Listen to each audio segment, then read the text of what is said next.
Hello, hello, hello. Check, check, check. I have a midterm in 3 minutes. Good luck.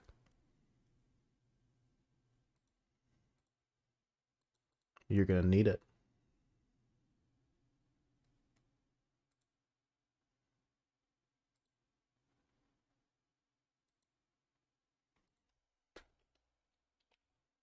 Envy, hello, hello. I'm so sad and tired. Tell me about it.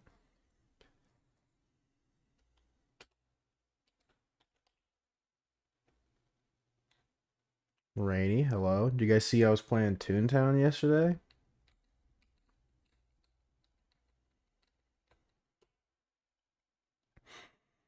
Can I just say, what an absolutely I got off. I had to get off after my second VP because I didn't want to be banned for the things that I was gonna say to the people I was playing with. No, I didn't get a single fucking soggy nail. I was pissed. I don't know why there's such an insistent need for Toontown players to be gag efficient. Oh my god. I don't understand. It's a VP. Who cares?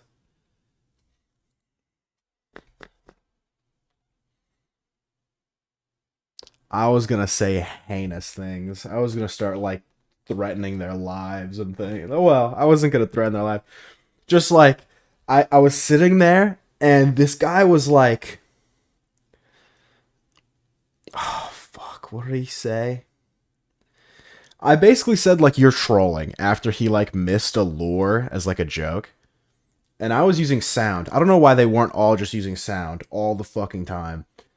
But like I said you're trolling, and he's like, no, you're trolling. And then he kept typing away on his little fucking keyboard like the ingrate that he is about how like we're terrible players and like we suck at Toontown. And I wanted so badly. I wanted to so badly type in chats like you can die tomorrow and none of your friends will care or miss you.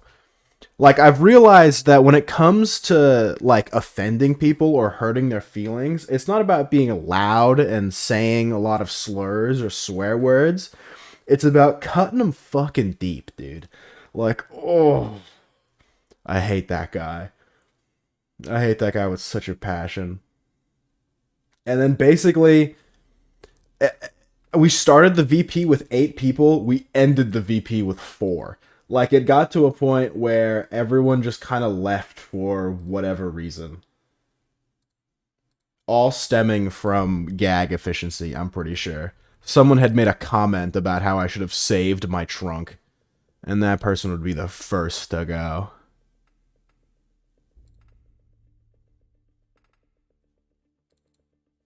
Was he maxed? I don't think so. I don't think any of them were maxed. During the time that I spent on Toontown, I played for like an hour or two, maybe. There were only 2 people who got online on my friends list at any point. At first, it was just one, and it was Rainy DGX. And the second person that got on was Falafel Pendragon. I don't even know who the fuck Falafel Pendragon is.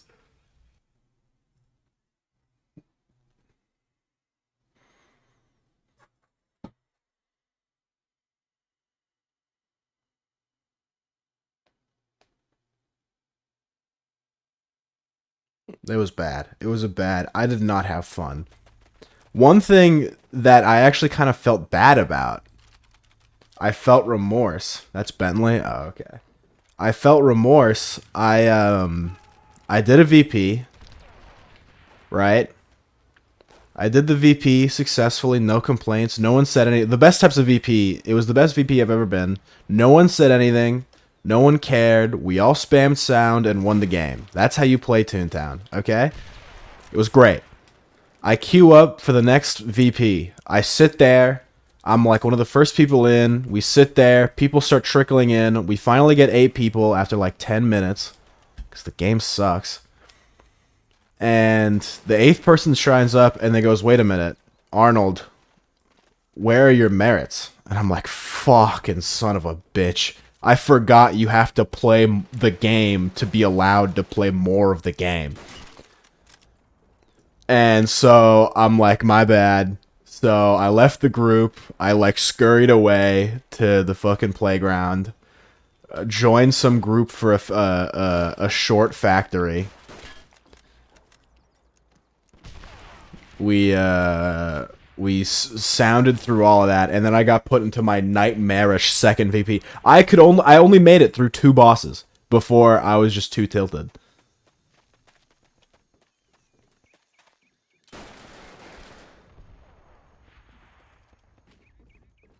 But yeah, anyway, I love Toontown.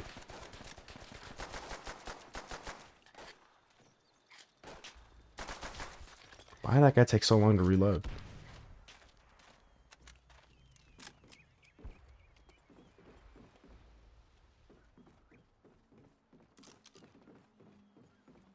You know, so I was okay. So I was editing a video yesterday, and I almost uploaded it today, and that would, because I've been uploading videos every 2 days, which is fucking insane pace for me, by the way. Right? Just because I'm done with school, I don't have anything to do.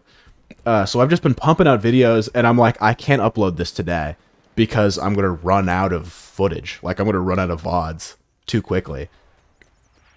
And Envy was there, and I'm like, huh, you know, Envy hasn't been here in a while. I wonder why that is. And I think it's a time zone thing, because I've been streaming really late. But how have you been doing, Envy? How's the life? How's the missus? How's I don't know. I don't know what you do. I don't know what you or Rainy do. I don't think Rainy has a job. Or maybe he does have a job? How does Rainy afford all those sleep-deprived subs if he doesn't have a job? But then it's like, but all they do is watch Twitch all day. So do they have a job? All they do is play Toontown and Twitch all day. Can't do that on the clock, can you? I'm playing some new games. Oh, that reminds me. The Steam Demo Fest is happening right now. There were some demos that were piquing my fancy.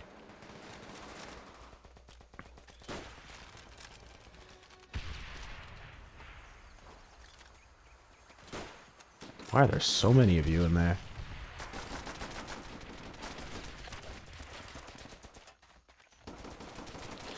Like, what new games have you been playing, Envy?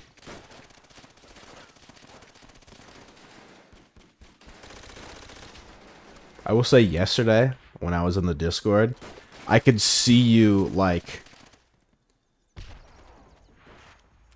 Not struggling to type, but I could feel you type something out and then delete it and then type something out. Because in the Discord, it tells you when somebody's typing. So, like, you were typing for a while, and then you stopped typing, and then you were typing for a while, and you kept doing that a couple times, and I'm like, man, she's really going through, the message she is about to send is about to be the most perfectly calculated message I've ever seen in my entire life. Evil Dead. Then that got too stressful and toxic for me. A video game, eh?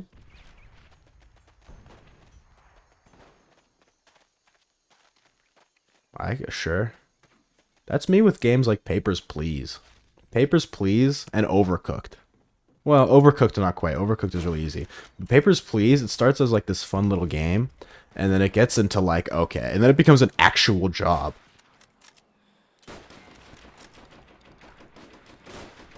It's like DBD where it's asymmetric. Okay, sure. Oh. Huh. Okay, sure.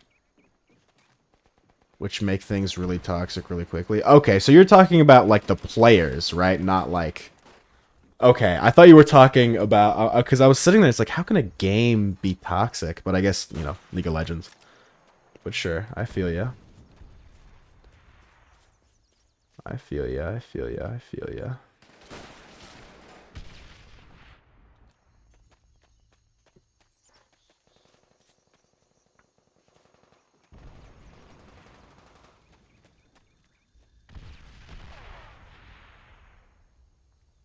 Are you guys stoked? Oh fuck! I was gonna say, are you guys stoked for movie night? But that reminds me, I made a command and everything. I made a movie night command, and I need to add it to the title.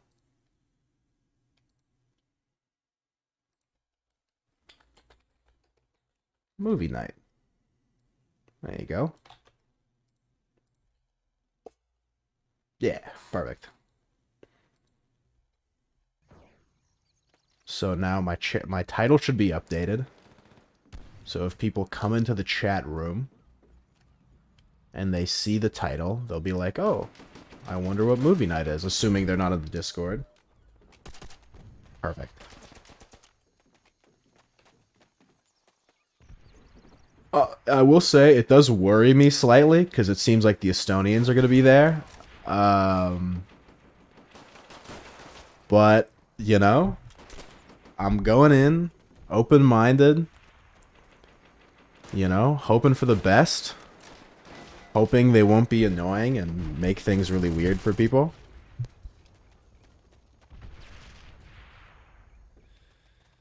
But they probably will. But hopefully not. Hopefully maybe they just sit there. And I imagine a lot of people are just going to be there muted. Just sitting in the call muted. And some won't. I don't know what the etiquette is going to be on talking.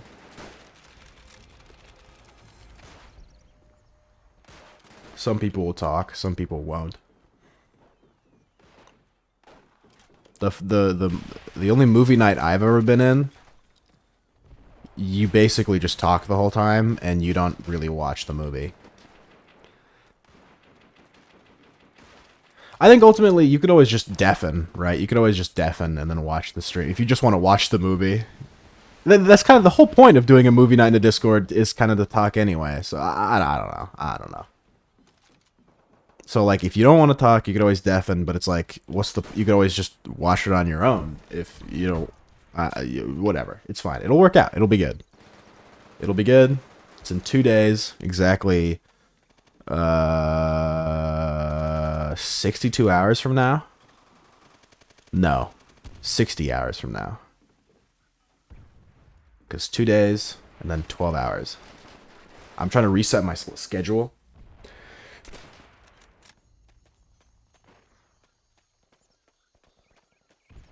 If that's not too obvious. I still have a watermelon. I bought so I bought a bunch of props. I bought a bunch of props for a video. I bought a watermelon. I bought a sledgehammer. I wrote a script. I bought an outfit. I bought lamps and shit. Hey, Game Hacker. I bought so much stuff to do a video, and I was really stoked to do the video, and then I just didn't. I don't know why. What you bought again? I bought all sorts of stuff. I bought fruit. I bought tools.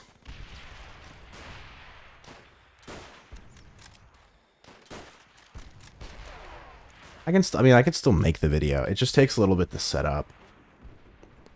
It takes a little bit to set up, and I'm lazy. What do you do with them? Well, I don't want to spoil it, because that's the point of the video. It's going to be a great video. If I make it, it'll be a great video. It might be a little cringy, but it's okay. It's okay to be a little cringy sometimes. No harm.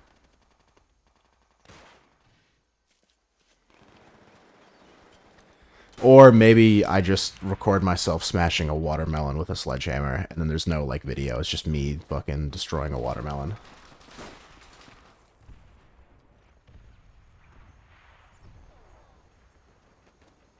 You scared shit out of Cupid. I don't think so. I don't think she really cared.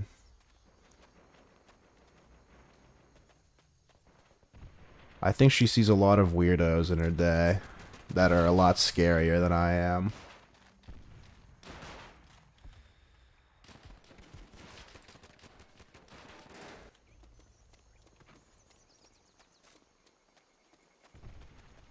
She's a strong girl, anyway. She can handle it. Holy, I got beamed.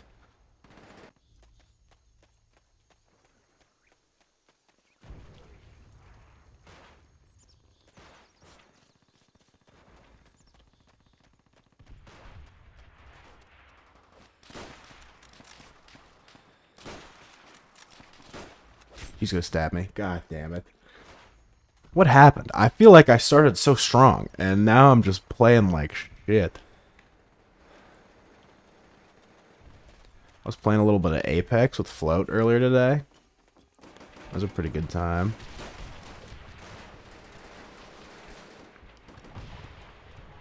They changed the rank system.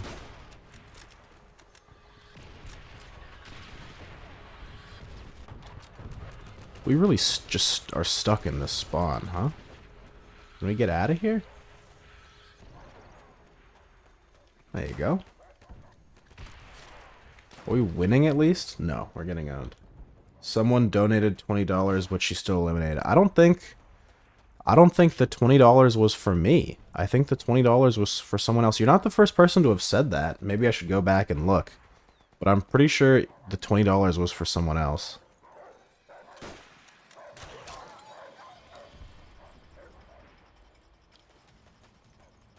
Maybe I should go back and see if I was robbed.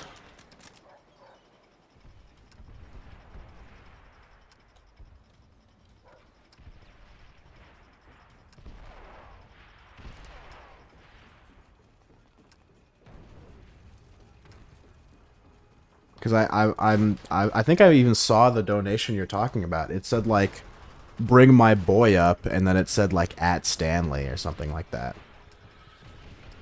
I thought you were in Hotel California. What a lovely place. Nope.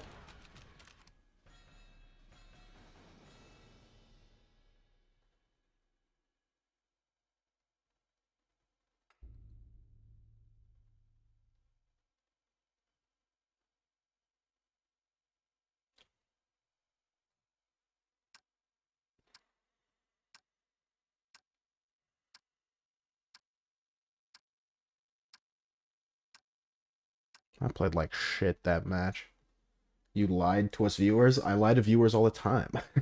I love lying to viewers. One of my favorite pastimes is lying to viewers. I have a video called Why I'm a Pathological Liar. I love lying to people. But lie is such a harsh word. I like to call them fun little games. Oh my god. Skinny Panda TTV with a raid again? What the? Hey, hello, Skinny Panda TTV. What's up? Also, hello, Verdant Hen. I imagine you got him to raid me again. Hello, fellas. Exclamation point YouTube.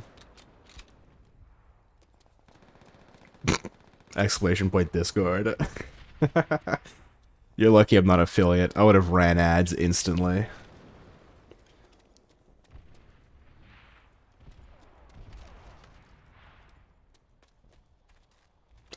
It's fucked up, people who do that. But also, I totally get it. When I was affiliate, dude, I loved having the ad button. I love that shit. Just the power of being able to run ads and ruin anybody's day, and also my viewer average.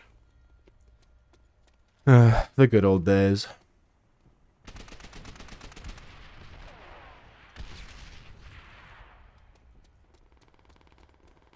So, what have you guys been up to? Can you become affiliate again? I can, but I can't multi-stream if I do that. Supposedly, they're getting rid of the exclusivity contract soon, so maybe I can become affiliate again. That'd be pretty sweet. No, I didn't watch Attack on Titan. I've heard it's good, though. I heard it's good, but then some people were saying it gets a little Nazi-ish towards the end. Not that that's like a deterrent for me. I'm not saying I love Nazis. I hate them. But I know that some people don't fuck with that. It does bother me. I've been thinking about this a lot. And I haven't quite figured out the way to word it yet. Because it sounds really bad when I say it out loud, and so I'm trying to figure out. I don't mind saying things wrongly to sensationalize them, as long as I understand a way to elaborate and word it better later. But this, I have no way to elaborate it further, and I have no understanding of how to word it better, but I'll try my best to elaborate to you now without looking like an absolute psycho. And it really bothers me when people critique pieces of media based on the horrible atrocities or possible uncomfortable scenarios that are in the novel that the audience deems unnecessary. And I know that was a mouthful that was probably very hard to follow, but I'll give you a couple of examples. In Stephen King's novel It, in the book, there's a scene where kids have to have sex with each other, like 13-year-olds, and a lot of people are like, ew, that's gross. Surely he could have written the book without 13-year-olds having sex with each other. And it really bothers me when people say that, because it's like, it's a work of art. Like, uncomfortable things have to happen for it to be true to life, right? The whole point is that art imitates life and life imitates art, right? That's like the whole point. And the author found it, right? And Stephen King deemed it necessary for a scene like that to exist, and we should take it out. Another example is I really enjoyed Lolita by Vladimir Nabokov, right? And that's a book about a pedophile who, like, it's a very well-written book, and it's a classic. It's like, I think it literally is the top 10, in the top 10 for most sold books of all time, right? And people were like, that's such a weird and creepy book. Like, why would you write that book? And it's like, you're focusing on the wrong things. It, like, really irks me when people say shit like that. And I don't know, like, I know why, but, like, I don't know why. I can't quite word it well enough to make people understand. Bye, Game Hacker. I was reading an article or an interview with this author. I believe it was the author of The Handmaid's Tale. I think it was. I've read a couple articles. I've read a couple interviews with a couple authors. Stop this pedo talk. These are important discussions to have, because maybe you guys could agree with me and help me decipher this, but possibly not. But I believe the author of The Handmaid's Tale, and that has a bunch of fucked shit in it. And I believe it's she. I could just totally be wrong. I believe she said that all of the stuff in her novel are based on news clippings or things that have happened in real life. So that way, when people read, they don't, like, take her to the loony bin or call her crazy and insane, because then she cites back the news article and goes, see, it wasn't me, it happened in real life, right? So she is also, like, aware of this phenomenon, and she also, like, clearly understands the importance, but has kind of found a way to circumvent it and make it seem, not that Handmaid's Tale is based on real things. I believe the story is quite unique to the novel or show, but the actions in it, I could just totally be... The quote is correct. The author and piece of media I'm associating it with could totally be wrong. I believe also Beloved by Toni Morrison. I believe that is based loosely on a true story. And that's not nearly as fucked. I mean, it's pretty fucked if you like break it down piece by piece, but it's like not as fucked as Lolita or It is.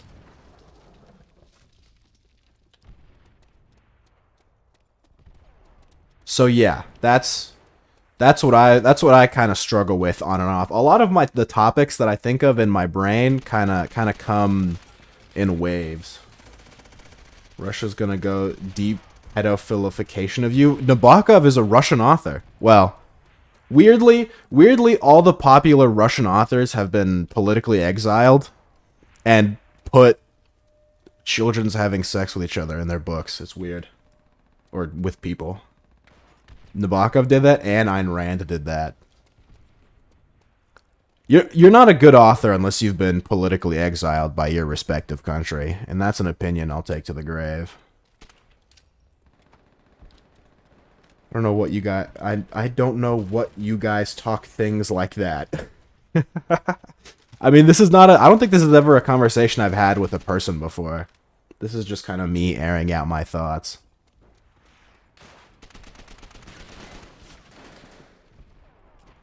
Sometimes it helps me think if I say stuff out loud, because sometimes I'll be complaining or making a point or something, and I'll on stream and I'll say something out loud and something in my brain just clicks and I go, oh, I hadn't thought about that. But it's kind of nice, to have that epiphany moment. But I don't know. Are there any readers? Are there any book enjoyers in here? Bangladesh authors flee to India, lol. Then go to UK or Western countries? Yes, sir. USA, USA, USA. But I don't think anyone in here reads. I don't even read that much anymore. Ever since I started streaming, reading has fallen real low on the priority list. I used to read at least an hour a day. Originally, my rule was I'd read 10% of a book, and then I could, and then you could finish a book in 10 days. But then I started reading bigger and bigger books, and it became real unsustainable to read 10% of a book a day. Because I was reading like 1,000-page books, and that would mean I'd have to read 100 pages, which is kind of a light novella. Plus, the book is huge in its of itself, so it's probably even bigger than a novella. I don't want to bore you guys, but reading is great. You really should do it. And it's not about, like... reading is entertainment, but when you first start out, you shouldn't view it as such. You should, like, the first hour or so, or the first, like, couple months that you start reading, just read 10 pages. Like, if you want to start getting into reading, literally every day, just read 10 pages, and then it just kind of slowly increase until it stops becoming a chore. And then eventually you begin to view reading as entertainment, but at the beginning it's not gonna be like that. But reading is really good for you. It's good for you in a lot of ways.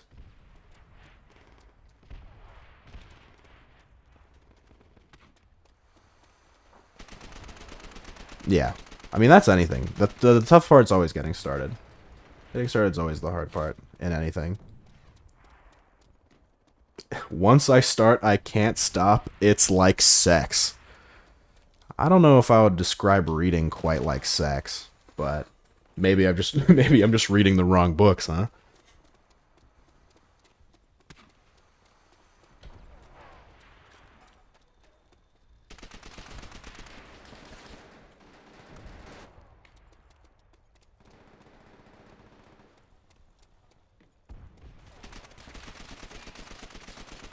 See that? See me instinctually turn and shoot the Nazi, even though I'm technically on the Nazi side right now.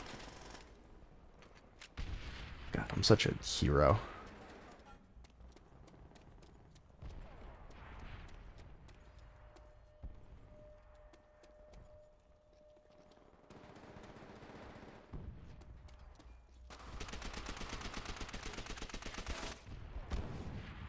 See ya, I have to watch next episode of AOT. Alright, sounds good, Game Hacker. Good luck.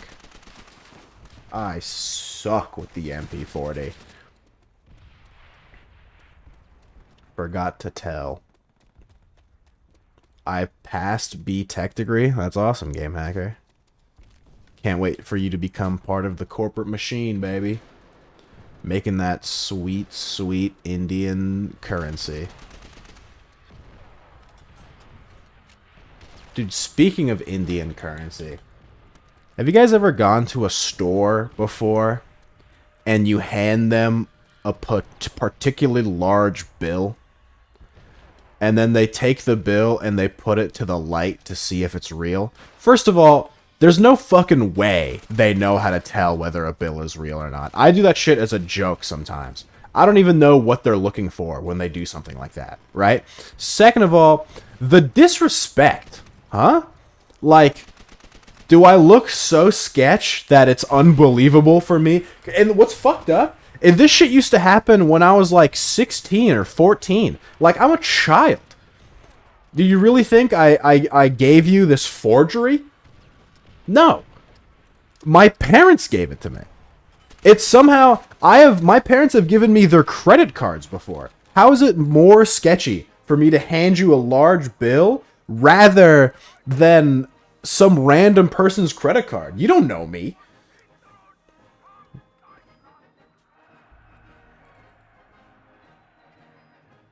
Holy fuck, 62 and 33. There are many features in our currency to identify real notes. Yeah. And every feature you add takes away in value from it. I'll say it. You want to know why America is the most valuable currency in the world aside from the euro? It's because it's easy to forge and it doesn't help people with disabilities at all. Blind people, L.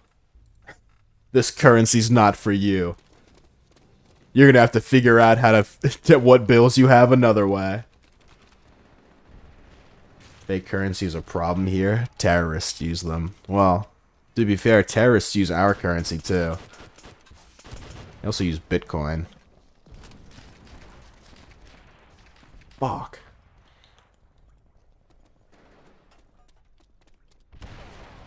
Use online payment? Yeah. At this point, you can do stuff like that. It's actually not that bad to be blind.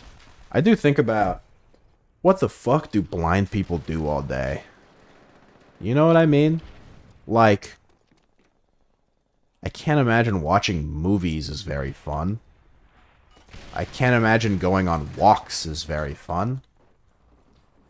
You can't really play video games. All you can do is listen to the Joe Rogan Experience all day. That sounds awful. Why would anyone want... I mean, I was going to say, why would anyone want that life? But I don't think anyone wants to be blind. Well, maybe. Sound off in the comment section if you want to be blind.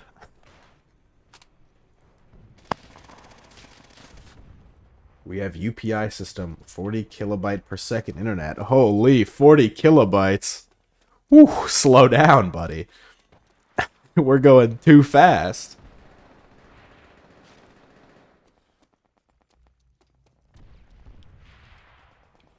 Yeah, I mean, we have online payments and shit, too. We have Apple Pay and Venmo and all that bullshit. So is everyone in this fucking lobby just camping?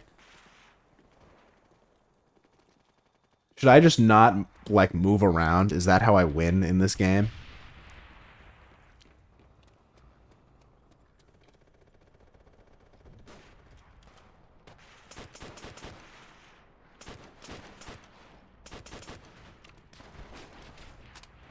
It's different. I mean, sure.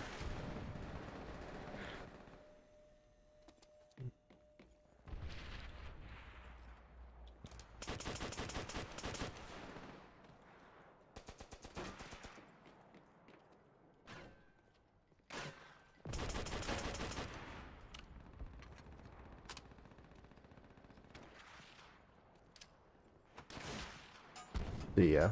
See you later, game hacker.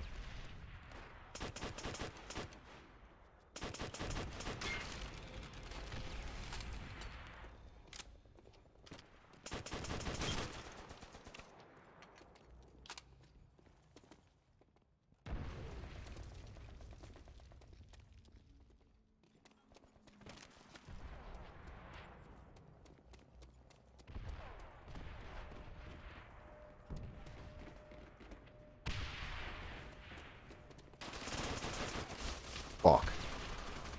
I kind of want to... I want to try something where I bind the shoot button to scroll wheel and shooting like an SVT and seeing if I start poning noobs or not. It'd be really awkward, though, to aim. Like something like that. Okay, I have a question. How do you guys...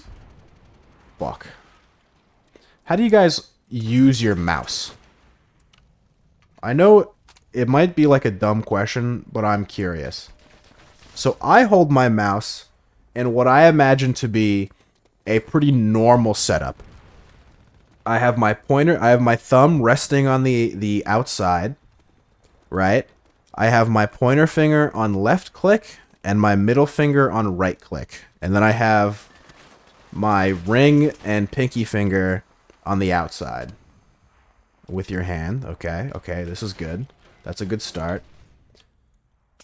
But I know it seems like it's better to... You still have your thumb on the outside, and you still have your pointer finger on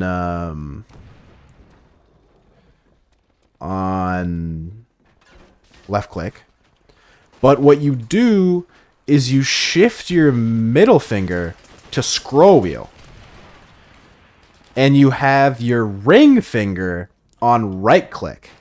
And so that way you have access to all of the major buttons, and you have your pinky on the outside. But this seems very wrong. Like, it just feels... Maybe, obviously I don't do it. That's why it feels so foreign to me. But is it something I should practice? Is this worth the time? Like, I'm trying to think of all the games that I use scroll wheel in. It's really not that many. If I want to switch something, usually I can just use the number keys with my left hand.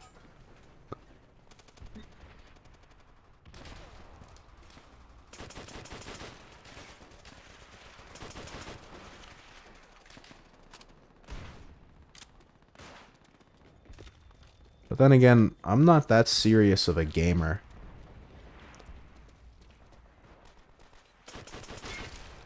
Dude, I actually got kind of upset today playing Melee. This guy queues up a Falco game with me. So we this guy queue up, no worries. We play a pretty close game. I hit start, I'm ready to play him again. He says GG. He one and dones me. And I go, what the? Okay, sure. I'm pretty mad that he one and dones me, but whatever, right? He says GG, I don't say GG back, because fuck him, right? He's one and dunning me. But then, he doesn't leave. And he sits there. And he waits for me to say GG. Like, I'm not going to say GG. We played one game. You one and dones me. I'm not saying GG to you. Why the fuck would I say GG? And then he sits there. And then I'm sitting there, and then it becomes a battle of attrition, where it goes, I'm not going to leave, because if I leave, I lose. And this guy wins. Right? So then I end up sitting in this lobby, and he ends up sitting up in this lobby. And at a certain point, I think to myself, we could have played another game in this time. You didn't have to one and done me in GG. You could have just hit start, and we could play another game right now, right? Because I'm committed. If this guy doesn't think I won't sit in that fucking lobby the entire night, he's insane, right? And the thing is, not that it matters, because technically he wouldn't know. I wouldn't click on another tab. I wouldn't pull out my phone or anything. I would just sit there in the lobby. I wouldn't do anything. I wish there was a way to let him know how insane I am. Right? But I would sit in that. It would be important to me that I sit in this lobby and not do anything else, because as if it matters at all, and this guy cares or is going to give me a second thought 30 seconds after he disconnects from the lobby, it matters to me that I sit in this lobby undeterred and well, maybe not unbothered. I'm definitely bothered. But I'm going to sit in this fucking lobby, and you're not going to fearmonger me or make me lose my cool. Well, none of the words or terms I'm using are right. I sat in the lobby. And I put him in his place. When he disconnected, I was like, yeah, pussy. You better disconnect.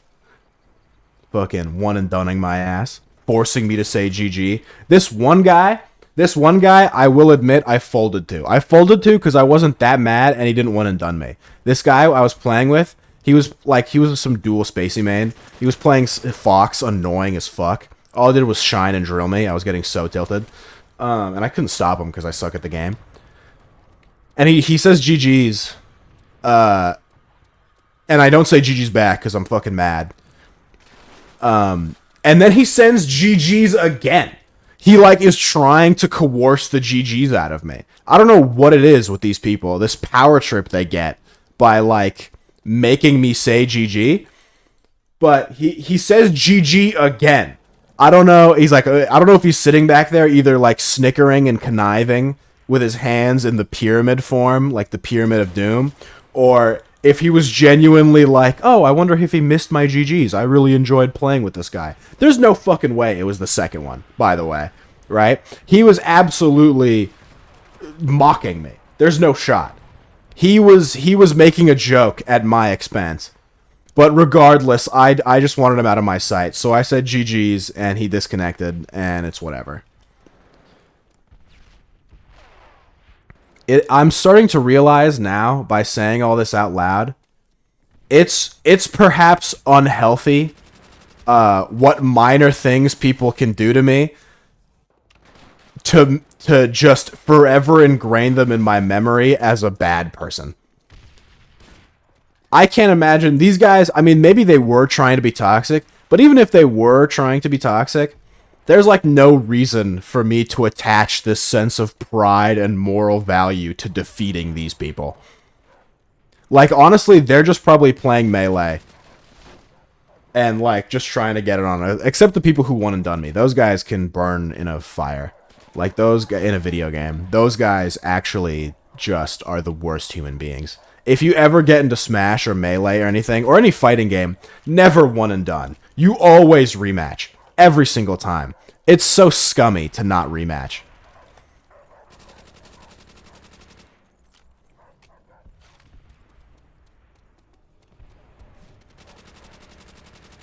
I fucking suck at this game now.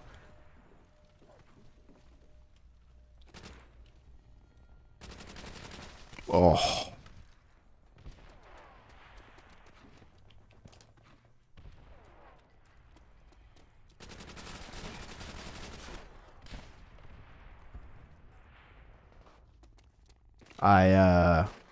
I whipped out a band that I had today, like a large rubber band, like something you would use for exercise, an exercise band, if you will.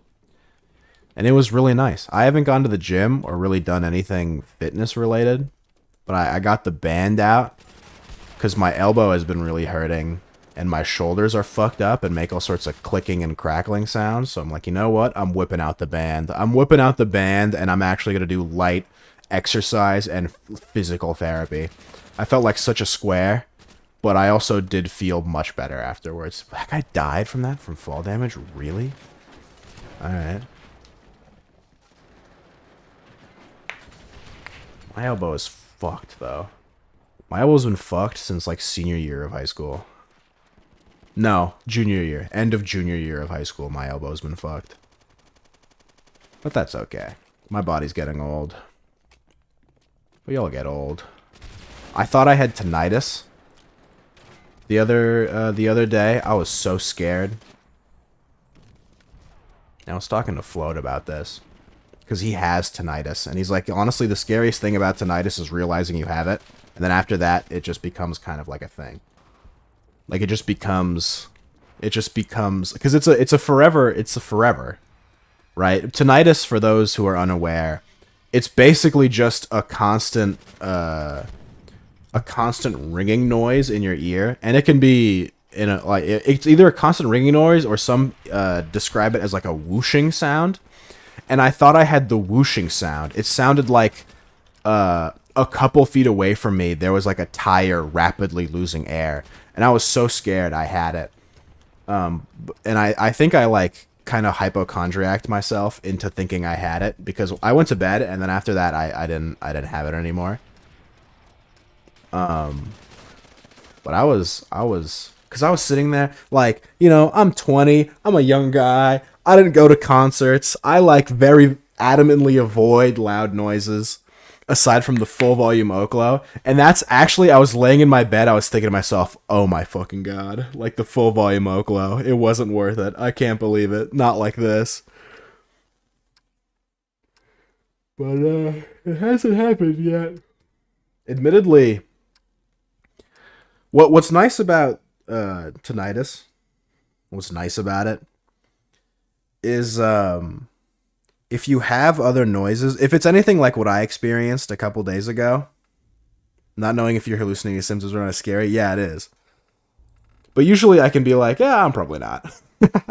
usually I'm good enough at when it comes to feeling things.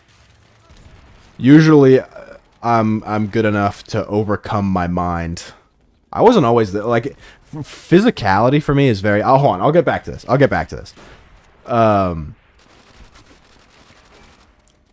If tinnitus is as I experienced it, usually it can be overpowered by sound or noise.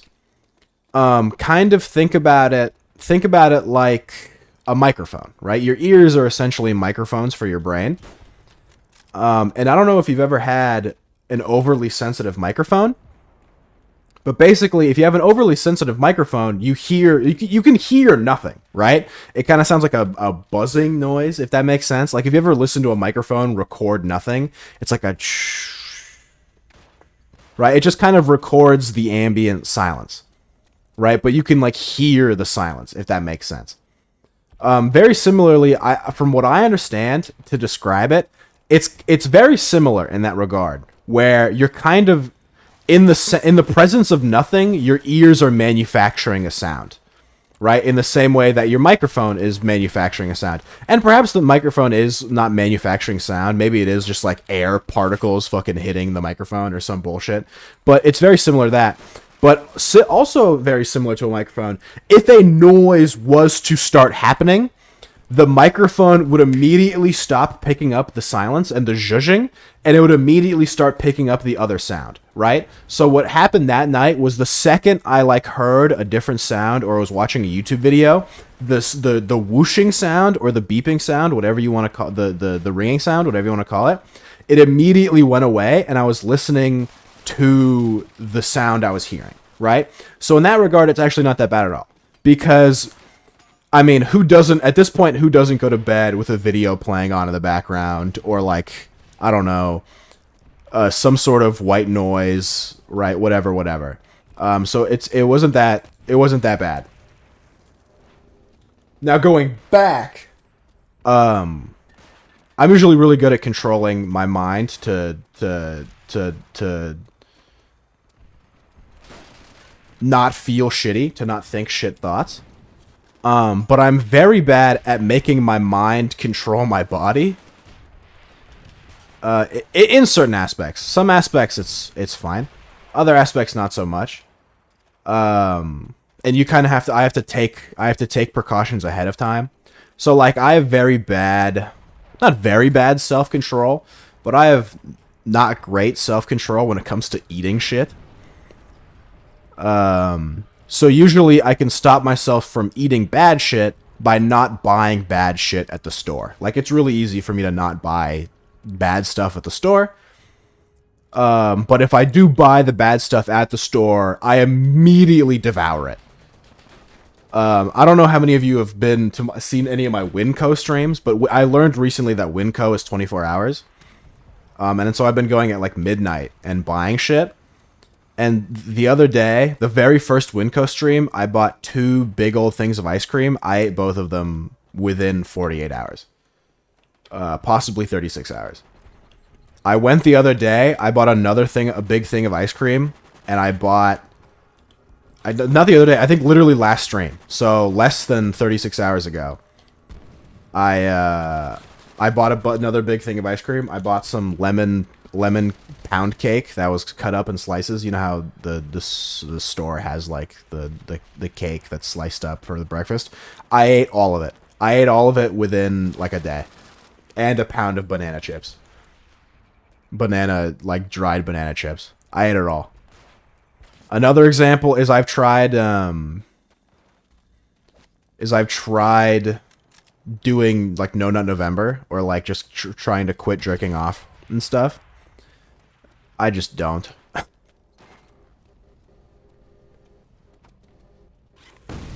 Admittedly, a lot of these things are kind of minor.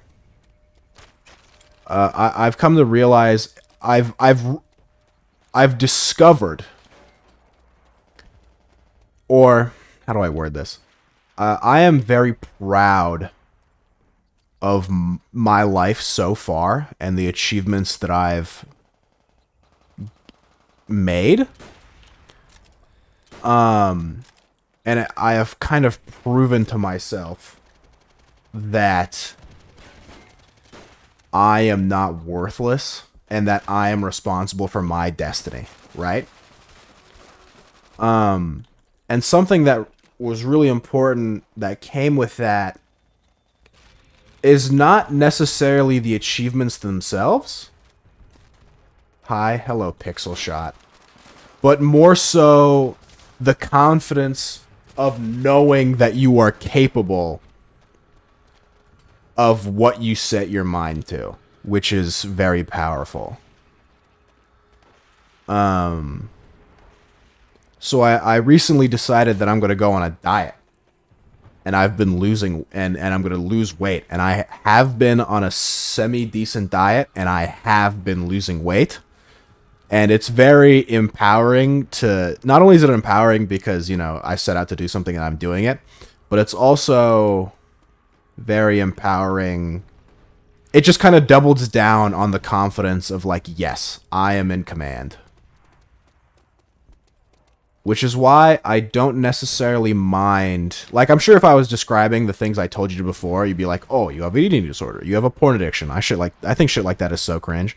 At least for me, right? Like, I do not view those things as problems because I know truly deep down in my heart of hearts that I can stop those things. I know it's like a copium thing, but like I've achieved more. I've done more difficult things. And those things are truly not problems to me, so I don't view them as things to worry about.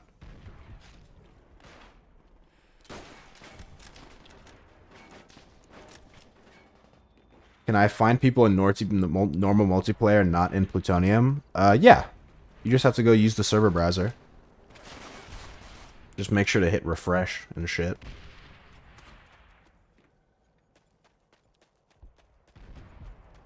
So far, the only server that you're gonna find that has people is PDG.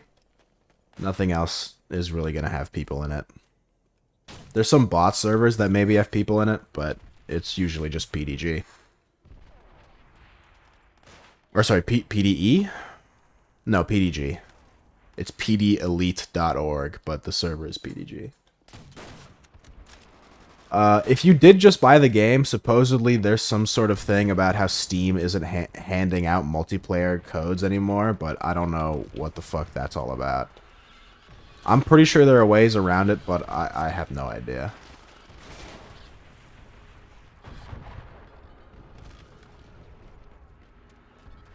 I don't know how Plutonium works. I'm sure Plutonium is great. I've tried using it once or twice. I get confused every single time. There's a part of me that kind of wanted to start doing World at War, like modded zombies. But I forget how to install maps, and I don't know where to find good maps. Maybe one day I'll sit down and like really try to figure it out. But I'm not very good at zombies alone. It would be one of those things where I go, hey, I'm playing with viewers, and I would want people to join, but then no one joins, and then I just end up playing zombies by myself and be sad. Every time I've ever tried doing something chat-related, aside from, like, very obvious things, like playing Toontown, it's, like, never worked out. I remember trying to do a challenge. I did a Melee stream one time where essentially I was like, look, you play me in a best of 5. If you win, I'll gift you a sub to any channel you want. One person showed up and they didn't even care. They were like, yeah, I mean, I don't care that you're streaming. or that you're like gifting a sub. I just kind of want someone to play, and I'll be like, okay. And then he whooped my ass, and then I gifted him a sub to a channel. And then the second person who came in was just like a previous viewer of mine who's like, yeah, I'll play you.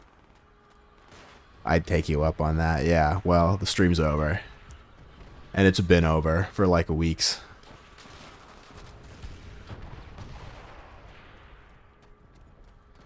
I've done a few Risk of Rain streams, and I didn't necessarily like explicit. Oh fuck me! I didn't. I wonder if you guys can hear that. There's like a weird pong sound that happens in the game sometimes. That's so loud. Also, Pog joining to play Melee seems wholesome. I mean, yeah, people do it all the time. It's not wholesome. Sometimes it's kind of dickish. Sometimes they hop on just to like shit on me. Back when Slippy used to have Giga Bowser, there was this guy who would go into streams and just play Giga Bowser, and I would get so close to beating him, and then I would lose by one stock. It would like literally be last hit, and I'd be so fucking sad. Because as Sheik, you can't fucking do anything versus Giga Bowser. It's like so hard to do shit against Giga Bowser as Sheik. But it's whatever. Usually people just come in there to practice. But yeah, I've done Risk of Rain streams where I don't explicitly say, hey, play with me, I'm lonely. I just, like, put in the tag, I put the tag playing with viewers. Usually people come in and ask to play games when I don't want them to play games with me. So, like, people were asking to play Fortnite. Some people had obviously asked to play Payday. And I wasn't necessarily against playing Payday with people, but, like, if I was in a server, I wasn't going to, like, leave the server. Do you play other CODs? Not really. I didn't even notice that tag. Yeah, there's a tag that says playing with viewers, so that way you can avoid the nitty gritty. I think part of the reason that really bothers me about the playing with viewers tag is that like they don't really care about the stream or like watching a streamer. They just kind of care that you're playing the game they like, and that's not necessarily a bad thing. But it's really frustrating if I'm trying to like cultivate a community.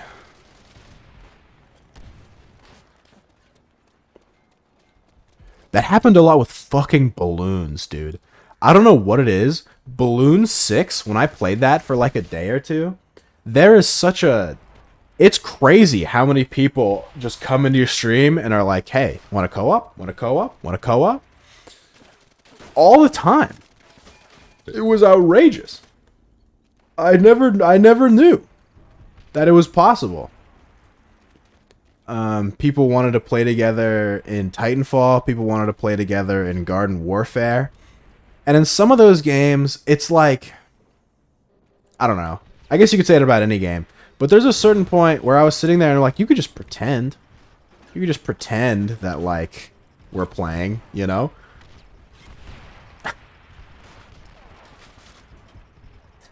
Like, if you're playing Titanfall and you want to be in the same game as the streamer, like, nothing really changes from if you're in the streamer lobby to not the streamer lobby.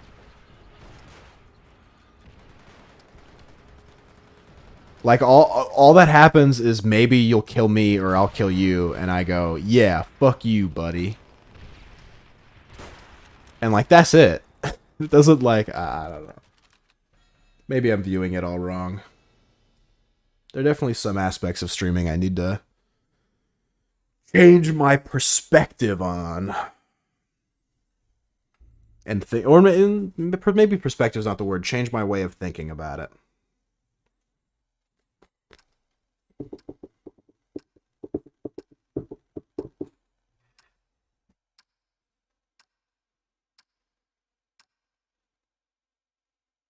I need to not stream in the morning.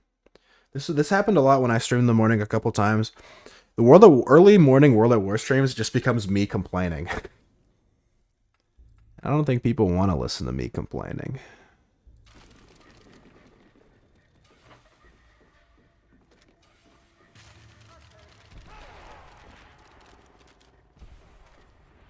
But it's also really easy to complain.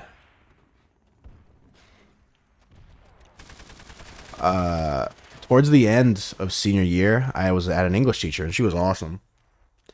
And basically the entire year was was pent up for this massive essay that you were supposed to write. And it was this huge essay.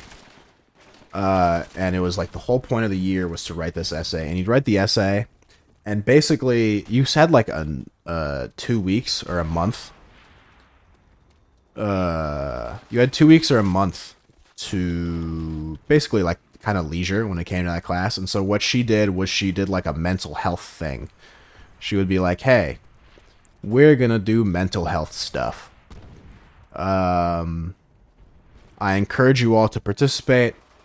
Obviously, you don't have to, but basically, we're just gonna do a series of activities, and it was really like it wasn't mental health like tell your class your feelings.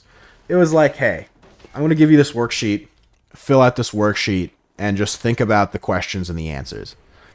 You didn't have to turn in the worksheet. You didn't have to do anything. You just kind of wrote stuff. You just basically wrote answers to questions. And she would like give lectures about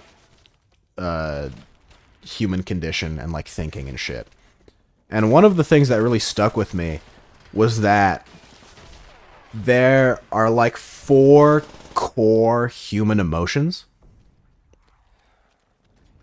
I can't list them all to you right now. I could maybe list 2 of them. I know for certain one of them is like joy / happiness. And the other 3 are all bad. They're like all not good emotions. It's like sadness and like... I forget. One of them is definitely sadness. I forget what it is. It's very... Oh, come on, Greggy. Don't use the F slur, bud. It's hard to remember them if you don't have them memorized, because the whole point is that all other, like, these are the primary emotions, these are the core emotions, these 4, and then all other emotions are just combinations of those 4 emotions. So like happiness is one of them, sadness is one of them, and there are 2 other ones that are also not good, like envy or like anger and shit, right? Sorry, envy. That's just unlucky that it worked out like that. And she was saying what you'll notice is that only one of these emotions are good and the others are bad. Humans are prone to being sad, and humans are prone to being upset and experiencing things. You are, right, if you want to like do math shit, 25% of the time you'll be happy. Or like if it was a numbers game and you had to basically roll a dice to feel an emotion, 75% of the time you're going to be upset, angry, sad, shameful, whatever, right? Whatever the other 3 core emotions are. And it was very eye-opening to be like, yeah, you probably, like, as humans, we tend, more likely than not, the average person is going to choose to be upset rather than choose to be happy. And maybe choose isn't the right word, but like, you are more likely going to let something negative affect your life more so than something positive. And I learned that, and I was always kind of a bit of a laid back guy, but ever since I learned that, I became like significantly more laid back. Where it's like, yeah, I mean, this stuff, like, bad stuff happens to me, but you know, it's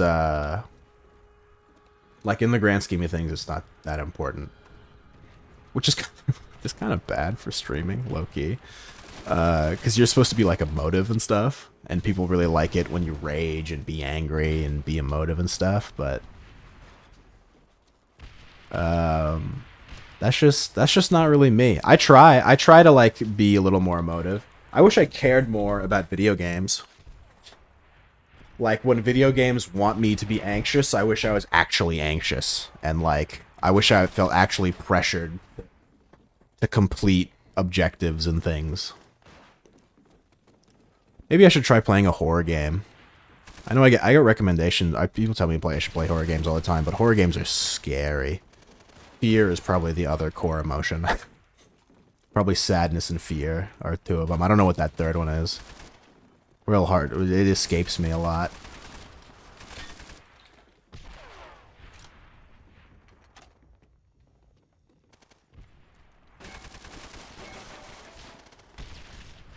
Welcome Welcome back to the gurm 495 podcast.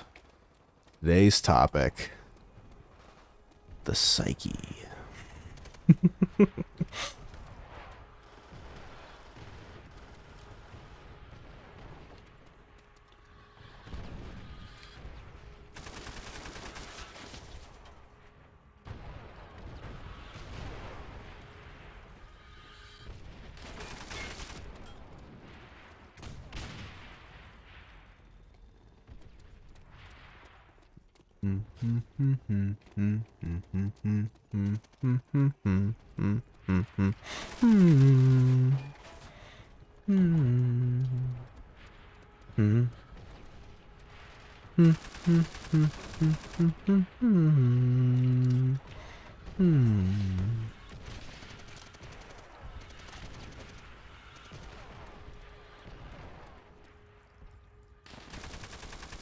That's all interesting.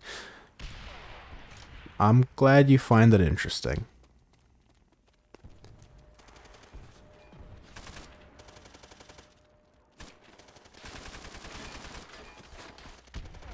The fact that you're laid back is what I like about your streams. Thanks, Ito. Yeah. Yeah. Fuck. Though I will let a homie know though. Sometimes you gotta let somebody know. But I can't do that shit all the time. I don't know. Sometimes I'll watch streams and they're just on all the time, and I do not know how they do that shit. I could do it in like bursts for sure. I could be like the "What's up, YouTube? Holy, I love World at War. Let's fucking kill some Nazis, baby. Woo!" Like I could be that guy for like half an hour tops. No shot I can do that for fucking a prolonged period of time. It helps though, I will say, it helps if the game I'm playing is absolute dog shit. Because I watched a lot of Funhouse, and they had this series called Demo Disc. And they were a group. It was like a group of dudes just playing demo disc, and they kind of fed off each other's energy. But they always like they don't. You could. I didn't realize it at first, but after I watched and I rewatched and rewatched and rewatched, I kind of later realized they're actually faking it. And I finally understood their sarcasm after like 2 or 3 rewatches, because basically they'd find a game. And the demo discs are a thing from like the 80s, 90s, probably 90s, early 2000s, where they would send you a disc, right? Because games used to come on discs. They would send you a disc with a demo on it, and you'd have to install the demo from the disc. And it was always fun because these games are the discs are so fucking old that there's like the odds that they're gonna work are like zero, are like very low. And so half the show is troubleshooting, and they just kind of shoot the shit while the guy troubleshoots. And the other times, they're like... the other times they're actually playing a game. Or, more likely than not, if they're waiting for the disc to... If they're waiting for games to install, they just play porn games. And it was a lot of fun. Unfortunately, they don't do this series anymore. Because, like, 66% of the members either left or were fired. Monk ass. But they would always like kind of ham it up a little bit, and I didn't realize until later, not in like a big way, not in like a fake phony way like children YouTubers do, but kind of in like a sarcastic way, where they'll see a game on a demo disc and they'll be like, "Oh, that game looks so fucking sweet. Look, it's got like mechs and stuff and like hot chicks," right? And then they would open the game and it'd be like some shitty RTS that looks like absolute dog shit, and like it just looks like they smeared brown on the screen, and they're like, "Oh, come on." Like one of them would be like, "This is fucking terrible, like we got baited so hard," and the other one would be like, "No, look how cool it is, man, like look, move your piece over there," and they would move their character like 6 inches, and they're gonna be like, "Oh, progress." Or it would always kind of be that like good cop bad cop dynamic, for lack of a better term, where one guy is like, man, this sucks, and the other guy's like, no, no, no, this is awesome, look. But in reality, they both think the game is shit, right? They both don't like it, but they kind of they understand the dynamic is like super entertaining if one of them pretends. One thing that, and then they like make jokes about how shit the game is and stuff, or like about the story. It happens a lot with RTSs, and it happens a lot with point and click adventure games. I don't even know why they make games like that. At least point and click adventure games. I don't know. RTSs I can kind of get behind. And there's some common themes. If you watch it long enough, you kind of understand. Like they like action. They like big guns and big boobs, and mechs and shit. Kind of similar to me, you know. I would say I took a lot of inspiration from Funhouse. I like big guns and big boobs and big mechs and stuff. And Titanfall has all of those things in spades, obviously. But yeah, there's a lot of YouTubers I took inspiration from. A lot of Rooster Teeth YouTubers. Funhouse, Cow Chop. It does irk me. I think there's a difference between inspiration and flat out copying. But it does irk me how much of content creation does seem to just be copying each other. Fuck me. There goes my legs, I guess. Like, I try to, I don't know. Even I, like, it's gotten to the point where I, like, look to copy people. The ice cream tier list, obviously not an original idea. The format is not original either, right? I, like, very clearly stole that from... I even had, like, if you guys remember iDubbbz, right? When iDubbbz used to do P.O. Box shit. I even had, like, a iDubbbz P.O. Box style opening where I, like, set up the table and threw all the ice cream on the table and shit. But then I was like, nah, it didn't look good the way I did it. Like, it didn't turn out the way I wanted, so and Greggy using the R slur.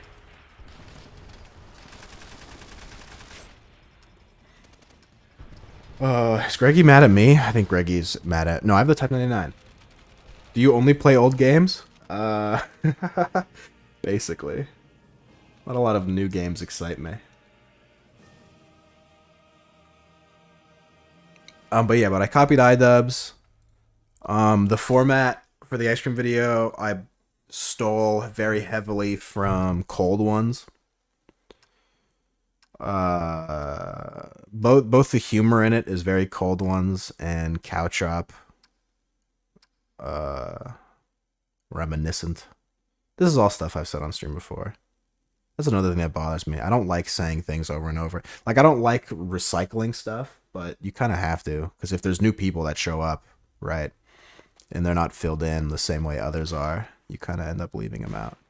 Again, I need to do...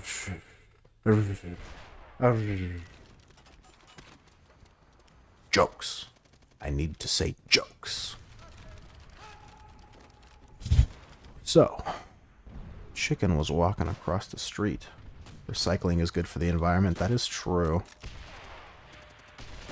I was thinking, I don't remember how close I was to doing it. I think I was pretty close. But I almost did a you laugh, you lose on stream. The problem is, one thing I realized is that in the you laugh, you lose, you actually want to lose. I used to be, and I still am, to a certain degree, a very competitive person.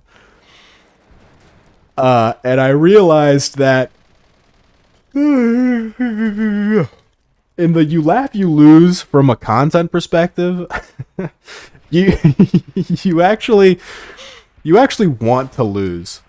No one, because I can very easily not laugh. I can very easily make myself just deadpan, straight-faced, not have fun. People don't want that. It'd be a funny idea to explain to someone. It's like, yeah, I was watching this guy do a you laugh, you lose, and all he did there was just sit there, deadpan, for like 12 minutes while videos played in the in the background.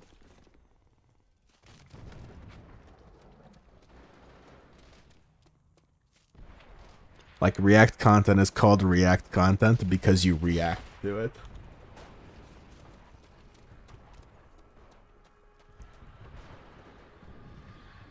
But you know, just some of the, just peeking behind some of the pulling the curtain back on some of your favorite content creators.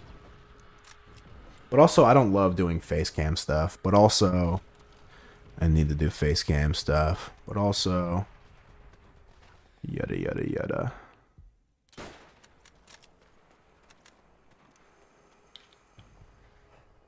I'm trying to. Somewhat slowly thinking of how to transition into more just chatting content. That's also something I'm trying to do. Fuck. Fuck.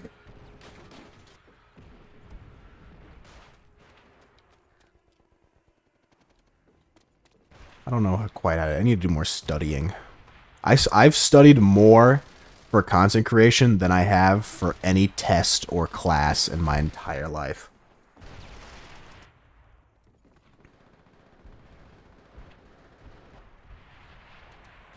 Study isn't quite the word, but it's something very similar to studying.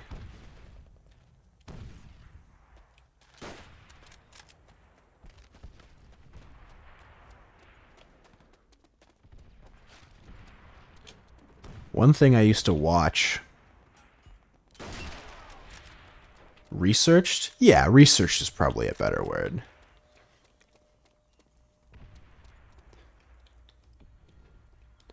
But, one thing I used to watch a lot when I was younger was Sugar Pine 7. Another Rooster Teeth YouTube group, funnily enough. And at a certain point, I actually stopped watching their main content. I studied Clash of Clans tactics on YouTube for like a week. That's awesome. Clash of Clans is sweet. But I was watching Sugar Pine 7, and I used to find their main video content really funny. And then it got a little too fancy and corporate for me, so I kind of stopped watching. But I watched their podcast for a while. I really enjoyed watching their podcast. And dude, I am so impressionable when it comes to people I like and respect. I almost got into vaping because of them. Like, vaping was a huge thing for them. Luckily, I knew. I don't know if I knew at the time, but luckily I figured out that vaping is like so fucking douchey. And if I ever wanted to like inhale poison, I would just do it in a manly way, like cigars or cigarettes, not through a vape. And they would talk about stuff like cameras and stuff, and it was super interesting. I think it's very important in life. Let me give you some gurm 495 life tips. I think it's important to have one thing that you obsess over. Obsess means a lot of different things to a lot of different people, but I truly mean like obsess over, meaning you spend a majority of your free time on thinking, doing, learning about this thing. Right? I think that's very important for someone. For people to have that in their life. The second most important thing, or the second recommendation I would have for you, for everyone, is for you to have a friend or person who is equally or more obsessed about that same thing. Because then you have someone to talk to, bounce ideas off of, talk about your failures, shortcomings, learn from each other, and what have you. And that's very important. I've done a lot of self-reflection. Self-reflection in life is very important. And I've kind of laid out outlines of my life in a way that I'm comfortable with. Not outlines of my life meaning I like know what I want to do or anything like that, but I generally have a good idea of how I want my life to be operated. And generally, as it stands right now, here is how I live my life, and I encourage others to do so. Well, encourage is maybe not so much, but this is how I have structured my life, and it's been working so far well enough to keep me stimulated and excited for the future. Basically, you have 3 categories. You have your school / work, right? These are kind of your necessity to live. This is kind of your duty to society, if you will. Maybe not, that might be, the wording's extreme, but you get what I'm saying. You have your school, your work. You have something that's like kind of your job. Then you have an extracurricular activity. Streaming, gaming, archery, whatever, right? Just you want something that's not school or work. And that could also be free time if you want. You could also factor free time into that. And the third category is sleep. And how I live my life is I can only be doing 2 of those things good at a time. So if school is going really well, and in my case, my extracurricular is streaming, if school is going really well and streaming is going really well, I am doing very poorly in sleep, right? Which makes a lot of sense. Now, conversely, if school is going really well and sleep is going really well, streaming is going very poorly. And so on and so forth, and all the possible combinations. And I know what you're thinking. Shouldn't you be, like, if you organize all your time correctly, shouldn't you be able to do all 3 of those things well? Can't you do all 3 of those things really good? In theory, yes. If you are like a perfect man who has never wasted a second of his life ever on leisure or anything like that, in theory, yes. But kind of to factor human error in, I'm very comfortable with dipping from one bucket to fill up the others. Yeah, it's to do all 3 of those things well at the same time is very difficult, and I would imagine requires years of practice / prep work. Also, yes, vaping is uncool and is bad for you. If you're gonna do something bad for you, at least let it be cool. I wish we could have more time. I kind of like the limited amount of time and mortality we got. It introduces a sense of urgency that we wouldn't have, and like, as if people aren't lazy enough as it is. Imagine if you had more time. You know what I mean? Like, it's one of those things where it's kind of like a double-edged sword, where it's like I'm kind of a lazy guy, so like if I had more time, I would actually get less things done. If that makes any sense. Where I'd be like, yeah, I got time. You know what I mean?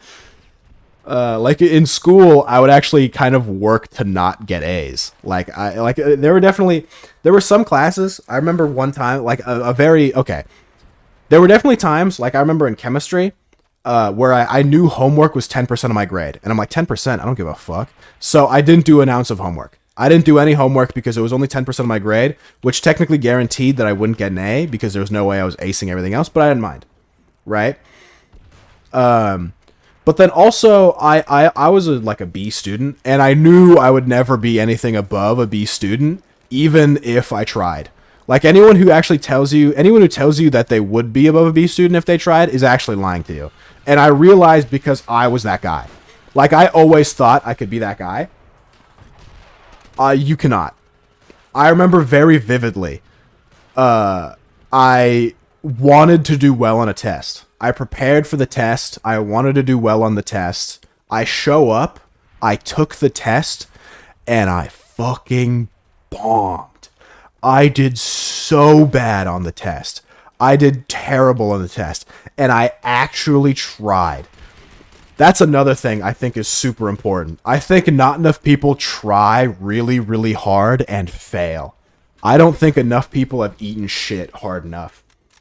Like, so many times in my life have I tried so hard and still just fall short. Sometimes by a lot, sometimes by a little. It doesn't, just like the sense of failure is so pivotal. I've met so many people who fail because they don't try, and then they don't care that they failed because they didn't try, right? And they have this idea or conception that if they did try, that they wouldn't fail. But I think it's a paradoxical thinking where, like, I think the reason they believe that if they try they won't fail is because every time they don't try they do fail. So they're like, well, surely if I do try then I won't fail. It's like, no, I promise most of you will actually fall flat on your ass, like, super hard. And it's a super it's a shitty feeling.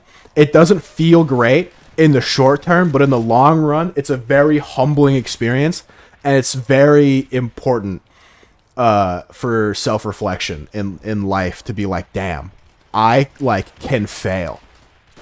That is, like, something I am capable of.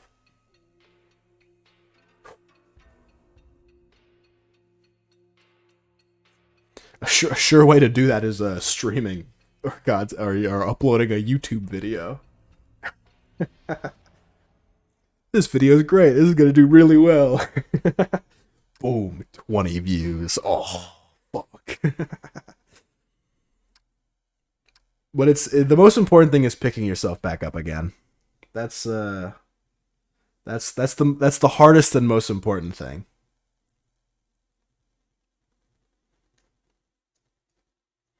One of the few wisdoms that my father has ever, a true wisdom that my father has ever passed down on to me,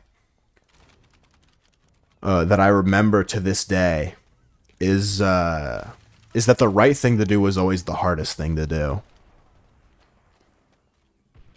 And it rings pretty true most of the time in life.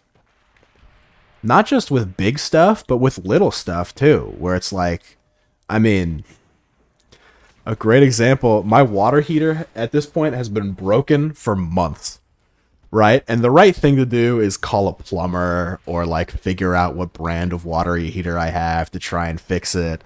And that's just so much work, and I can't be fucked. Um, and ultimately, it's like, it's not that important, so, like, I don't mind too much, and it's very easy for me to just live, and I'll just take cold showers. It's whatever.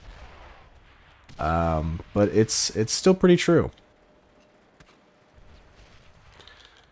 If you want to get a job, you have to get out of bed. You have to apply. You have to make a resume. If you want to succeed, you have to be uncomfortable and put yourself in positions that you're not gonna like. And that's okay. And that's kind of the exciting thing about life. That's kind of the thing that makes it so much fun. It's very paradoxical, like that. A lot of things in life are. But if you ever, like, feeling shitty, or just not feeling great about your life, just go out and, like, do stuff. It doesn't have to be big, just, like, little stuff. Clean your room, wash the dishes, make dinner. Just do something, and you'll find that go to the gym. You'll find that you'll feel better. You'll find that being productive makes you feel better. You get that sense of accomplishment, and it applies on a much larger and grander scale. I know. Oh, fuck. Oh, this is the server. I know everyone wants to be lazy and relax and stuff, but I promise that struggling is really the thing that makes life enjoyable. I know some of you may not believe me, but I promise it's true.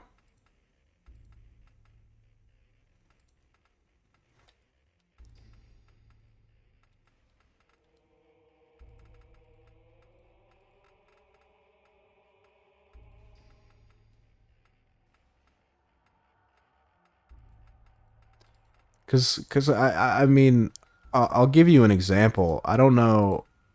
I don't want to assume many of you are sad, but I know people who are sad, and they feel as if their lives are not fulfilling, or they don't feel particularly useful, or whatever emotion you want to express. And it's like, but you are responsible for the for not even I mean, we could take it on the surface levels, like you are responsible for feeling those things, just don't feel them. But like, even on a grander scale, it's like, if you don't think your life is fulfilling, go do something to fulfill it, you know? Like, you are responsible for your life. And I'm not saying like go quit your job or move into the woods, right? It can be little things.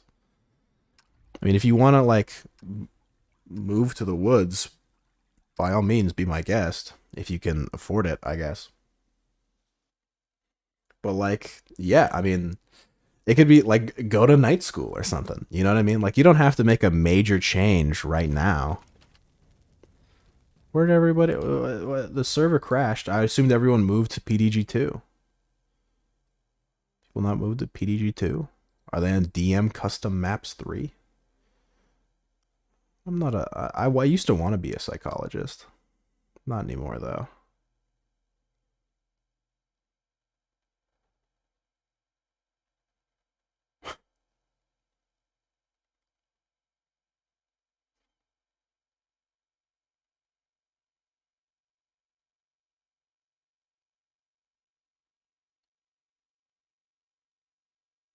What is this server? I've never played this server in my fucking life.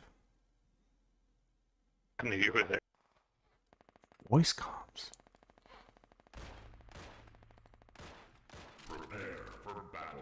I'm level 1.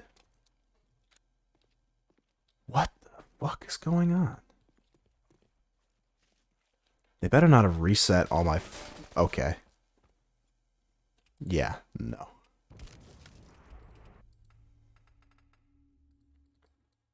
What the fuck happened? Launch without mods. Please. Good lord.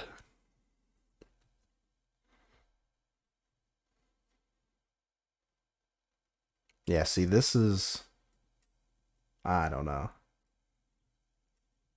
I want to say this is why I don't do morning streams. Because eventually, if I don't know what to talk about, I default to very heavy topics that generally people don't want to hear. And if you want to hear them, that's great. But I don't want to be like the heavy... I don't know. I don't want to be the heavy stream guy. I don't like mind necessarily people coming to me for their problems. I mean, if you need someone to listen to you, I will. Don't all DM me at once, but sure. I want people to come into my stream and be happy and listen to me make jokes and stuff, and not listen to me tell you how to turn your life around, because ultimately you need to figure it out. I don't have all the answers. I don't even have most of them. You kind of need to sit down and look at your life and figure out if you're happy and if you're doing the things you want to do. And if you're not happy, you need to figure out why. And once you figure out why you're not happy, and really look at every aspect of your life. A lot of people are not willing. Dude, where where is everybody at? A lot of people are not willing to look at the parts of their life that make them unhappy, because society or some sort of social rules or culture or some sort of external pressure is making it difficult for them to make the decision. And you are not held down by these fake laws. An example is that a lot of people kind of realize, but not really. Did everyone just fucking get off? Um, a lot of people are not willing to like cut off their parents. Like they have very bad relationships with their parents, and and a lot of people are not willing to cut them off or stop interacting with them because they're my parents. Like, wow, that's terrible. But look, if they're shitty, they're shitty. You know what I mean?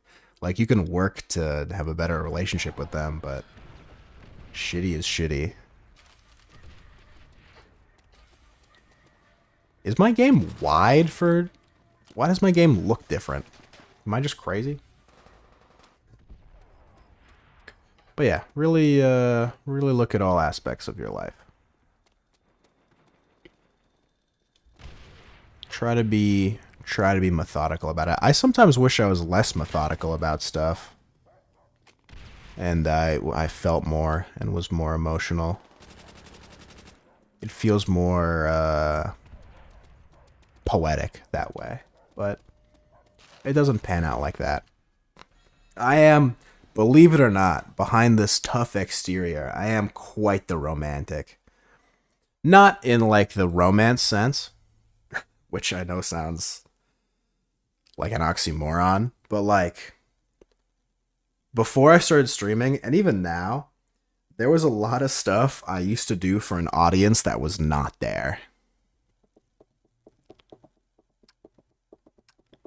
I don't know how to quite explain it. I could give examples and stuff that would make me look not great.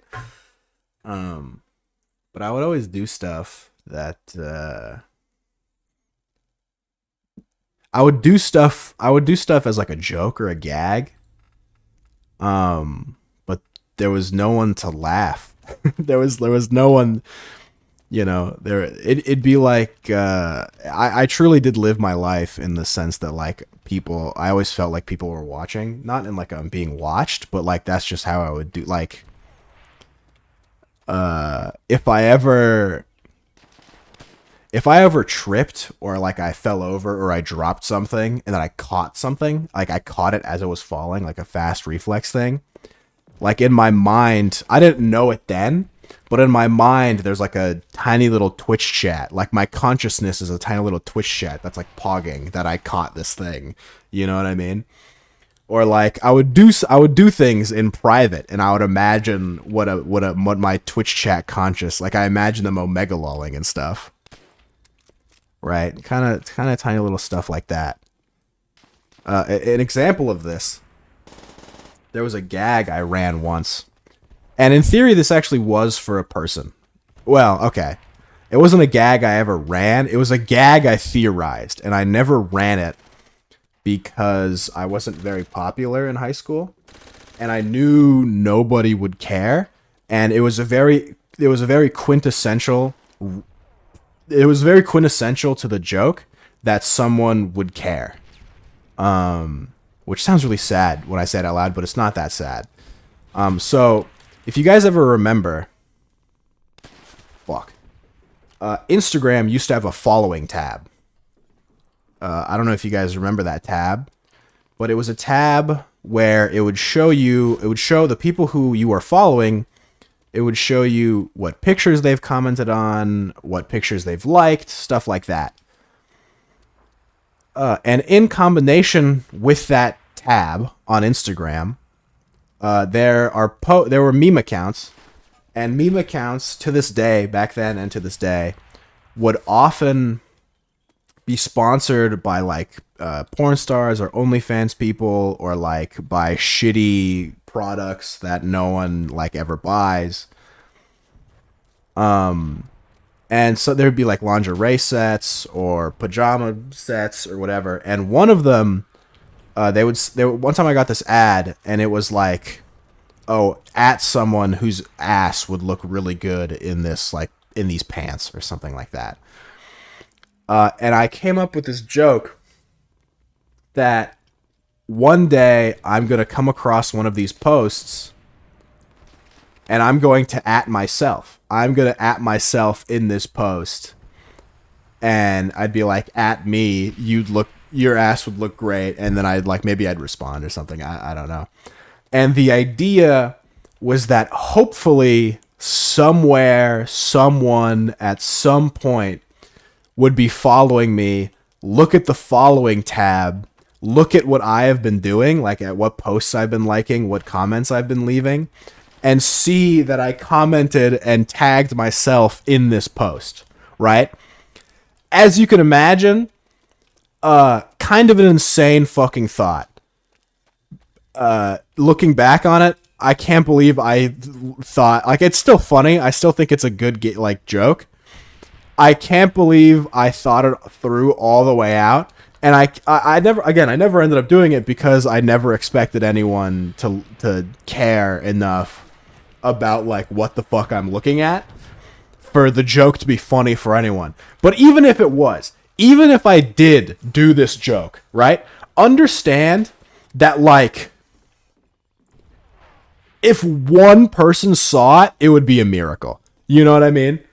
Like, it would be a joke for a handful of people tops. And I know what you're all thinking. Your stream is for a handful of people now. Fuck off. All right? No. I have hundreds of fans all over the globe. I'm getting owned.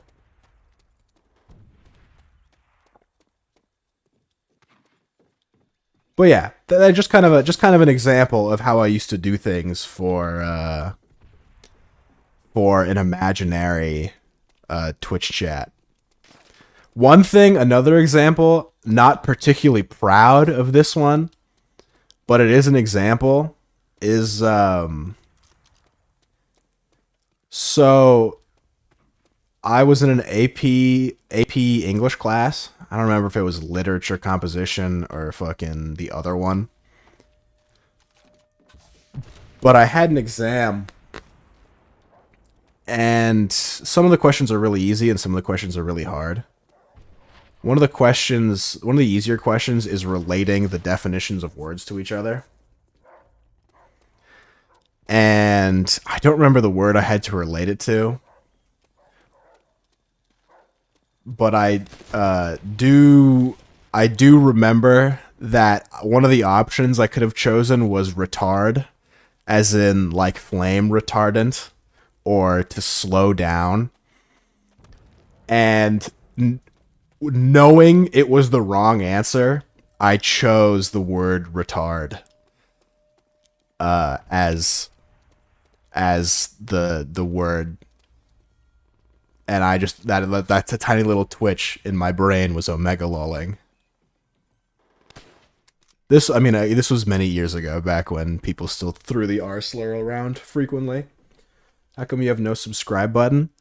I used to have a subscribe button, but then as I was researching my, some of the content creation, I came across this guy named Devin Nash. And he was basically talking about how affiliate is a scam. Affiliate is the thing that you need to get the subscription button. And he was talking about how most likely none of you are making money, and even if you are making money, the money you're making is not worth it. And I multi-stream, right? So I stream on YouTube and Facebook. And he was saying that you're better off streaming on multiple platforms rather than making the small amount of money that you are making on Twitch. And I thought he was making a very solid point. So I revoked my affiliate and I started multi-streaming.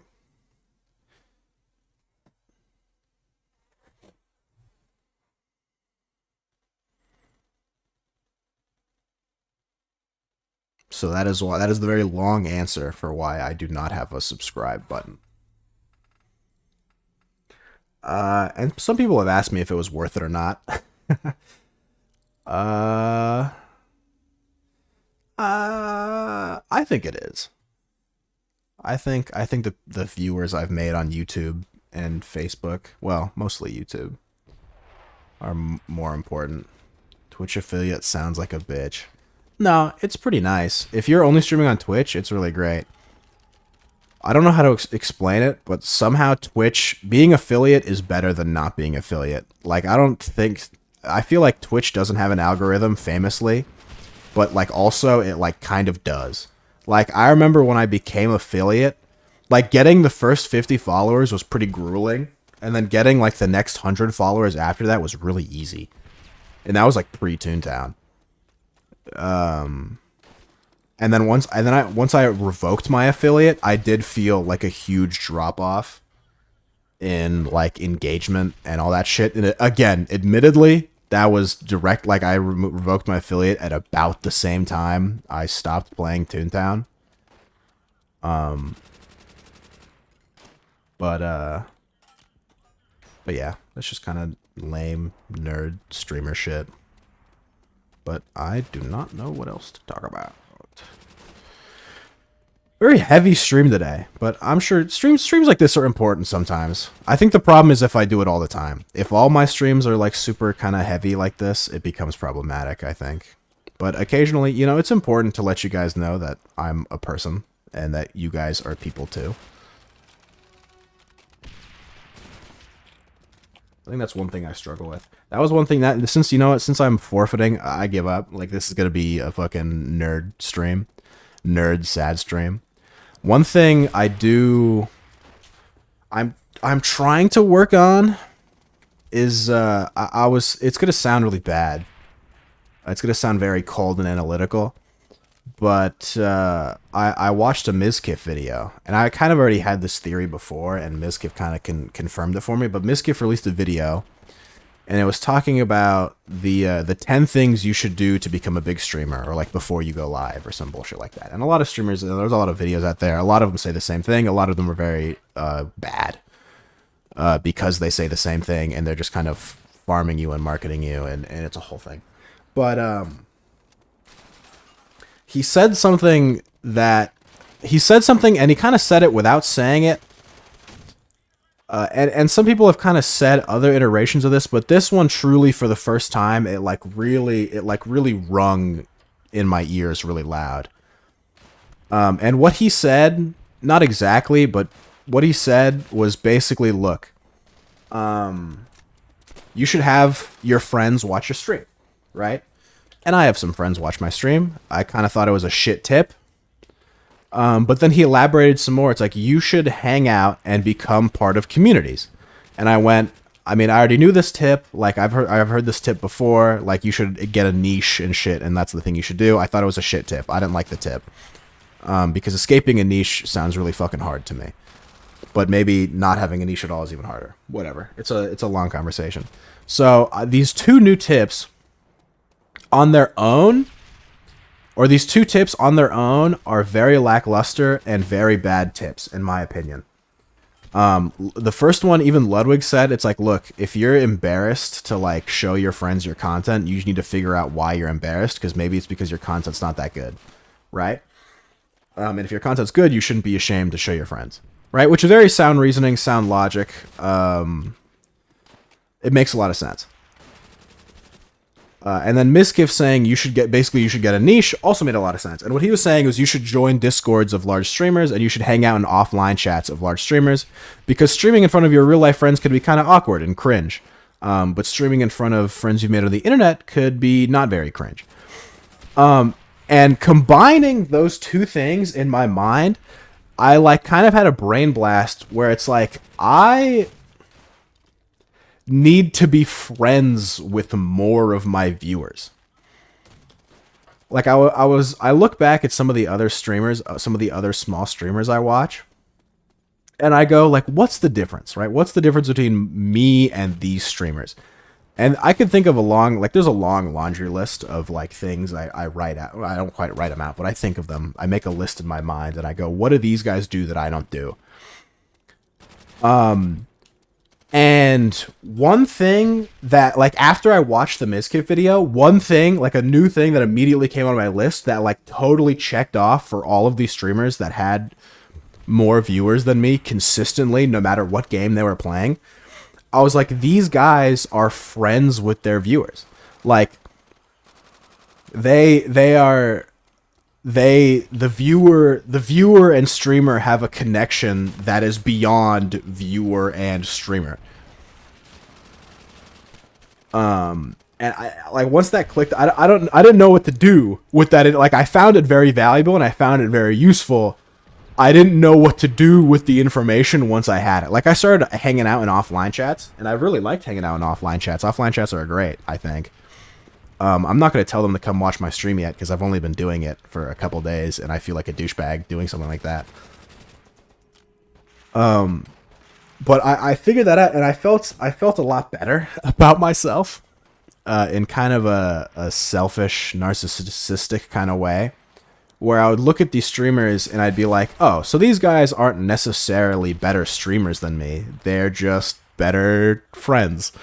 And now that I say it out loud, it sounds really hurtful because it makes me sound like I'm not a great friend, and I'm probably not. And then like you think about it, it's like, oh, they're better people than me, and it becomes like a very problematic thought loop that I don't really go down. But it made me feel better where it's like, oh, it's not that I'm like, bad at streaming or not entertaining. It's just that these guys don't feel, they don't feel obligated to watch me. And I don't want people to feel obligated to watch me, but it kind of is like that. It's simultaneously a positive and negative feedback loop where it's like if people feel obligated to watch me because they're my friend, then people will watch me. But it's not quite obligation, right?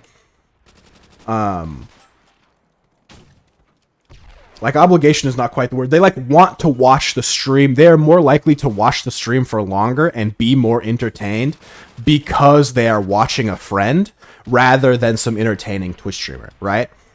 So like I've always thought, I always thought my stream has highs and lows. I've always thought that my streams have very high highs and very low lows, right? So like when people are having fun and it's entertaining, my stream is really good. People are like having a lot of fun. They're having a really great time.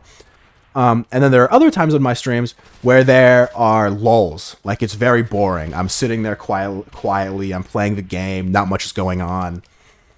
And originally what I thought I should do to solve this problem is I should mellow it out, right? I should make the highs a little lower and I should make the lows a little higher. And that way I can kind of retain people a little better so that newer people kind of have less of an expectation to be entertained. Because that's legitimately, like, that's what I thought. I thought I was doing, like, too good of a job being entertaining, right? And that's great for acquiring new viewers, but once you acquire the new viewers, they come back and kind of expect that same level of entertainment, and I can't do that for long periods of time. Ironically, I didn't talk when I went to therapy. I didn't talk to my therapist much about streaming, but one of the things he actually talked about was like, you should lower the hours you have streaming because the hours you're streaming are not very sustainable. Long term or any term, not for health reasons or for entertainment reasons. And I'm like, oh, that's like very smart. And he's like, you should focus more on YouTube and kind of a back and forth that I actually forgot about until now. That's funny how that comes back full circle. But then the idea that like, yeah, they're watching because they're watching their friend. Like it completely removes the idea of high and low, right? Because now if you have friends watching, they think the highs are great and they don't necessarily care about the lows because, as far as they're concerned, they're just kind of hanging out with a friend of theirs. Right, and that's kind of the thought process and thinking I've been thinking about this. And it's not to say people who don't watch me aren't my friends, right? I wouldn't say that. There are lots of thought processes and decisions and ideas I've come up with that are not bipartisan, meaning they don't work both ways. Like if someone who watches me likes my streams, right? That doesn't mean that people who are not watching me do not like my streams, right? Like I have viewers who have not shown up for long periods of times because of life, what have you. And every now and then the negative thoughts win, where it's like, why aren't they watching? They hate me, right? But ultimately, like, it doesn't work both ways like that. Like, they're busy, they're doing stuff, the schedules doesn't match up. And then they can only really watch one streamer at a time, or they can only watch a handful of streamers at a time. And some streamers, and naturally some streamers are going to prioritize over others. And I guess, here comes the nail in the coffin, where it's like, look, let's say you could only watch one streamer, right? Would you watch the streamer that's your friend, or would you watch the streamer that's not your friend, right? And naturally, you're going to choose the streamer that is your friend. There are so many factors that could go into something like this. I don't know all of them. Probably don't even know most of them. But and to circle it even further back to the idea where you are responsible for your life.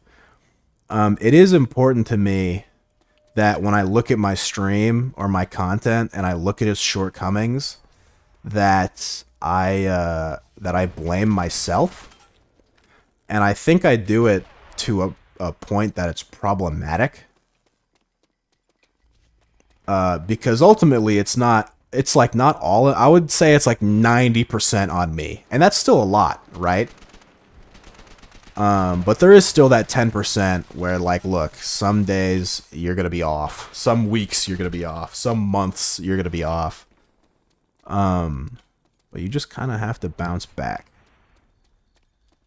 You kind of have to take it and you go, look, you have to constantly be analyzing for months and years. Like I've said, I mean, I don't know how many of you have heard it, but I've said, if I do this for 3 years, if I'm doing it for 3 years and I don't see what I want to see, I'm just going to quit. Like I'm clear, if I don't figure it out in 3 years, like, I'm never going to figure it out, and I'm clearly doing something wrong. I'm clearly doing something wrong, and whatever I'm doing wrong, I can't figure out, because I haven't. And I know I talk about like, it's important when you fall to pick yourself back up again. It's a good message. At a certain point, you kind of have to stop getting up. And I might be undoing all of the groundwork I've been laying for the last, whatever, like 2 fucking hours. But for me, like, realistically, I have to figure out what the fuck to do. I mean, maybe, I don't know. 3 hours is a hard. Look, it sounds harsh, but it's important to have deadlines. Maybe that's more of a thing. It's less about giving up, and it's more about, look, you have a goal. A goal that I think, I'm not saying, like, if I have, I don't want to be the biggest streamer in the world in 3 years. I'm not Ludwig, right? I need substantial enough growth. I need enough reason to continue doing what I'm doing, right? I don't want hundreds of thousands of viewers. I don't need to be XQC, but, like, in a total of 3 years, right? So I've already been doing this for a year and a half, right? So I have another year and a half to continue doing this. Like, if my average viewership, like, isn't above 10 or something, like, if I'm still, like, a fucking less than 5 average viewer Andy after 3 straight years of doing this shit, like, come on. I can't sit there and talk about, like, not giving up and persevering. It's just, like, it's too little for too long of a period of time for me to copium myself into doing it for longer.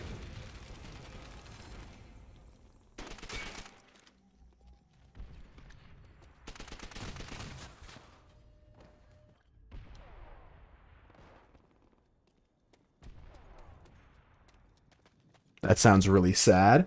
Yeah, it is. I mean, sometimes life is sad. And those are some of the cool parts. But it's sad if I fail. If I don't fail, it's a very invigorating and glorious journey that I've been a part of, right? I really hope you get the growth you're looking to get. Me too. But again, that's kind of part of that thing where I kind of need to, because right here's the perspective, right? It sounds really sad. I think because I don't know if it's. I mean, I'm not. I want to say you, but maybe not you specifically, or maybe it's not. I'm like. I don't want to say I'm reading the situation wrong. I think part of the reason why it sounds so sad is because maybe it's the sensation of I'm not responsible for the growth I get, right? But the whole point is that I am, right? I am responsible for the growth I get. I am responsible for people watching me and wanting to watch me and continuing to watch me. It would sound really sad if like it was a completely luck-based thing, right? But it's not a completely luck-based thing. It's a I don't want to say quite skill-based thing, but like it is up to me to get those things done. And if I cannot get those things done, I failed. I failed, and that's okay. It would just be another failure to add to my long list of failures that I have, in addition to the list of accolades I have. And admittedly, the accolades list is a little shorter than the failures list, but isn't everyone's? You know.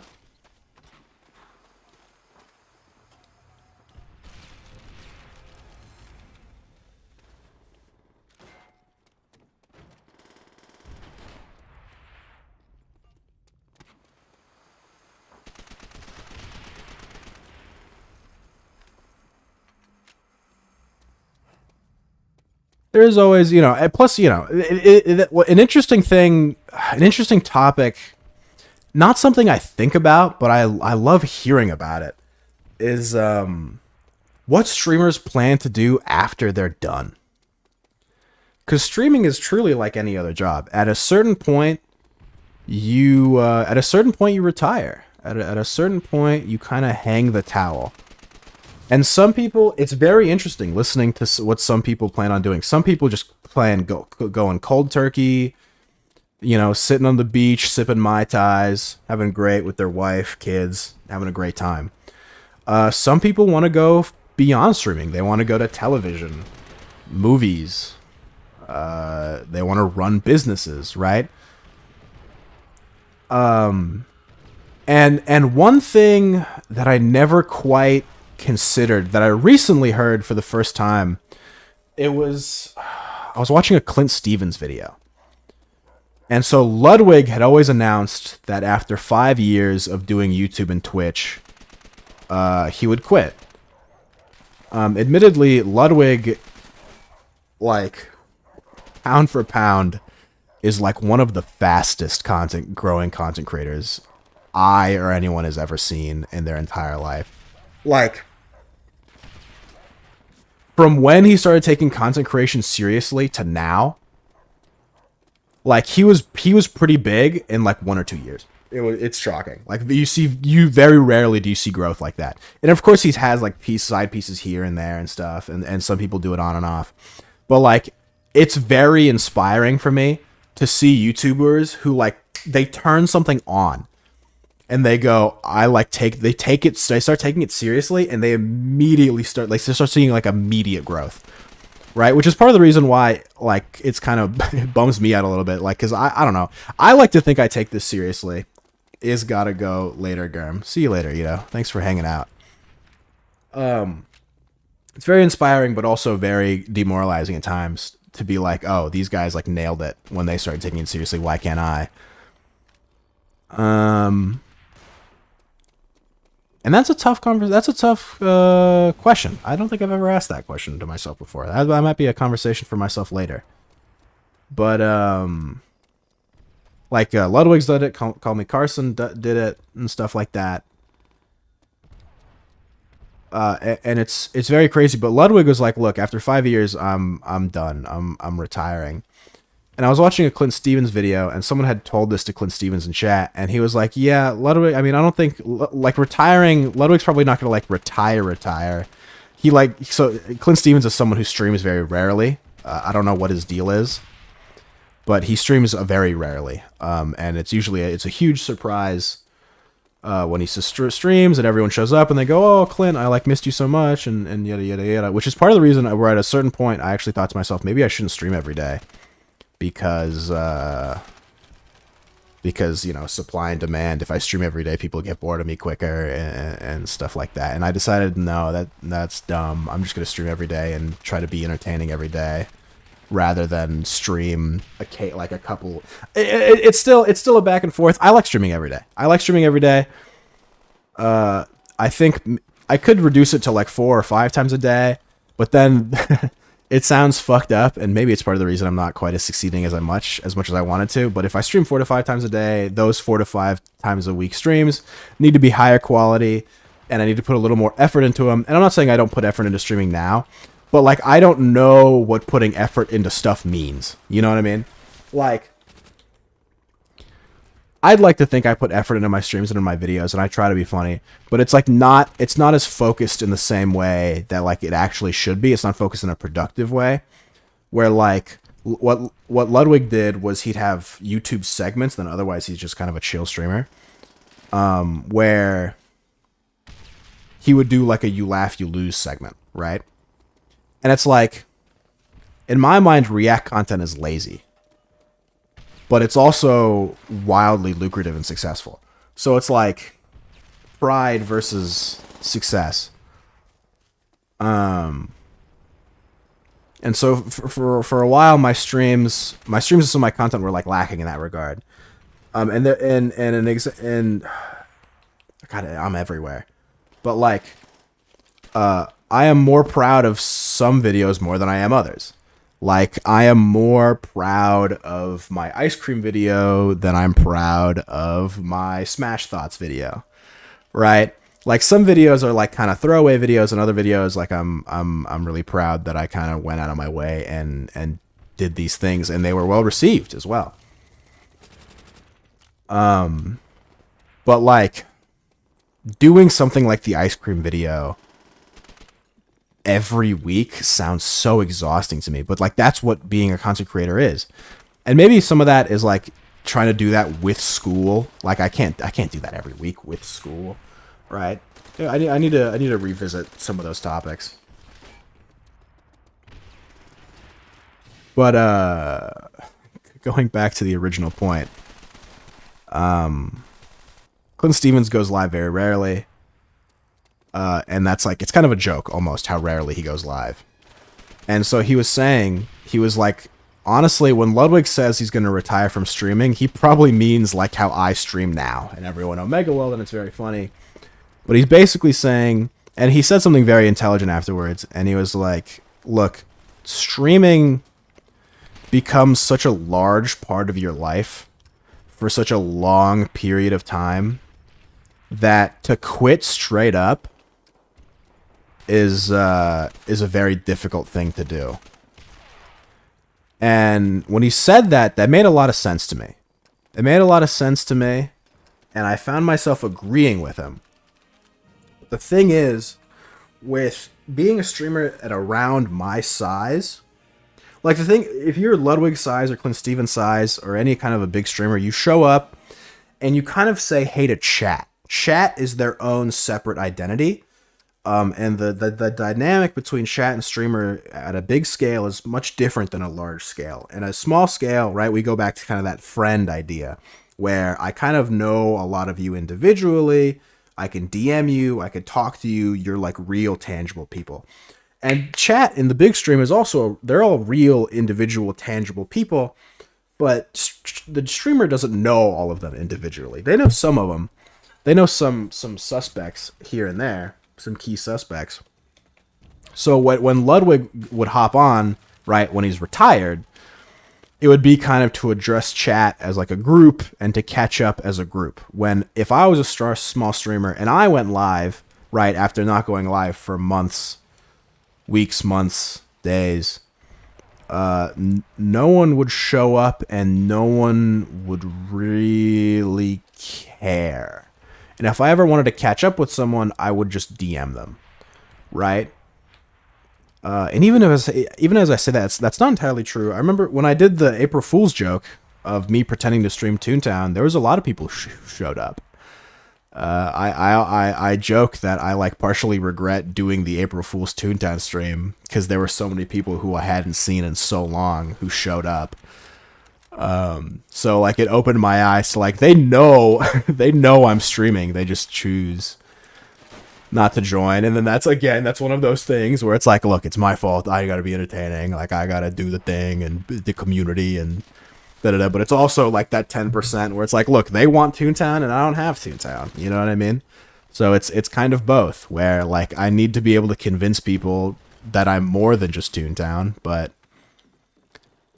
it's a catch-22 because to convince people you're more than just Toontown, you have to stream Toontown. Truly an eternal prison. But, you know. Also, now that circling back a little bit, that's part of the reason why I don't necessarily love talking about streamer stuff, is because it is kind of sad. It is kind of sad, and if you look at it, like if you look at a lot of people fail. A lot of people fail. A lot of people do not succeed. A lot of people don't even make it to the point where I'm at. I think even if you have an average viewership of like 5, which I don't even have, you're in the top 5% of Twitch with a average viewership of 5 people. And so if I want my stream to be a place where people laugh and have fun and enjoy themselves and are with friends and stuff. So talking about sad stuff, it's fun and it's fine in moderation. That's why doing a stream like this is okay. The problem is that this is like the default go-to if I don't know what to talk about. And I haven't done this this stream is definitely a lot more not emotional, but still a lot more raw.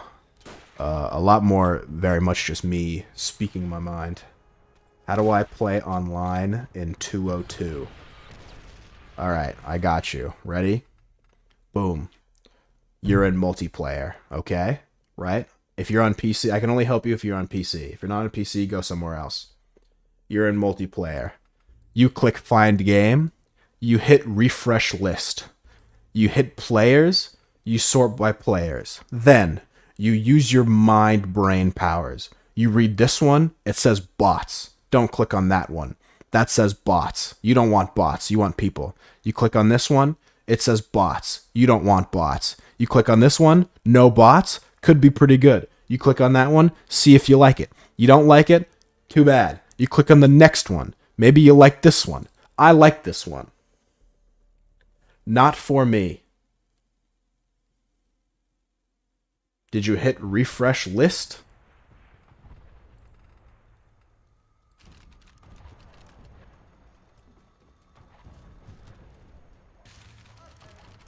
How do I register? Oh, they don't give out online keys anymore. I don't think you can. You have to go on YouTube for that.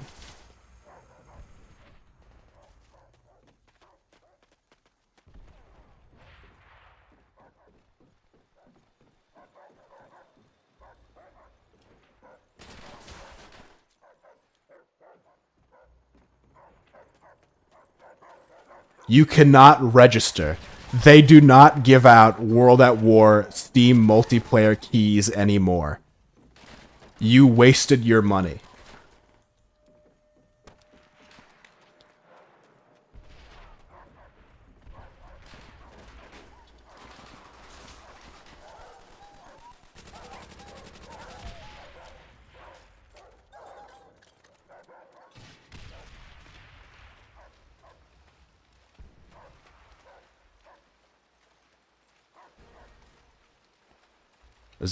Is that clear?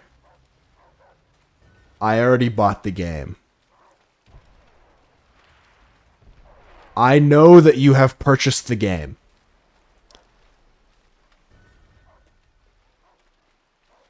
They do not hand out multiplayer keys anymore. They have not for several years.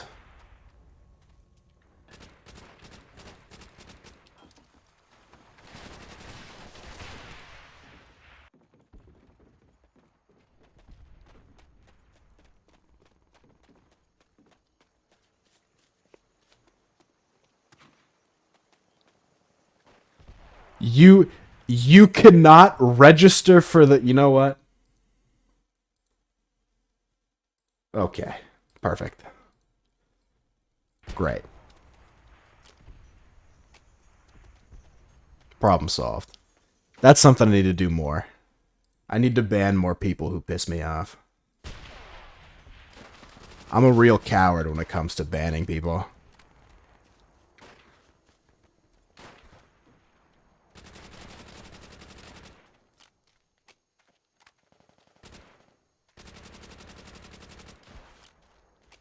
Where was I? Yeah, the stream topics.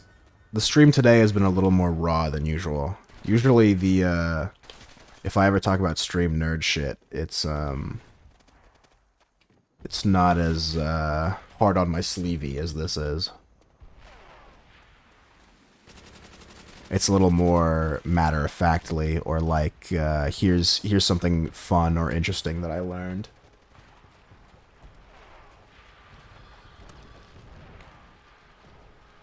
But streaming and content creation is a very emotional thing. It's, you are bearing your soul to the world. I think there's a I like listening to you talk about stream stuff. Yeah, some people do, some people don't. There's a Jim Carrey quote, and he talks about how when he talks about the movie business, but it's all kind of the same. And he talks about how you can either Jesus. You can either like become this facade and like become this caricature or character that you portray to Hollywood and lose your true self, or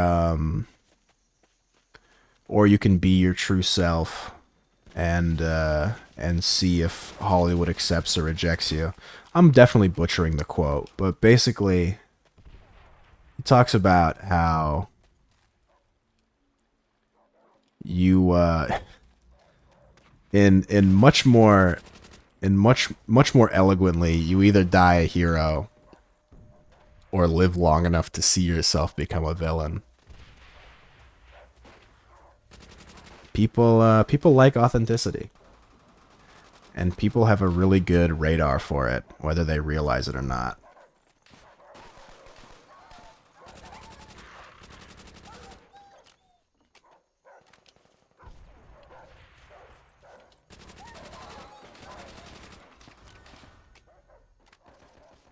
That fucking Rossellini guy threw me off my groove so hard.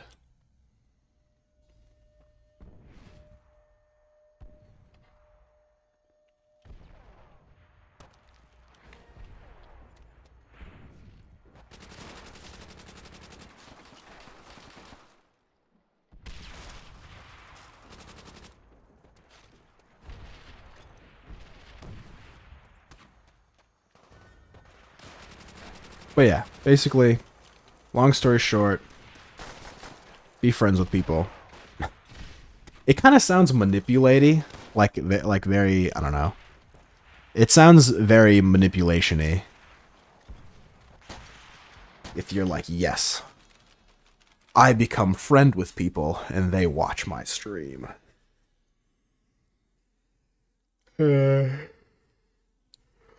But it's not like that. At least not intentionally, I don't think. If I were to do it, that's how I'd do it. I don't know. It's kind of something that happens just kind of by chance. The more you hang out with someone, the more you're going to like them, or the less you're going to like them.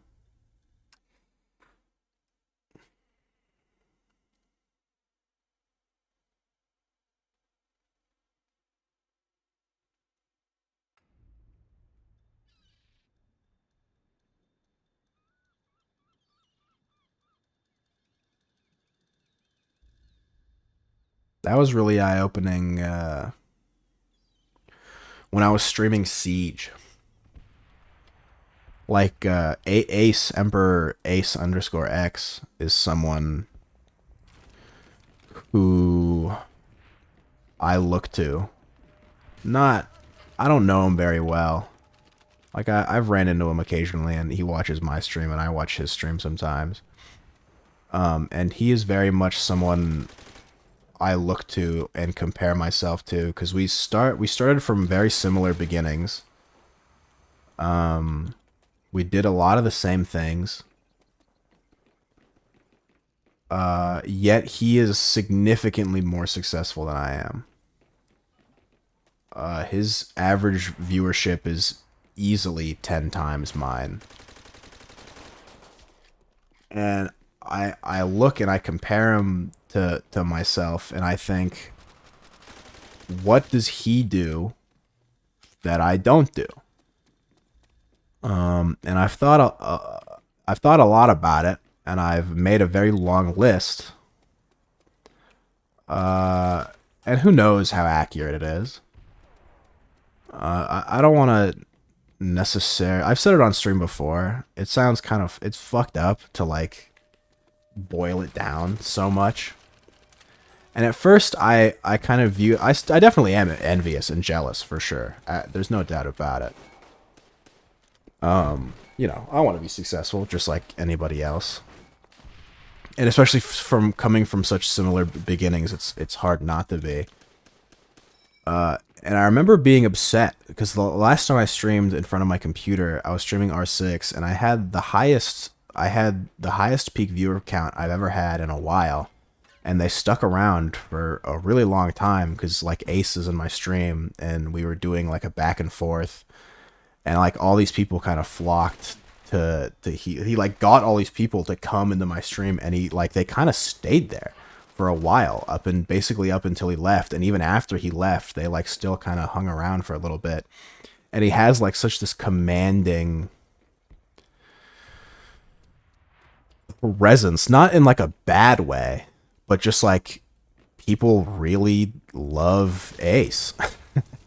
You know, what, like, it's like, because I would always look at it, from such a surgical standpoint, where like originally what I thought, right, was like the reason Ace has viewers and I don't was because of the games he played. That was always kind of my idea. He always kind of put community first. And it's so funny because I've always thought that. I've always thought he put community first, and that's why he like went ahead of me. And I'd like to think I would put entertain and content like before community, which is like not right. That's not like at my level. That's not the good move. I would always like prioritize making jokes or trying to be funny over like, you know, playing Toontown, right? And so what he would do, as I saw it, right, was he would play games like Toontown, Roblox, Left 4 Dead 2, stuff like that, and he would play games that would involve the community, right? And I always viewed that as a negative, because I tried doing stuff like that, and I found that the viewers could never last. The difference is... Oh god, the strings are all connecting. The difference is that Ace does it, or did it for long enough, where he became friends with the people he's playing. And that's why Toontown worked out so well. A lot of my recurring viewers come from Toontown. I streamed Toontown for 250 hours. To this day, it's still my most streamed game. And it's because people hung out with me long enough that they viewed me as a friend. And it's weird that I'm kind of only seeing it now. But like, kind of the ladder continues where it's because I would always view viewers who only viewed me for the game as a bad thing, because I would only play the game for a little bit, and I still do only play the game for a little bit, and I still view them as bad for me, right? Every streamer's path is different. But if I would just, if I played Payday 2 for longer, I played Payday 2 for like 3 days. And a lot of the Payday people still come back. They liked me, right? Now, if I played Payday even longer, they would probably like me more. Until I no longer needed to play Payday. So Ace like played Toontown for a while. And I have no idea if he thinks about this to the same degree that I do. Remember how I was talking about how it's important to have one thing to obsess over and then a friend who also obsesses with it. One of the things I need to find is a friend that obsesses with it. I do not have that. I just kind of connive in the corner of my room. Unfortunately, none of my all the streamers that I'd known, none of them take it as seriously as I do. Ace, if someone were to, like the person, I would imagine Ace would be the person who would, because I think I asked Ace a little bit. It's like, oh, when are you like booting up the YouTube channel? And he said he would soon at some point. So maybe that's something to look forward to. But that comes with a lot of learning on its own. Lord knows. If you think I know or like I think too much about streaming, fucking YouTube is just a whole nother game. But yeah, he played Toontown, he played Roblox, he played Left 4 Dead 2, a lot of community games, and he made this community of friends. And the thing about that is not only are you making a community, not only are you becoming friends with people as a streamer to the viewer, right? Your viewers are now becoming friends with each other. And they're like, the source of this friendship is now your stream, right? So you're creating this huge emotional web, which is really fantastic. And again, I don't know if this is something Ace has thought about or if this is just something that he did or anything like that. But if from like an analytical perspective, this is what I believe is happening.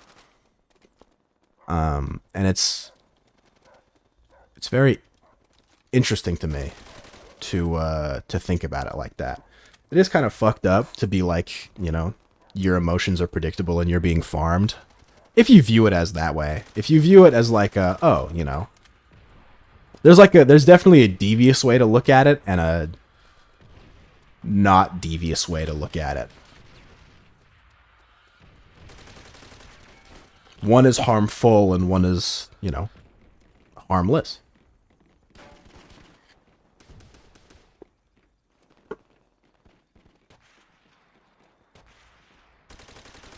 But yeah, you know, the list could go, you could go to like Horseplay, right?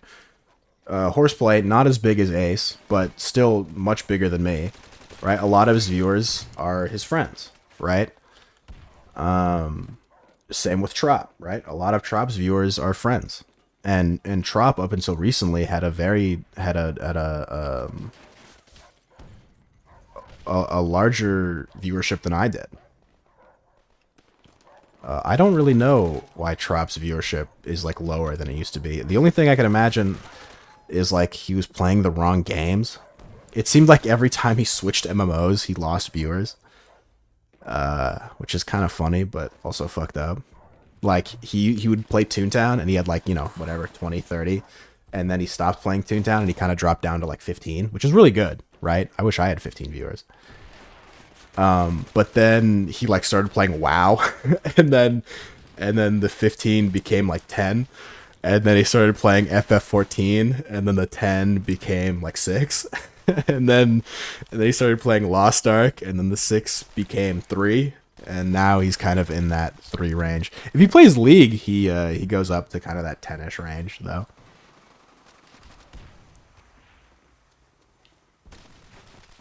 But yeah, it's you know, it's tough. It's tough, but it's fun. It's fun and it's tough and it's heartbreaking. It's all the emotions. It's all the blood, sweat, and tears. That's what makes it so beautiful. One of the things that is tough. It's very tough to to analyze streaming like unemotionally. I'm not saying like I sit there on my Twitch tracker on my Sully gnome and I just cry over my stats. Like it's very tough to if you say you don't like a streamer, 9 times out of 10 like the streamer is going to view that as like you don't like me. And that could be true. That could very well be true, and you know, that's okay. You're not supposed to like everybody. But from my perspective, it's very like it's very much like I don't like your content. There are some streamers I straight up just don't like. I just don't like them as a person. I don't like them as whatever. And there are some streamers that I don't mind as people. I just don't like watching their content. The problem becomes that a lot of people's content is just them as a person. So when you're saying something like, I don't like your content, you are saying, I don't like you as a person. And so it becomes very emotional.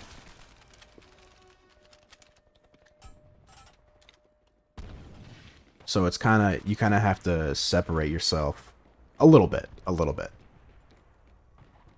Because your content is still a huge part of you. Or you are a huge part of your content.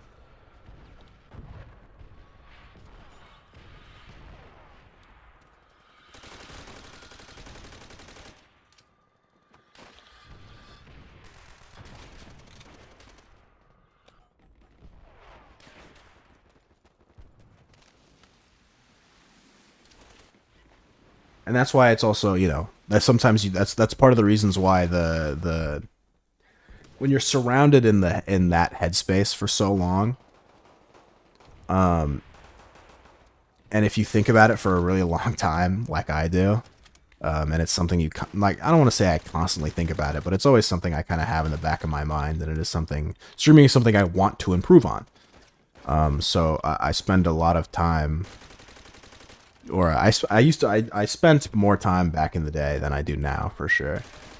There's a part of me that does feel like I can't learn any more than I already know, but that's just not true. I could always learn more. But, fuck. What the fuck was I talking about?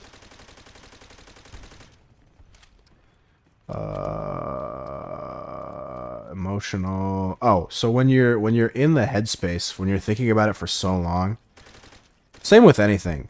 It's tough to not let the negative thoughts win sometimes. And sometimes the negative thoughts do win, where it's like, they hate you specifically. Quit streaming. You'll never make it big. Who are you? And that, I mean, I'm sure that's anything in the case of anybody's life, right? I mean, I have thoughts sometimes where it's like, my friends hate me. My family hates me. I'm worthless. But you're not.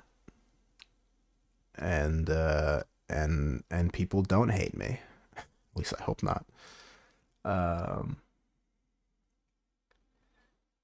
And it's just kind of something you have to remind yourself. There's a John Mulaney quote that at this point everyone knows and has been overused.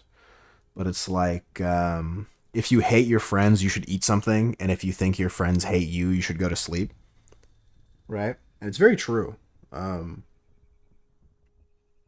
Your mood is very dependent upon your physical body's status. Especially food. Like there are tiny little microorganisms that live in your intestines. People don't really realize that, and those microorganisms are the things that help break down the food that are turned into fuel and nutrients. And those tiny little micronutrients are very responsible for your state of mind.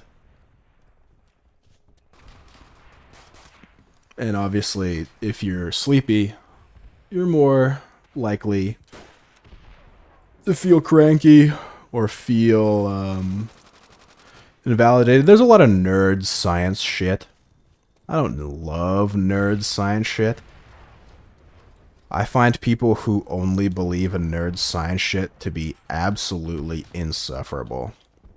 I think the idea that there's no spirituality in the world is so frustrating to me, and I need the idea that there is some sort of spirituality to just keep some sense of excitement and and and some form of wonder to me to keep things lively. I find people who only value, like, if you're like a huge science is the answer, I don't believe in anything else other than that, I find you as annoying as someone who's like God is the answer and religion is everything. Like, you are both equal evils to me. Believe in something, you know what I mean? Like, believe in magic tricks or something. Just there doesn't have to be a reason for everything. Ghosts are totally real. They totally are. Right? Just anything. Just something. So just believe in something extra. Bigfoot. Something extraordinary. There doesn't have to be a reason for everything. Fuck. I actually like it sounds bad, but I actually like anecdotal evidence. In certain instances, I like anecdotal evidence better than non-anecdotal references. I find when it comes to things that require forging your own path and a sense of discovery, I find that I prefer the much more intimate anecdotal approach rather than the scientific mathematical approach.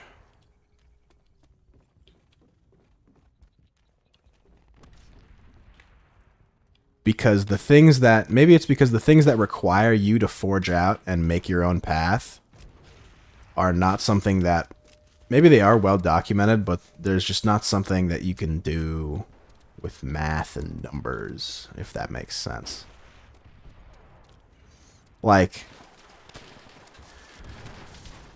how do I explain this? I'm sure you can figure out a way to become a big streamer with math and numbers. But, like, that just sounds so yuck to me. I don't know. Like, I know I'm talking about a lot of nerd shit as a streamer. Like, I've been talking a lot of nerd shit as a streamer. Like, well, usually I talk more nerd shit as a streamer. But, like, the epiphanies I've had recently when it comes to streaming is a lot more like, oh, a lot of the bigger changes, whenever I feel like I make a breakthrough in content creation, it's less about, like, what font do I use? Like, how many tags do I put in the YouTube section? It's not like that algorithm-y shit. It's more like, oh, I, like, need to put myself out there more. I need to be more vulnerable. I need to be more sympathetic to people's experiences and shit like that. It's not like the cold calculating stuff is hurting me more than it's helping me. Right? So that's why kind of that scientific-y shit bothers me. And when in high school, I was like a pretty competitive and high-ranking, not to toot my own horn, shot putter. And towards the end of my career, I was fucking losing my mind. I was trying to, like, I was overanalyzing, and I was trying to figure out, like, what the fuck was wrong with my technique and all this and that. And all the while, like, looking back on it, I realized I just needed to, like, fucking want it more, man. Like, looking back on it, I kind of hated what I was doing, and I didn't even really want to win, and, like, all this shit. Like, if I just, part of that was because I was overanalyzing so much. But, like, I just needed to, if I just sat there and I was like, look, you just, like, need to fucking, you just need to want it. Kind of no other way to put it. And I could have sat there, like I would look over footage of myself throwing for hours and hours and hours, and I would nitpick every tiny little thing, and I would try to fix them. And some of them I could fix, but it just wasn't enough. Never really was. And I think it's the same for this, where I could sit there and I could nitpick shit like, you know, I when I'm editing a video, my subtitles are a few pixels too high, you know, or I'm not streaming during the right hours. The optimum streaming hours are from this to this, and shit like that, like the right game category. And it's like it's not that complicated. Nothing really is. Usually the stuff that fucks you up, and this applies to every aspect of life. The stuff that's really important, it's the simple stuff, man. It's not like the overcomplicated stuff that takes hours and hours of pondering. It's usually the real simple stuff that fucks us up the hardest.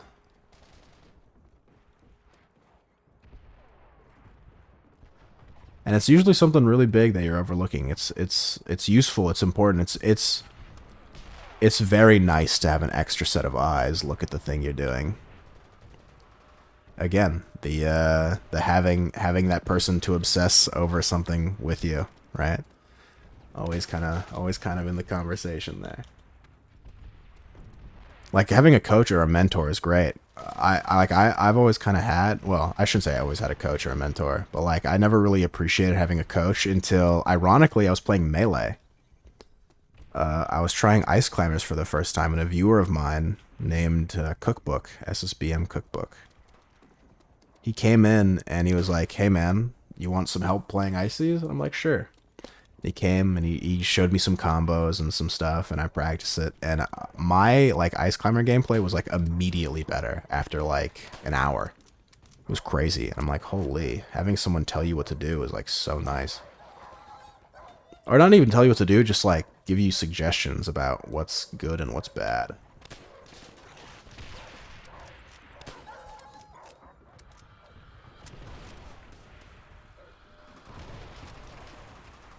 Ugh, my throat is starting to get sore, or like my tongue is starting to get sore. I don't think I've ever talked so long and uninterrupted for like this, which is weird because I'm a streamer.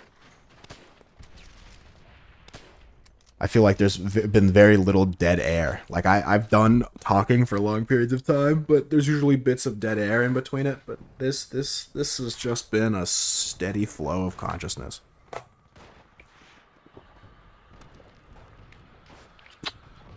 Ugh.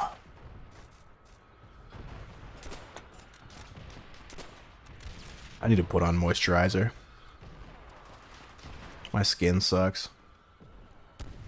I need to take another shower too. I think I accidentally gave myself a chemical burn with my shampoo. Like a combination of my shampoo, and since I don't shower, I get... well, I do shower, but like not enough. And I have a really bad dandruff problem, so if I don't shower for a really long time, it gets really bad. So like that in combination with my really aggressive medicated shampoo, I think I gave myself like a rash or something, or a burn. But it doesn't hurt, it just looks gross.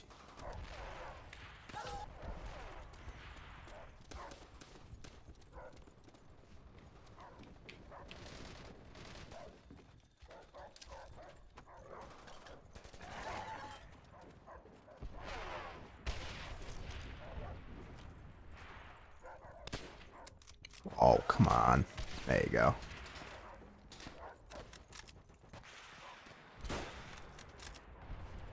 That's kind of it. I think I'm done talking about my spiel. I feel like I've said everything. I've said a lot of the, like a lot of the streamer stuff. At least some of the new streamer stuff that I've learned recently. I think the old stuff I've already talked about and repeated, but those are some of the new thoughts I've had.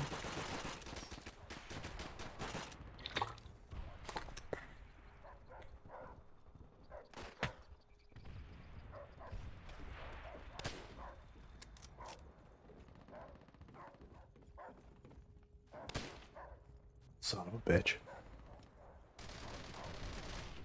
Was he sound whoring me? Surely not. How does someone always have dogs?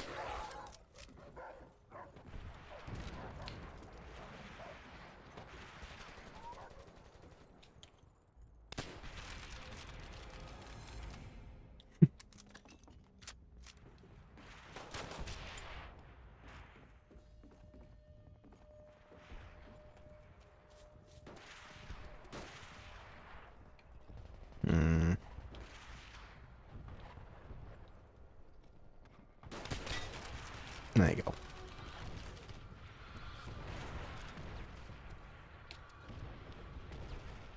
There is someone up there. What the? Ow. Oh. No, that doesn't make sense. Oh, nope, there he goes. I thought maybe he was just downed or something, but maybe not.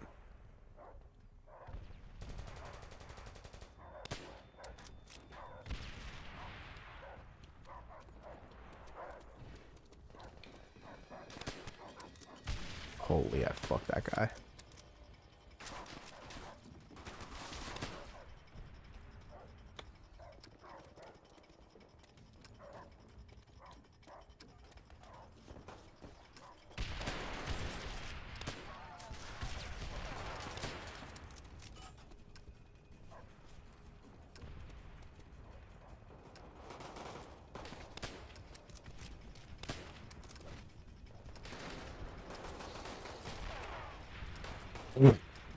You're hacking. Who is hacking? M1 exam?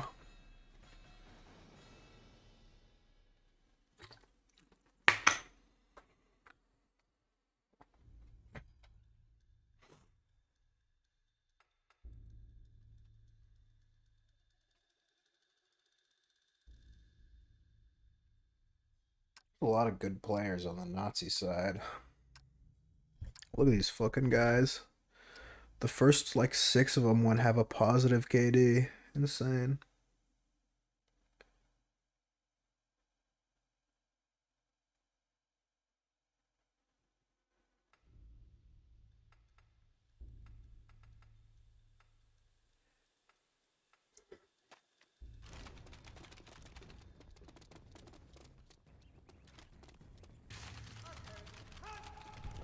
I want to stay up later today. Actually, be right back. Let me check my phone real quick.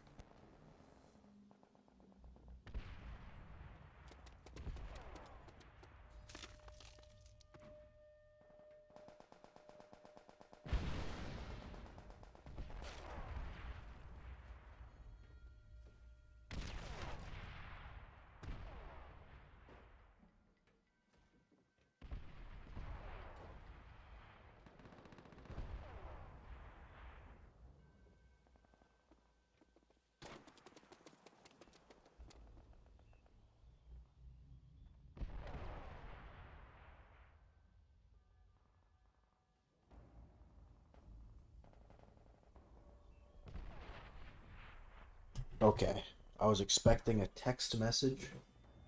I have not received that text message quite yet.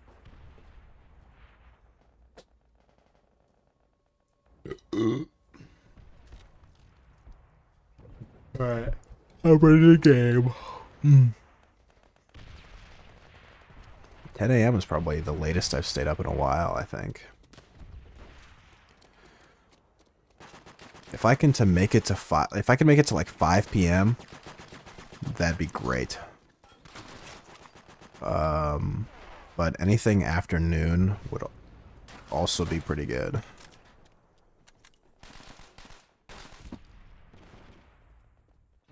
The goal is to basically, if I fall asleep and sleep for 8 hours, will I wake up after midnight?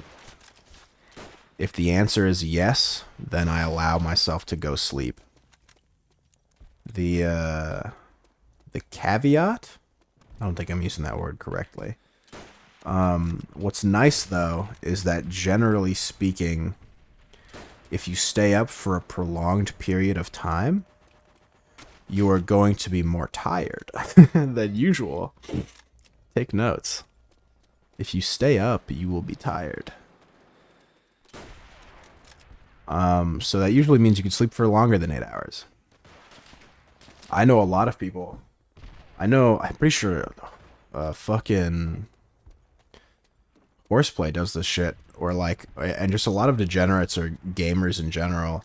They're on like a 12-hour sleep cycle, which is kind of insane if you think about it, where they're basically awake for 12 hours and they sleep for 12 hours.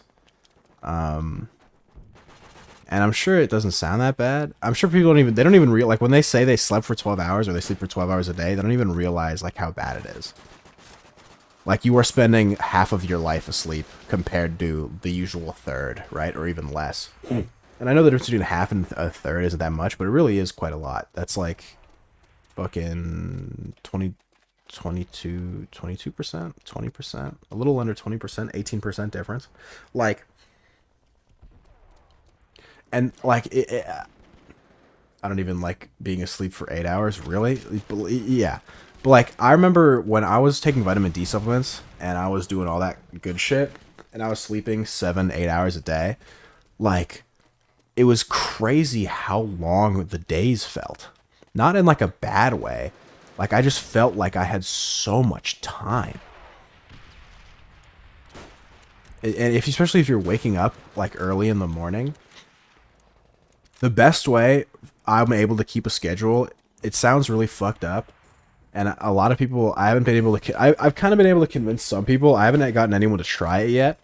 The best way that I'm able to maintain a good sleep schedule, like that I'm really happy with, is if I go to bed at 5 p.m.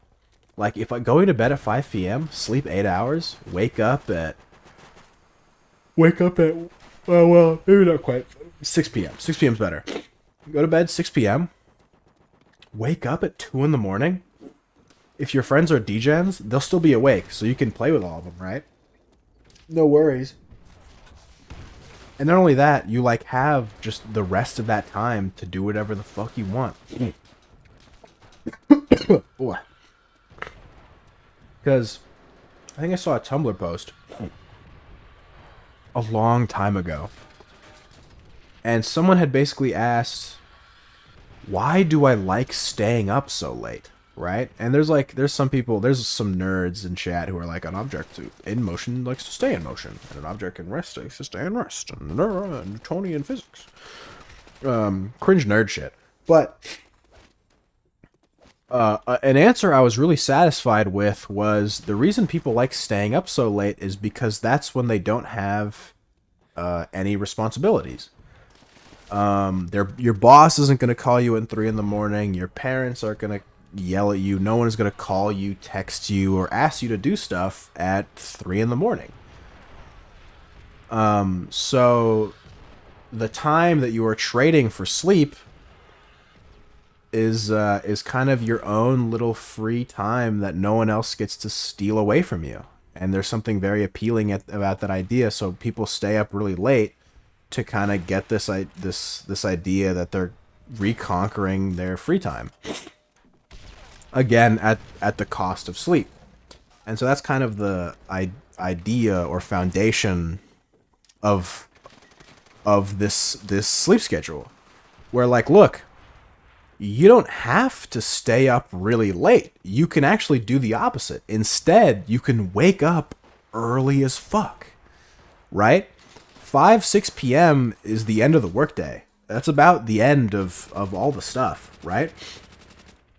You go to bed at 6 p.m. You wake up at 2 in the morning. You now have from 2 a.m. to 6 p.m. to do whatever the fuck you want.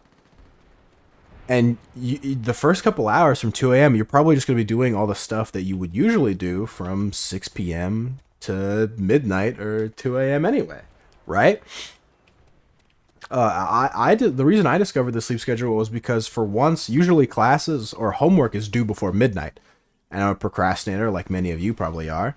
And I would wait till the last minute and I would do it just before midnight. But this term, all my homework was due before class rather than before midnight.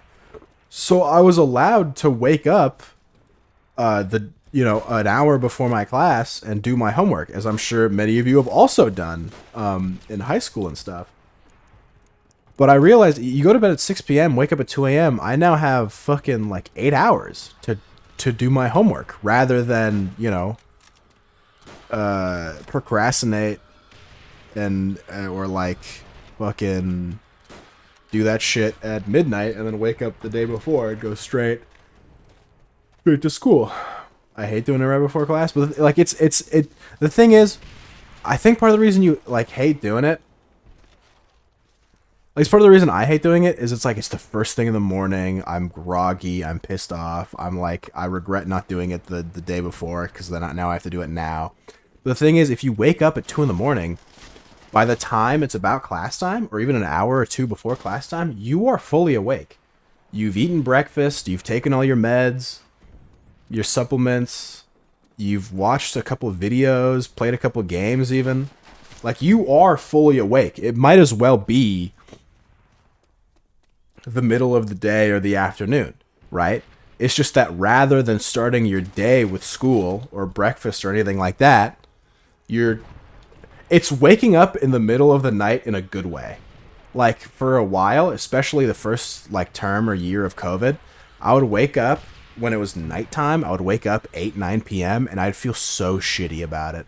Like, I usually don't care what time I wake up, but like it was starting to weigh on me, the fact that I was waking up in the nighttime. But like waking up at 2 a.m. is actually like, I actually felt good about waking up at 2 a.m. rather than at 8 p.m. I'm worried about the time constraint being so close. If it takes long, I'll just eat into my sleep. Well, that's what I'm saying. I'm like, you go to bed at 6 p.m., you wake up at 2 a.m. If you have class at 10 a.m., you have an 8-hour window. It's tough. I know what I know that you're saying in your instance, waking up before school at like 6 or 7 a.m., where you only have, an hour or two. But what I'm saying is you're not giving yourself an hour or two. You're basically giving yourself a third of a day before.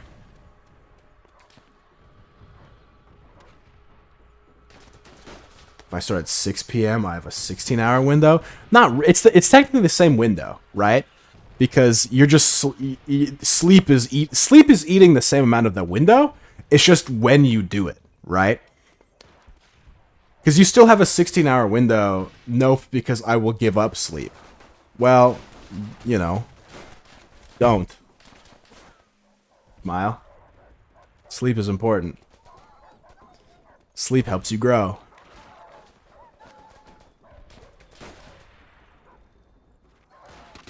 But then again, you are a fucking comp sci major, right? So, like, your shit is just cringe in general.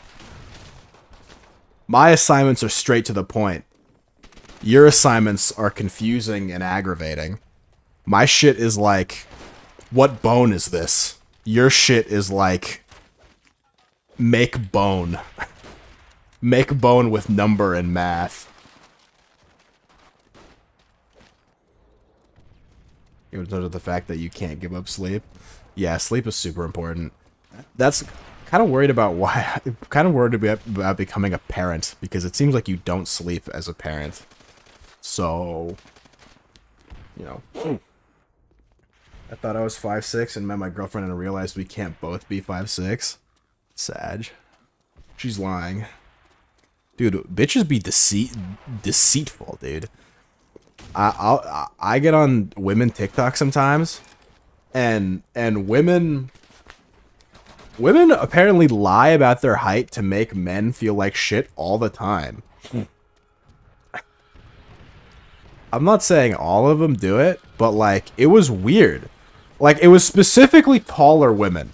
It was specifically taller women that, like, they would, if they ever met a guy who said they were 6 foot, and every 6 foot guy, every person who's close to 6 foot is going to say they're 6 foot. And there were all these women who were 5'10", right? Or like some around the 6 foot range.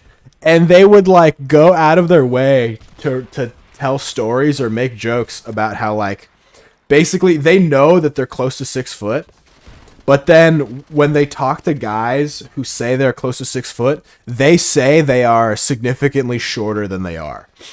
Right? They like play the reverse game. I saw this TikTok and this girl was like, my 5'10" ass telling a 6 foot guy I'm 5'8", so everyone thinks he's lying about his height. Right? Which is super fucking funny. I think it's great. It only works if you take other people down, though. It doesn't work if you try to boost yourself up.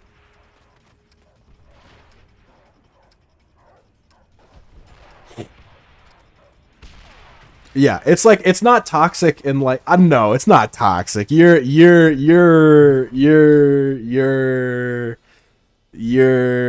a lib. It's not toxic. That's just good fun is what that is.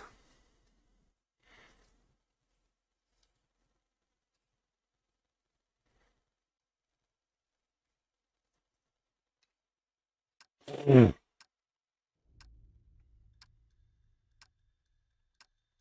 People like throwing the words. People like throwing words around all willy-nilly, like toxic and gaslighting. You don't even know what that word means. What the fuck? Who's Spungoid?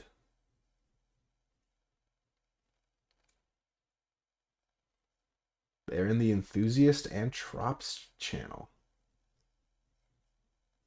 I think I've definitely talked to this person before. Nah. Whatever. Well, they DM'd me saying slept. Neat.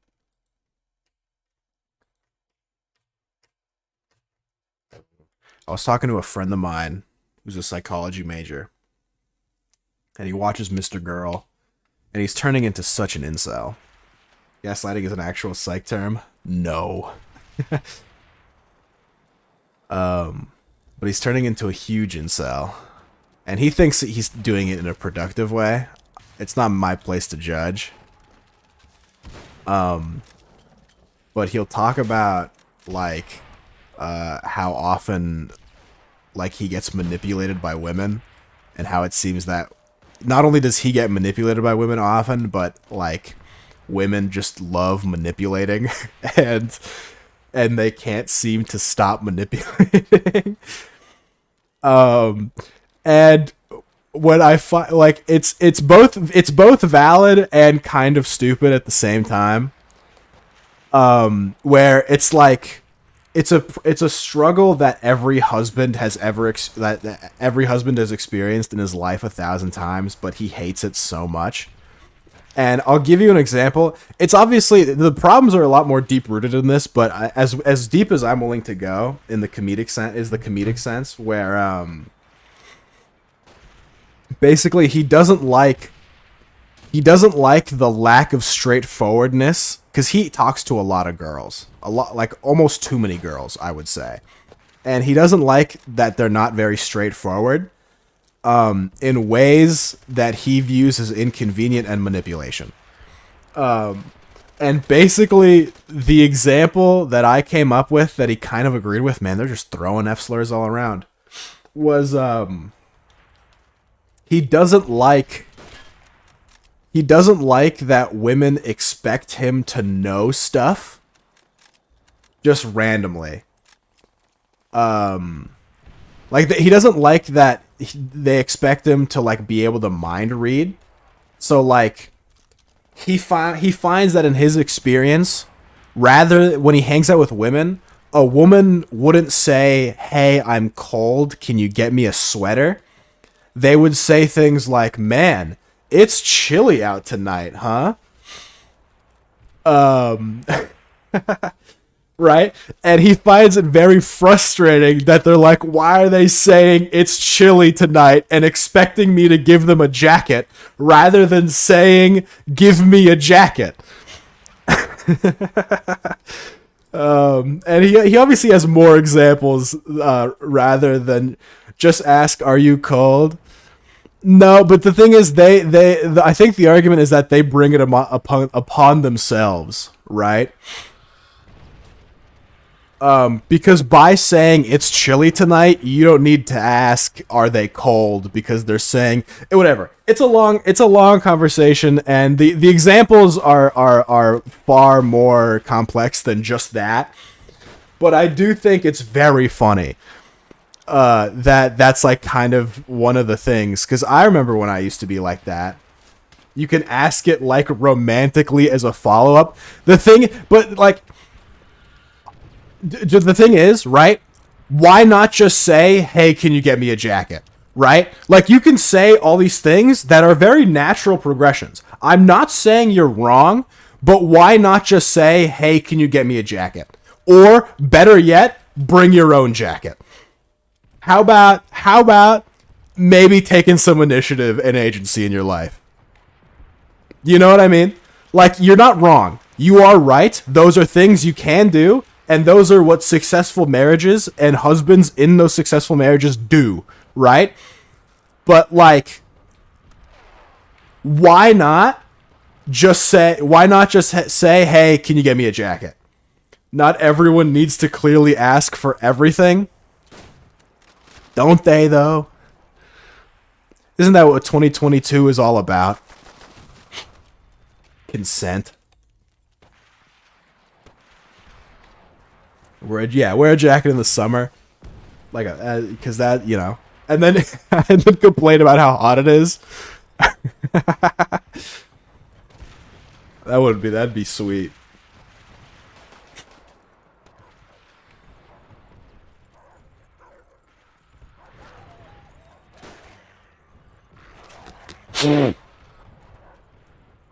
And basically, he just says it's very frustrating to him that people can't be straightforward. Maybe one of you sighs about something, you're not going to always tell your partner, "I'm sad/sick of something." Yeah, but you should, though. You shouldn't have to play games with your partner.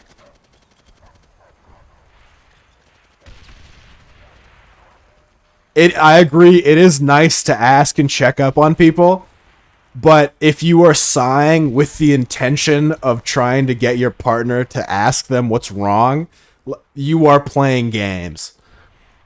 I think it's very different to check up on a partner is very different than like doing something and having an expectation that they'll respond in a certain way.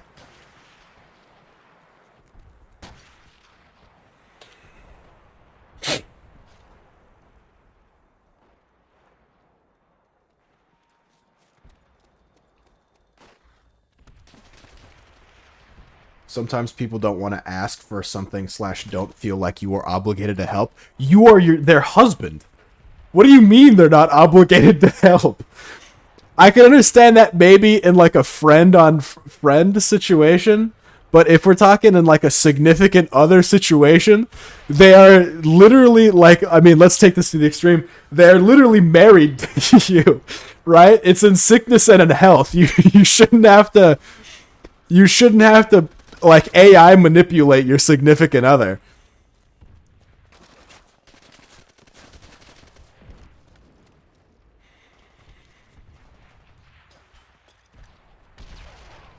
If we're talking like friend to friend or even stranger to stranger, you might have a point, right? And even then, I still might say it's a game, because they're very clearly trying to like get your attention, right? But in the significant other scenario, that's absolutely like they're being annoying, kinda low key. Then you're reducing everything to a game.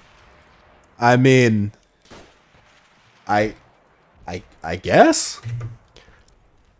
I don't think like if your child says "I love you,"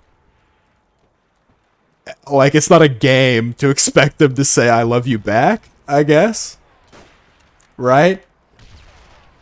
Major problem with game is it implies that there's manipulation. I mean, there kind of is, right? Like it definitely like there like you were manipulating the person into doing the thing you want them to do, right? Like when you sigh, you expect the person, if you're not strangers with the person, when you sigh, you expect the person to ask you what is wrong. And then if the person does not ask you what is wrong, the person is now more upset. Right? It is an organic emotional thing. It's not some test a girl does. I think it's both. I think it's definitely a test for some girls, absolutely.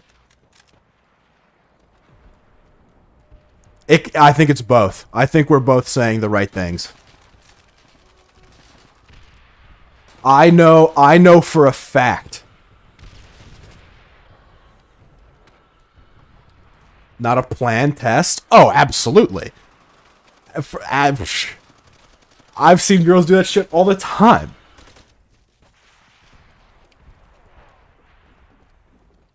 I can be walking with my partner and fall. Okay, yeah, and then if your partner asks, "Are you okay?" Yeah, sure. That's not manipulation. That's you being a decent human being. Right, but that's like an accident. Right? Like that's, you know. Like in the sense of the jacket analogy, like it's hard to sit there and be like that's not a game. Cuz it like definitely is a game. Like they're clearly trying to coerce some sort of romantic like movie like fucking interaction scene from out of you, right?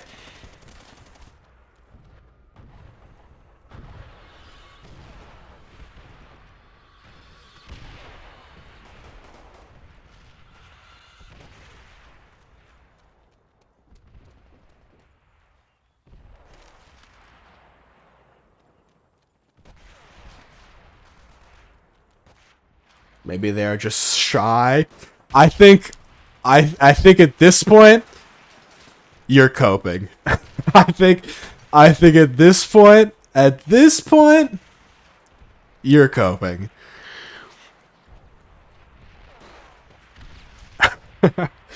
I think maybe maybe at this point you're going a little too far.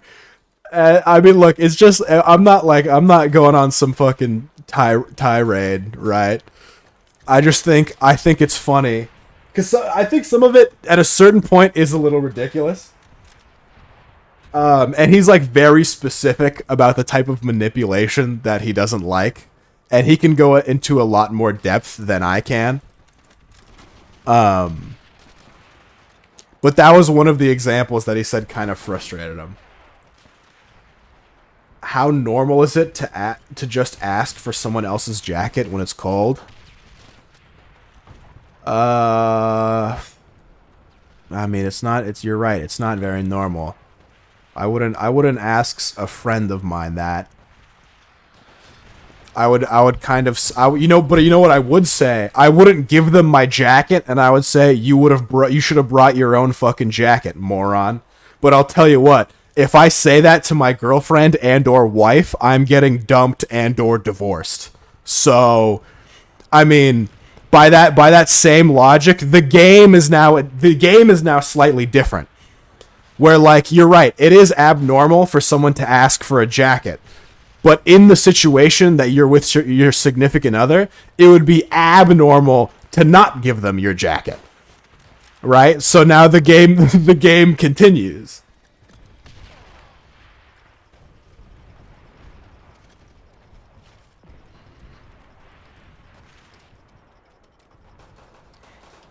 And ultimately it comes down to why didn't they bring their own jacket? Right?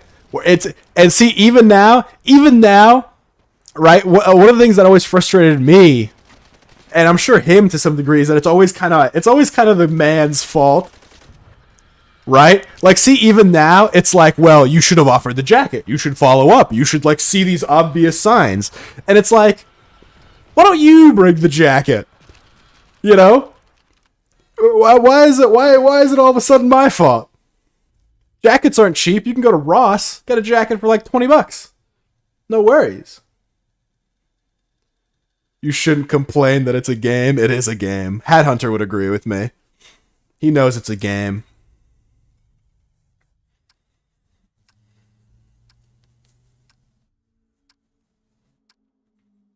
But the thing is, Temak, it is a game.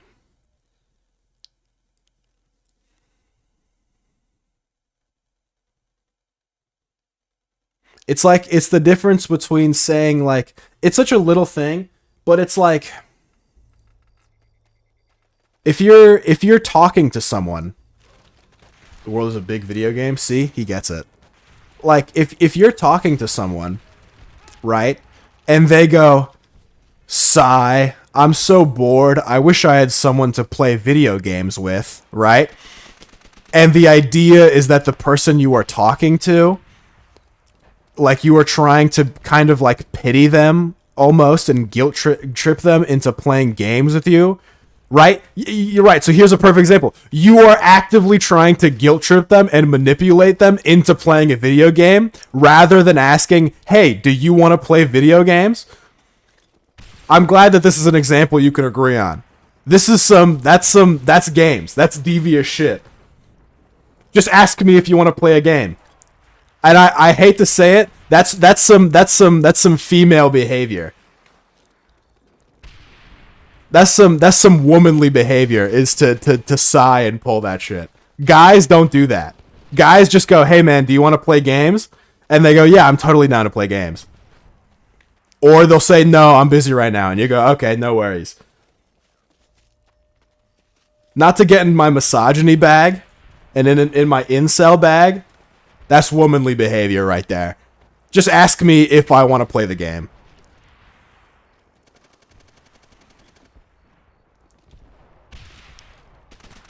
Oh, fuck, that's a good guy. That's absolutely, like, in that instance, that's absolutely like a guilt trip manipulation thing. You can't convince me that it's not. What is the problem? Well, it's the idea is that it's like you are trying to fool me rather than have like an equal conversation. Right? Like if I'm upset, right? I don't go to my friends and go, oh, I just, I don't sigh really heavily and talk and then like ask them to ask me about my day. I go, man, I had such a shit day today. Like, I had a flat on my bike. Is it just as bad to say I am bored and playing myself? Could you play with me? No, that's totally okay. Because you are being clear, you are asking them to play the video game with them.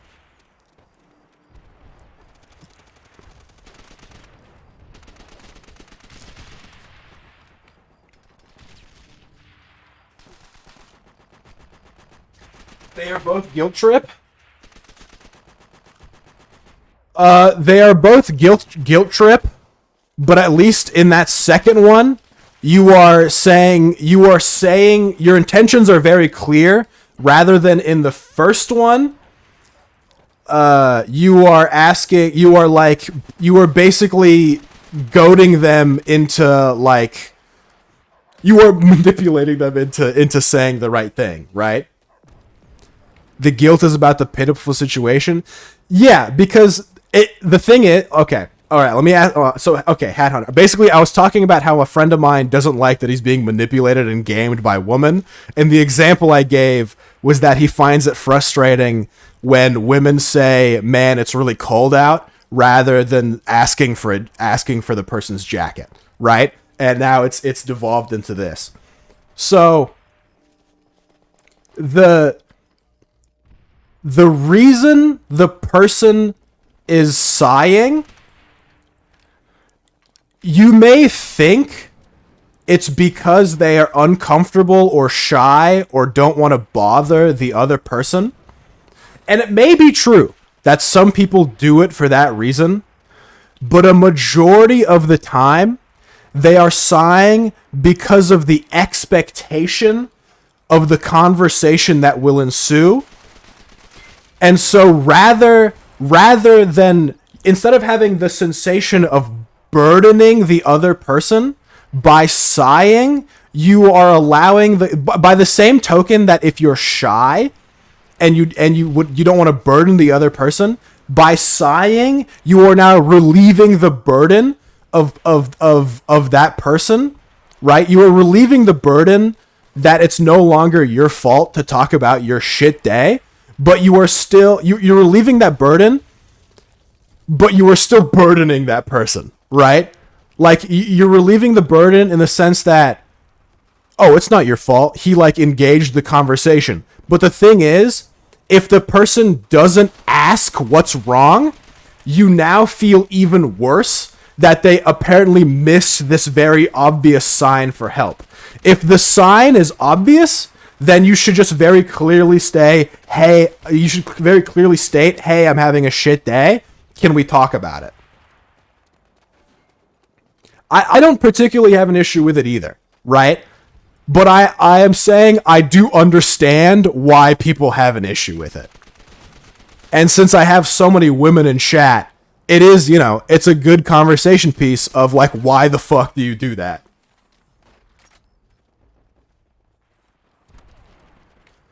In the clear one, you are manipulating them by directly asking and requiring them to now reject your request if they don't want to. Yeah. So they have the option to accept a request rather than in the other one where if they don't accept, something bad happens, and if they do accept, the normal thing is supposed to happen. Right? So in one instance, it's like a yes or no, right? And in the other instance, it's correct thing versus wrong thing.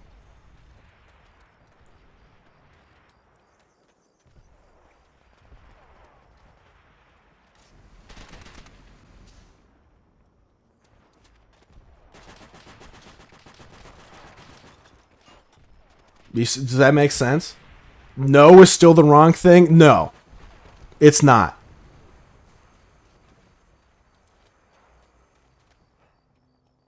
Because no is just no.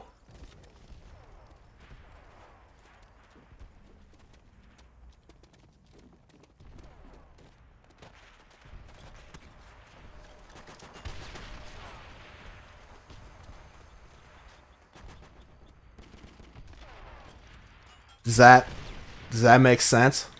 I mean, it clearly doesn't. You're still very confused. I'm lonely, can you play with me? No.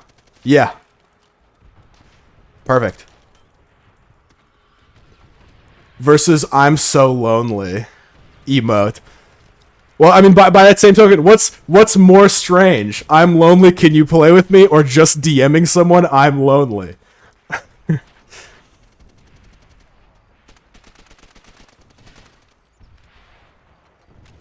That is not a response that makes the other person happy. They're not happy to begin with.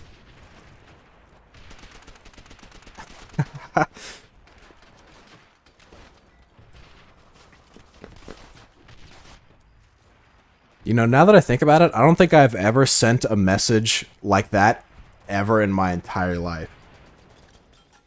You're not going to say just no. True. That's true. Well, you know.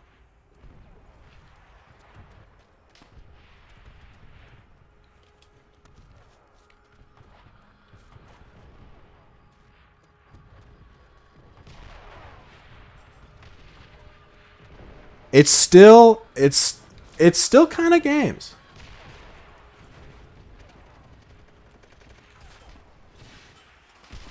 If you're this is something like the other papas, you're setting yourself up to being manipulated. Oh ho ho.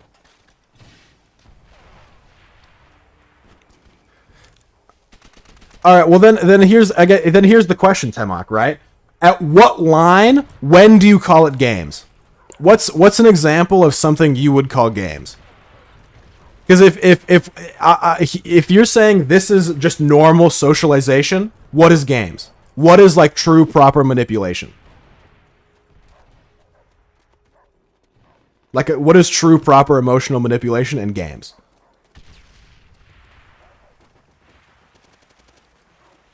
Right? That's I think we've defined one side, let's define the other. What's games?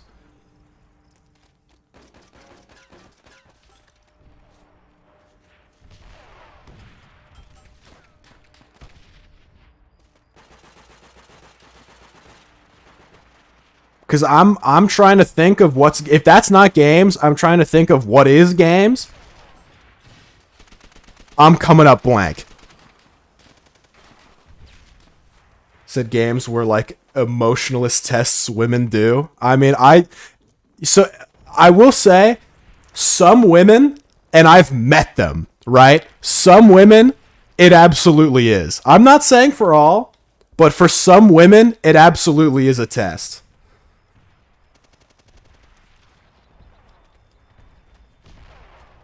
Who are these people playing this game? Usually, so far, it looks like homophobes.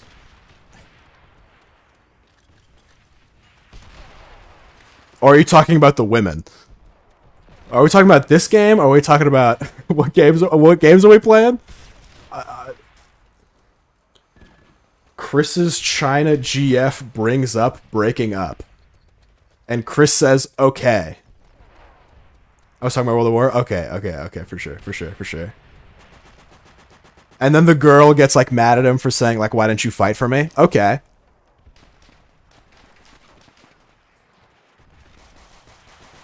So, I think the key distinction there is topic, right? In Tino Land, okay.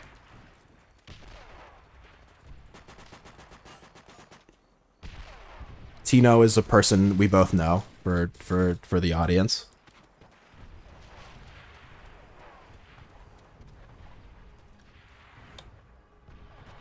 In Tino Land, she is just testing him and finding a reason to be angry.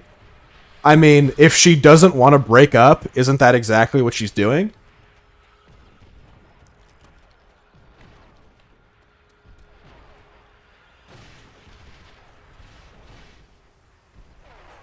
No, see, no, that's, I don't know, no, that's not right. That's not something you bring up out of the blue. That's definitely, that's some cope shit. That's some you blindlessly siding with the woman shit. How does that make any sense to you at all?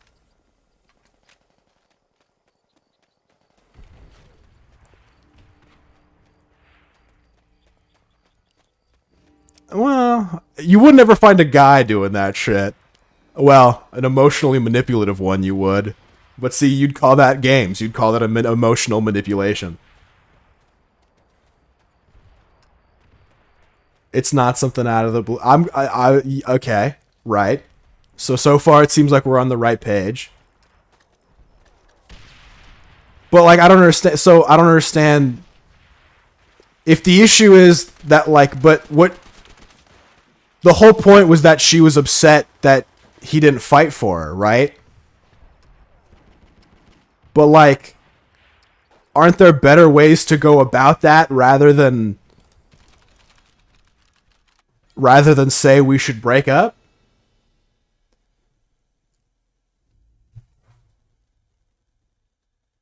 No?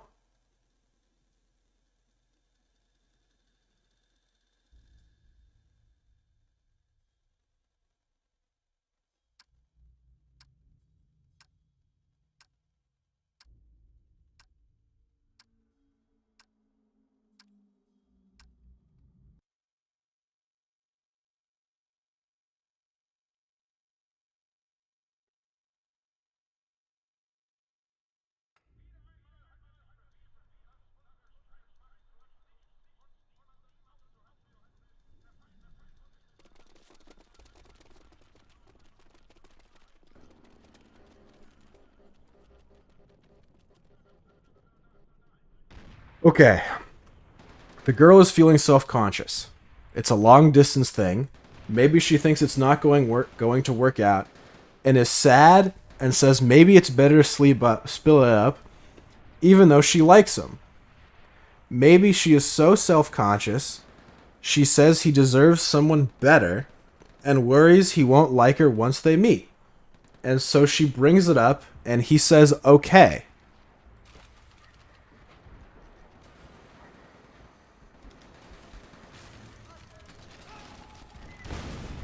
Yeah, that's games. there are infinitely better ways to bring that up outside of saying let's break up.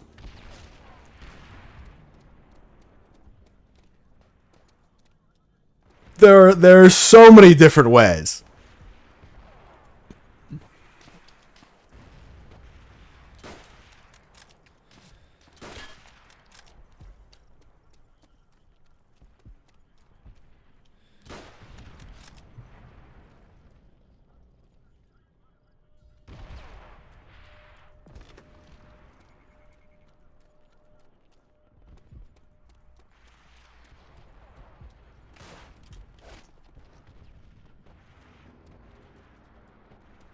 Pause, champ.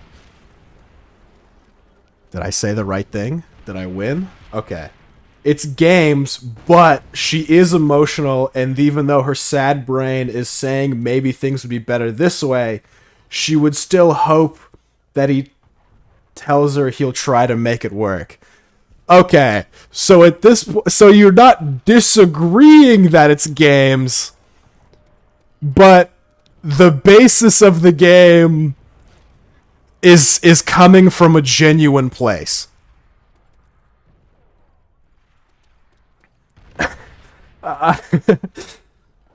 I'm okay. Okay. Okay. Sure. Sure. I'll take that. I don't think that's. I don't. Okay. Okay. Yeah. I can agree with that. I still think it's fucked up though. I still, okay. I shouldn't say it's fucked up. As a man, I understand how it can be very frustrating at times, and that it's still kind of games. It's still kind of games, and it's very frustrating. And sometimes just tell me if you want a jacket. That's all. Like you could actually just because you're not asking for a jacket doesn't mean you're not actually cold, right?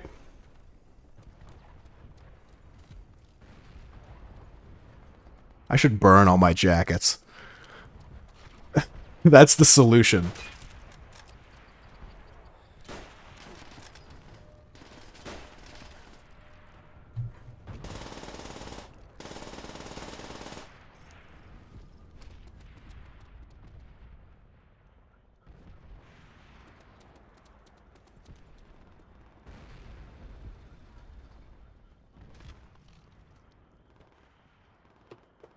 Early stream, what's up, Trop? I don't wear jackets because I'm never cold in California temps. True. Have you ever considered that, Tamak? Have you considered that maybe it's not even chilly out, and they're still saying it's chilly?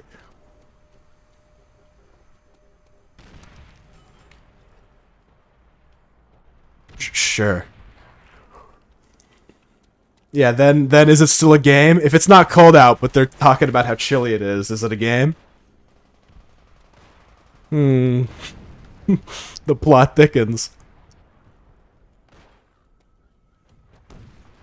Let's say you're not even dating someone, and then you text them saying we should break up. Is that games, Tamar? Is that games? Sounds like games to me.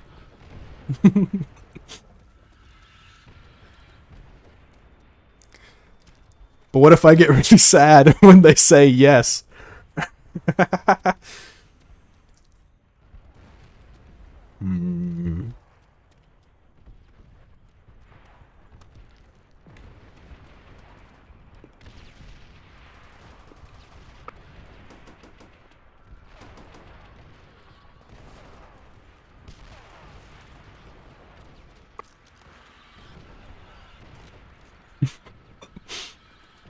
These games are all solved by having kind responses. That's true. The games are solved very easily. Though, I wish the games did not exist to begin with. But you are right. The games are they're not hard games. They're very easy games. It's just sometimes you don't want to play.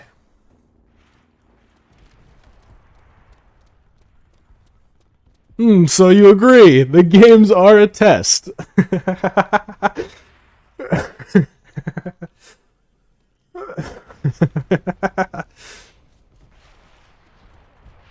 Dude, it's been. I don't know if you guys have ever not slept for long periods of time. If I don't sleep for long periods of time, I get so fucking cold.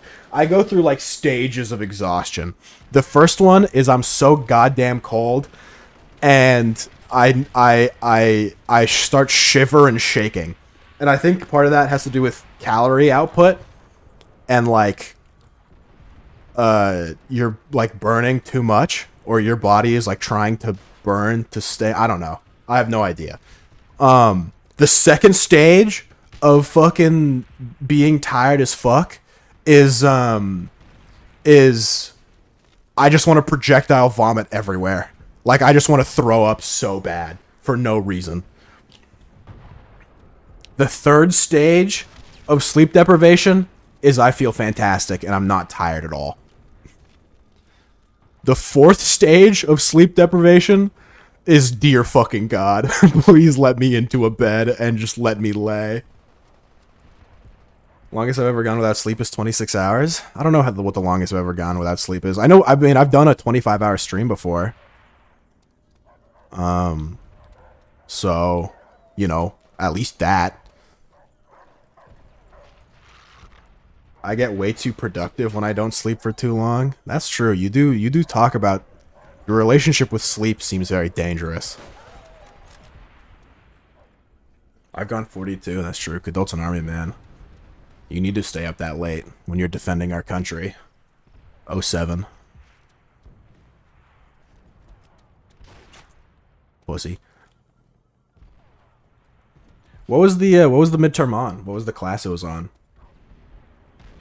That wasn't even army. Classic.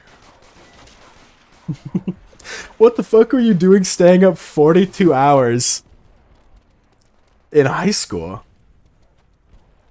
I couldn't hold a thought for 10 seconds. I've pulled a lot of all-nighters in college. All-nighters in college are a very different all-nighter than high school vibe. High school all-nighters are like, ooh, I'm such a bad boy. I'm gonna watch Storks in the middle of the night. But then pulling an all-nighter in college, I feel like, I don't know, I feel like I do a great job. The Army gives at least me 2 hours of sleep every 24 to 26 hours. Oh, that's nice of them.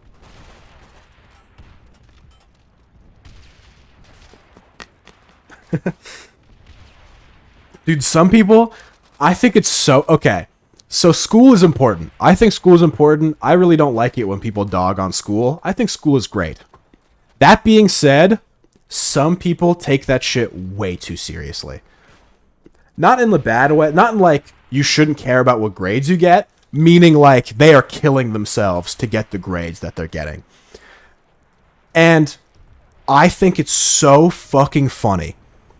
There is a girl I met. So my high school GPA was 3.3. And I ended up at the same university, and this girl next to me had a GPA of 4.18. Dude, I can't help but laugh. What the fuck were you wasted your life? You wasted your teen years on something fucking meaningless. Meaningless. How does it feel? How does it feel just knowing the blood, sweat, and tears that you poured into it is the equivalent of me playing Skyblock every other fucking day and skipping prom? I love it, dude. I love that shit. I can never take anyone seriously when they talk about how hard they sweated over high school. And just like, especially if we're at the same university, where it's like, no way, dog. Like, what?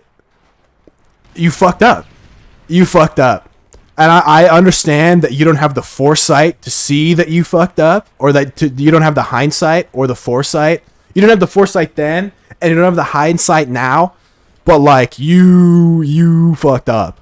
You fucked up in a big way.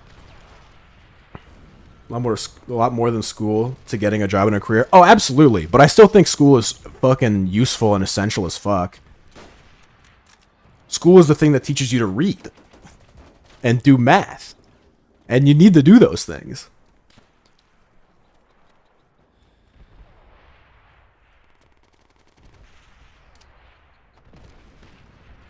You had a 4.5? What the fuck? How'd you have a 4 point? But it is getting harder to get into college nowadays, though. I think colleges need to lower their standards a little bit. The same girl went with you all the way to Oregon? No, we just happened to both be there. I happened to be... When I talk to people at Oregon, and they talk about, like, their high school, like, GPA and how hard they had to work, I'm like, that's crazy. This is the University of Oregon. We have, like, an 80% acceptance rate. You don't need to go that hard. I was getting at there's a lot of motherfuckers don't need to network or meet people in the desired field after they finish school. True. School is great. School is great. Aside from just you're right. Aside from just the knowledge, school is great for the social aspect. Have you guys ever met a homeschooled person?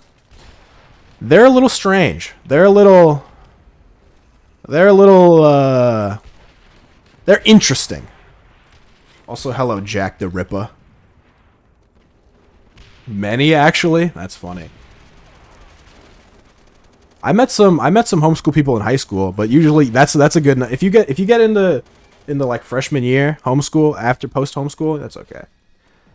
One got mad at me because I asked about it and blocked me. Yeah, see? That's strange behavior. I only know of one who streams COD Zombies. Me? Nah, I don't stream COD Zombies. Unless...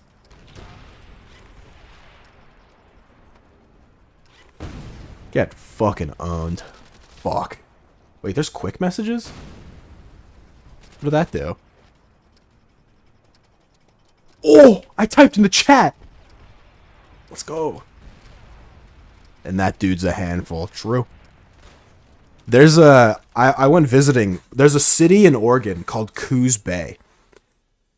That place is fucking scary. I don't know how to describe it. It's like... Imagine if Gravity Falls wasn't cute. Imagine if Gravity Falls was scary. It's like if Gravity... Like, you sit there and you just have this ominous feeling about the town. Right? And, like, it's a town that's that exists purely because of a lumber mill. It's almost like a Footloose town. Right? And it's so fucking nuts because depending on what time of the year you visit... The largest structure in this town is the size of the sawdust pile that the lumber mill produces. Right? Like this town, it's weird. It's weird and it's scary. And it blows my mind that people live like that and are born and are raised in an environment like that, right? I can't believe it. And I was explaining to my friend about this, right? And about how weird Coos Bay is, and my friend is a president of a frat, and he's like, "Yeah, one of our brothers is from Coos Bay," and I'm like, "Oh yeah, what's he like?" And he was like, "He's weird. He is a strange guy," and I'm like, "Yeah, Coos Bay, fucking ugh." I will say, I went there with my parents, and there was this Asian restaurant. We went there; it was delicious. It was great. The portions were huge. The quality of food is great. It was awesome.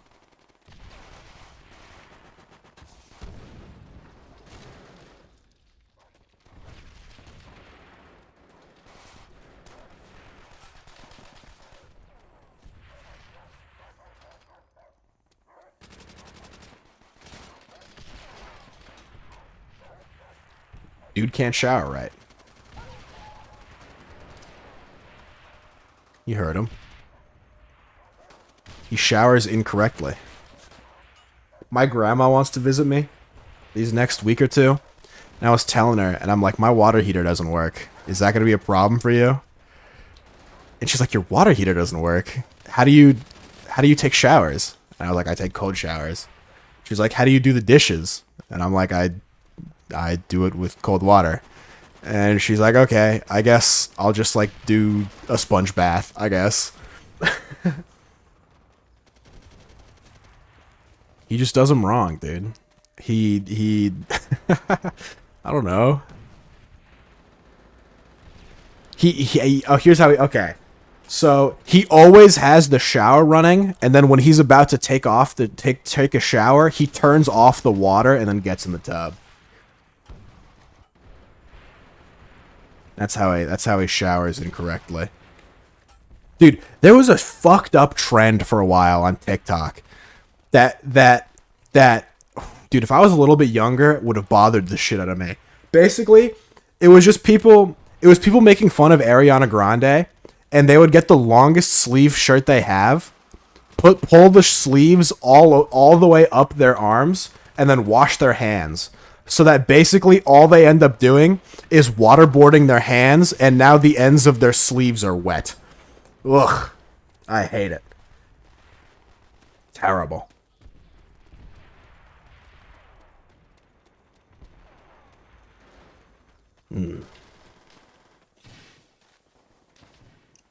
Or like having wet socks. You guys ever had wet socks before? It's having honestly, I think, oh fuck, I need to find this World at War VOD so I can put it in a video. Actually, no, I think I do have it in a video. I think it's in my filler video.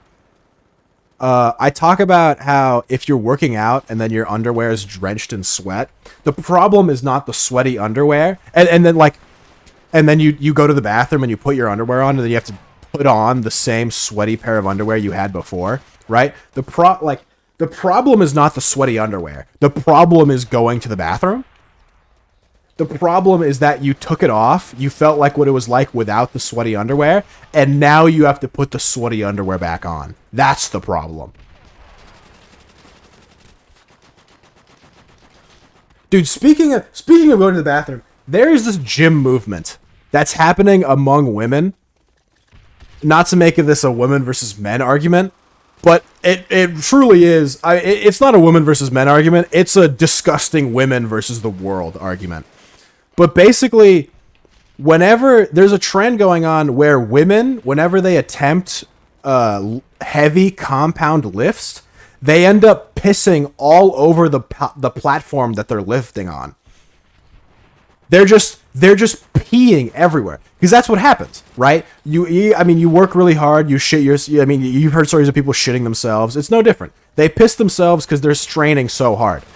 And these women are insisting that it's like a biological issue, and like they can't control it, and it's like misogynistic to insist otherwise. The thing is, it absolutely does happen with guys. The difference is the guys are fucking ashamed of themselves, and I've done it myself. I've had the sensation of peeing, and I'll have a heavy lift coming up and going, I do not want to piss or shit myself on the fucking platform. I'm going to go to the bathroom beforehand. And I go to the bathroom beforehand. Like, if you think you are going to piss yourself on the lift, you should go to the goddamn restroom. Is that games, Temak? If my girl is doing a heavy compound lift and she's about to piss all over the floor, should I sit under her and open my mouth to catch all the urine?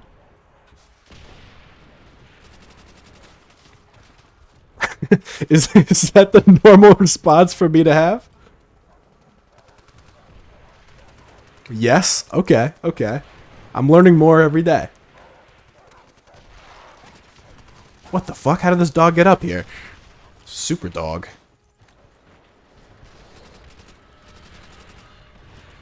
Dude, I love the really mad emote. I don't know if you guys haven't...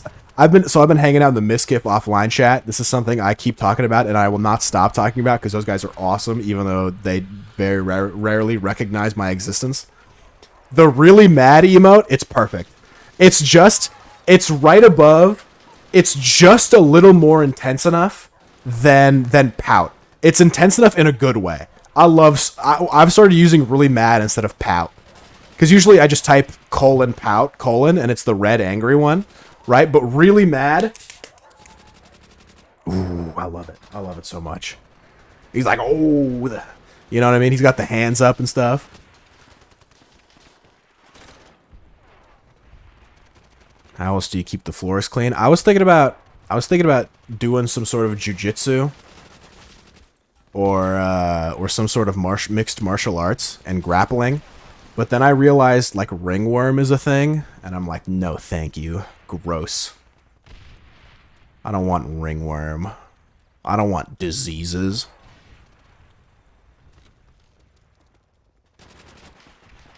It's not fine.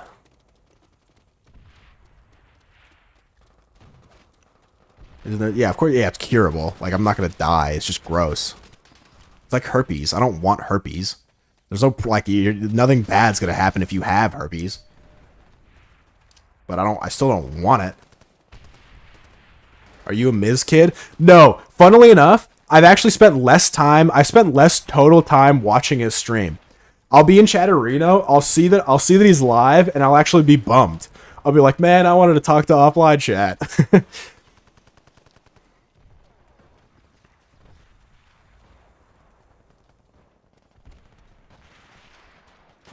I didn't think it was that common of a thing. It's somewhat common. It's common enough. DGG is the best offline chat. Is that Dalaban Gaming gang? So far, the only offline chats I sit in are Miskiff and Clint Stevens. I have the Ludwig one open on Chatterino, but very rarely do people type in there. Pepe laugh.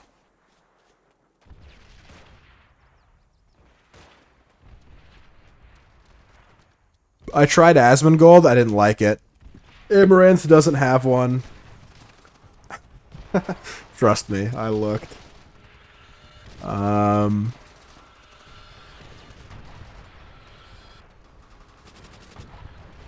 most people are pretty nice too. The thing is, Miskiff, it's a whole thing. He unlists the videos, and then you gotta go to the new one.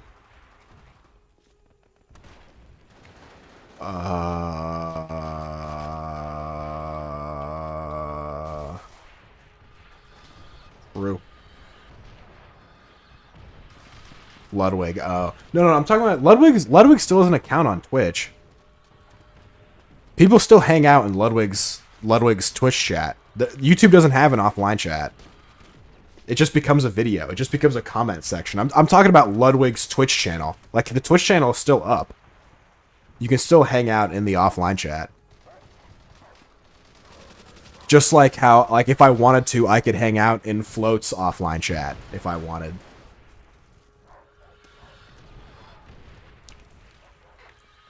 The Twitch channel, they only talk whenever he's streaming? No, they sometimes talk when he's offline. Hello, Magical.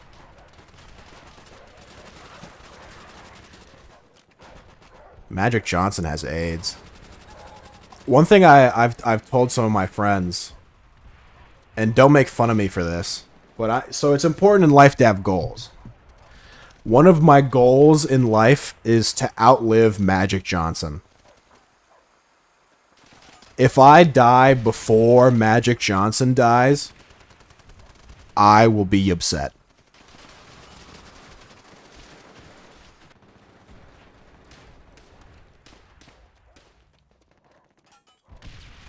The odds are stacked against him. How old is he? He's old. He's getting up there.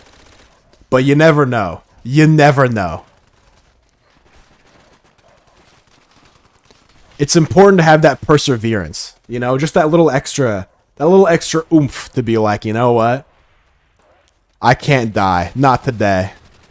Honestly, the more I talk to it, it's low key. The more people I talk to about it, especially people who hang out with people who die a lot, it's low key kind of like you decide when to die. I know it sounds like super wrong and stuff, and obviously if you get shot in the fucking face, like, there's not much you can do about it. But like, you kind of low key choose when you want to die. Yeah, meaning like, I know people who work in old people homes. I know people who work in assisted living homes. And usually when you work in an environment like that, a lot of them, it's a common phenomenon that happens. They develop a skill where they can actually start predicting who is going to die when. Right? So, in that sense, Rock works on one of those. Yeah. So like, you, it's like it's kind of it's little things, but also big things. If we want to talk about games, old people play all sorts of games. So like, once you see an old person, they kind of, I don't know, they lose, the way they describe it is like they lose a fervor for life. They stop eating, they stop being as active, and they kind of go into I'm going to die mode, right? Where they kind of just go, look, I've been alive long enough. Every decision leads people to the situation they're in the next hour. Not like that. I mean, I guess kind of like that, but you know. Plus, it's, you know, there's been studies showing that like people who have some sort of goal or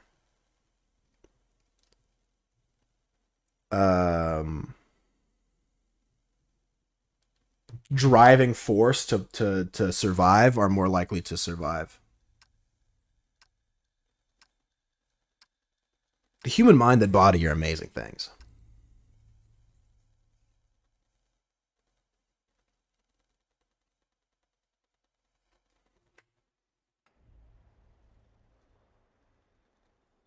You'll be surprised what you can recover from. You ever see people in like World War I or II veterans, and they're like have their fucking faces blown off and shit? This is not the gun I want for this map.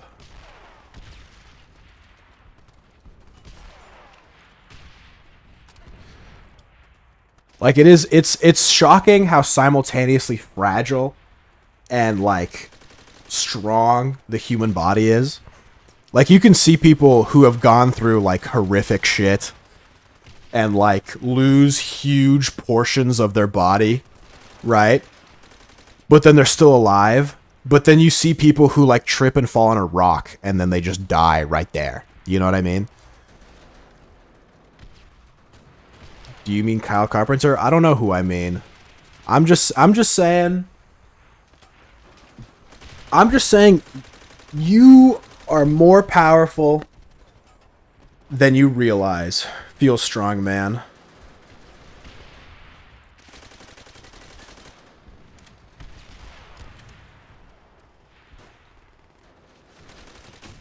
You can manifest both ways.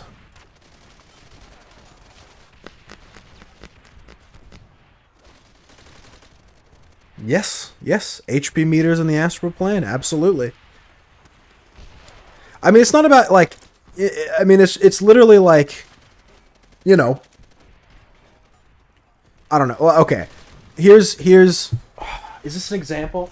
It's kind of an example, not really. It's just a fun fact. So basically, by the age of 30, you were at as a man, you are at your peak bone density. If you're a woman, it's about 25. If you're trans, good luck. And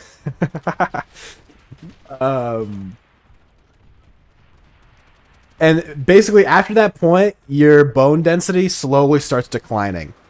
And part of the reason being old is so fucked up is basically your bones become so undense, they become so fragile and porous and shit that they basically break from doing nothing. My anatomy professor was talking about how his dad, he sat down on a recliner too hard one time and shattered 3 of his vertebrae. Right? Like that's the type of shit I'm talking about. And so you can imagine if you're living a life where if you sit down too hard, you end up snapping or shattering parts of your spine, you don't exactly want to live for a very long time.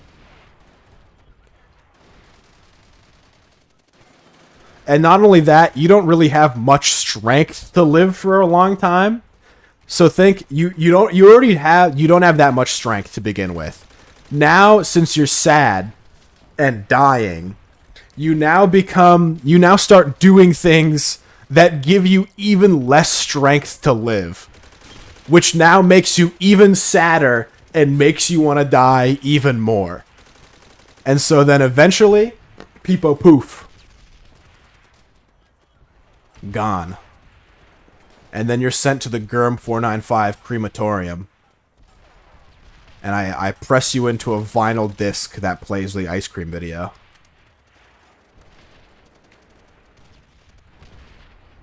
That'd be sweet. Type 1 if you would like to be, when you died, you want to be cremated into a gurm 495 video.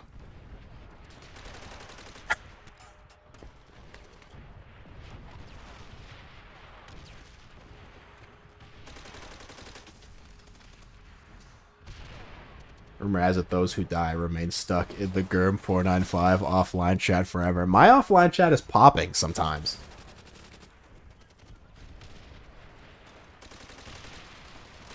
After the Winco video, my offline chat was popping AF.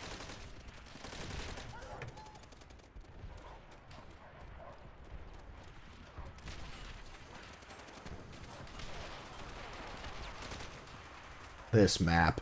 This map with this many people is problematic. If anything, I want my bones to be used for a weapon. Well, I don't know if you just missed the... They'd be too brittle. That's why you have to go to the gym. Being under heavy load increases bone density.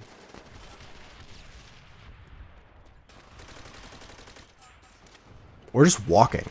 You want to know why old people walk around so much, or you see so many old people walking? It's because walking is OP. Walking is S tier on the exercise tier list. Right next to squats.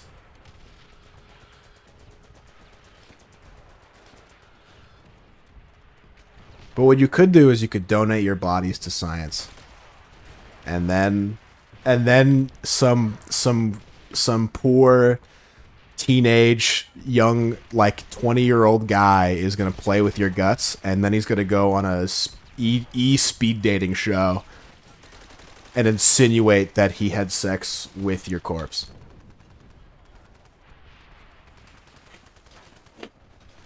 Ah, the dream.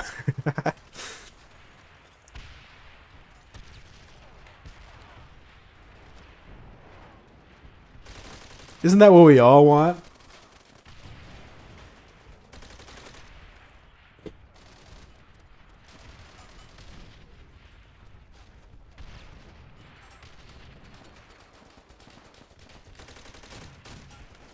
The ripe old age of 30? We usually don't get bodies that young. Usually bodies that young go to the organ donors.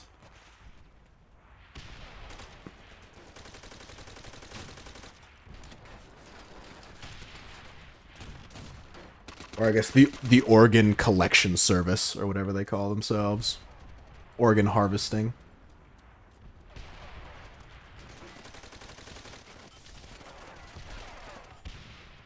Like, the youngest body I've ever seen is like 50. And I think I've asked like TAs and professors, and they're like 45. I'm gonna donate my body at 25. Dude, they have to get ethically sourced bodies. It's so cringe. Apparently there's like a cadaver shortage right now.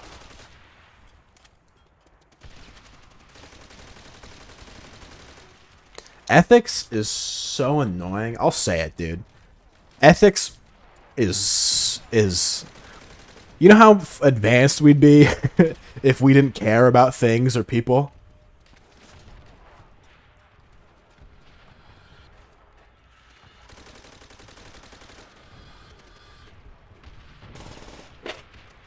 If we didn't have ethics, life would be BioShock Infinite. Think about it. Think about how sweet that would be. We'd go around in blimps and shit. And there'd be barbers that sing in a cappella groups. It'd be awesome. We can't just dig people up, dude. I asked what happens to the bodies after we're done with them. And they get cremated. And I was sitting there and I was thinking, it's like so easy to lie there's so much trust that has to go into a crematorium service that you're getting the right dust. The particles that you were receiving are your like grandpa.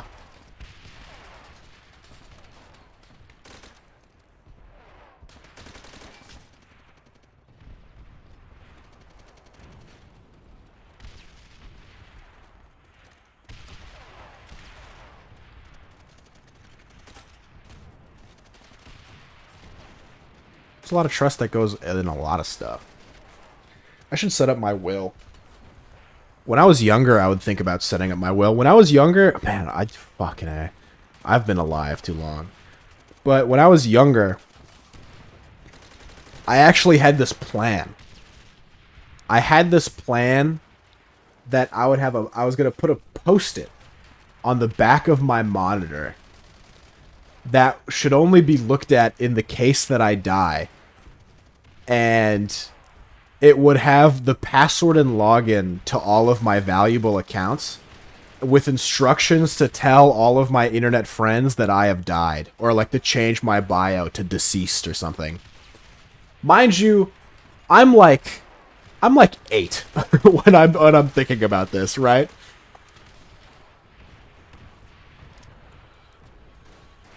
I don't know what I thought was gonna happen, but clearly, like 8-year-old me was sweating about something.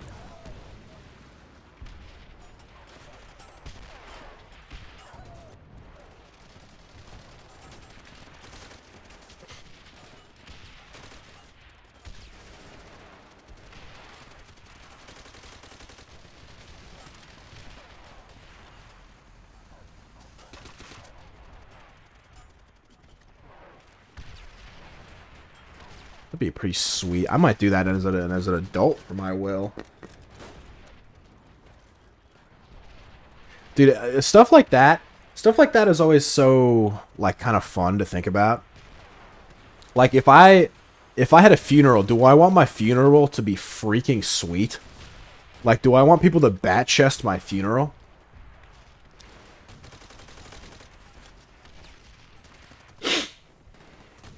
Like, if I have a funeral, right? Would it be in poor taste to set up a water slide? Would it be fucked up for someone to say they had fun at my funeral? Right? Like, is fun the mood you're looking for? It's like, no, not really, right? But I'll give you a slightly different analogy. It's something I struggle with a lot in today's social media world. If I see a tweet that's really sad, it's a really sad tweet, and it's someone talking about losing a loved one or some sort of fucked up political event, and I see at the top someone I follow has liked the tweet, I can't help but giggle to myself a little bit.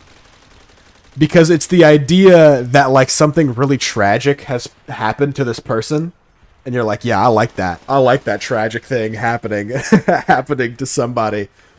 And like I know that's not what it means when someone likes something like that, but I can't help but think that every time I see like whatever. You know, maybe there's some sort of like mass shooting somewhere, and then I see like Putin has liked this tweet. And it's like, what are you trying to say, Putin? Does Putin like mass shootings?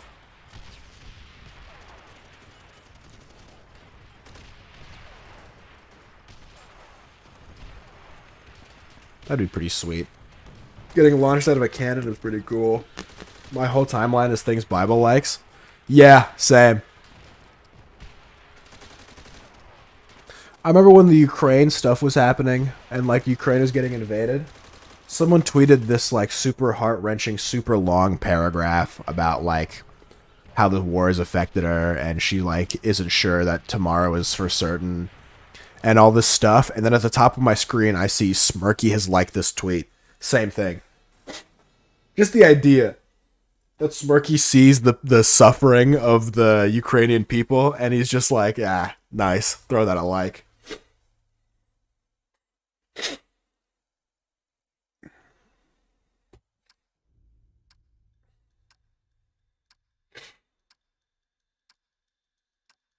What the?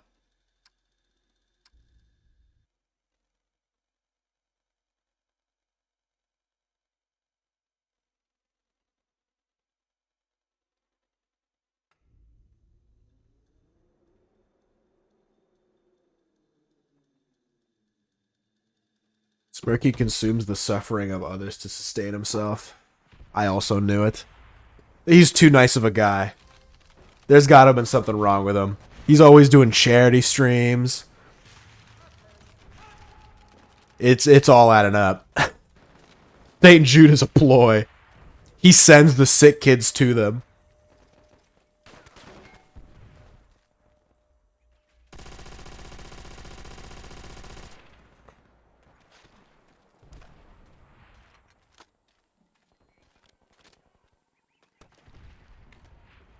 Also, all right, little behind the scenes for the Cupid video that I made.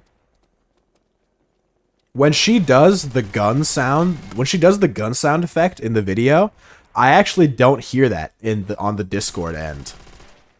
Her like mic is super finicky, so it doesn't detect all the noises she makes on Discord and on stream. It's like weirdly it weirdly chooses what noises to pick.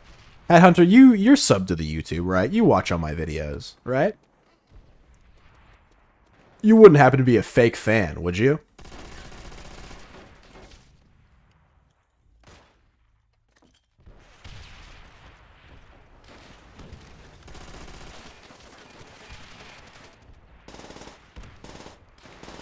Yes, question mark. Not really filling me with confidence here. I subbed a little while back. Okay, so you are subbed. And I'm assuming the confusion is that you don't watch all my videos. I mean, well, you got to at least watch the Cupid video. There, look, there's only two videos you have to. Well, there's 3 videos you have to watch from the gurm 495 catalog. Okay, first one, obviously the Amaranth video. We've all seen the Amaranth video. It's less about the quality of the video, and it's more about the culture and the history behind it, right? The second one, ice cream video. Classic, face reveal video, just a banger.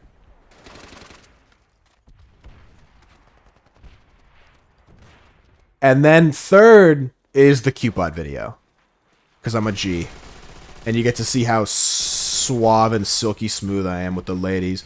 I would like to say, well, okay, no, I was gonna say that's about how the average interaction with a female goes. That's just simply not true. Outside of class and stream, I do not talk to women at all, and I think that's for the best. I remember. So every now and then I'll say outrageous things and I get question mark and stuff. Never have I been met with so much confusion as during the Payday stream. Cupid, it's like it's the one where I threatened the speed dating streamer.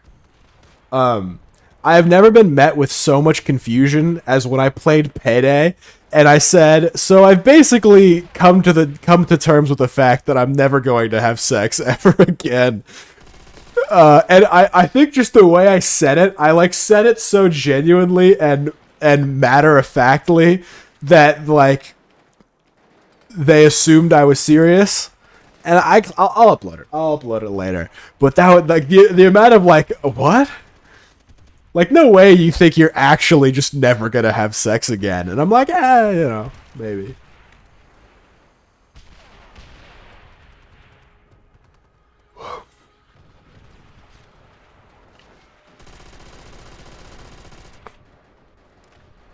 Sex is overrated anyway. Really mad.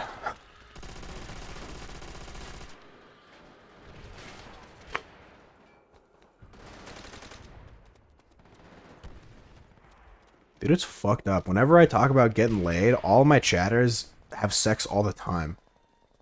I don't understand. Like, I get 0 pussy, but then it seems like every time I ask a chatter how much pussy they get, It's like a goddamn cat cafe. Got it once, it can happen again. True. But also... Wait, is Temuk, are you here? I have a question. I have a question for the mock.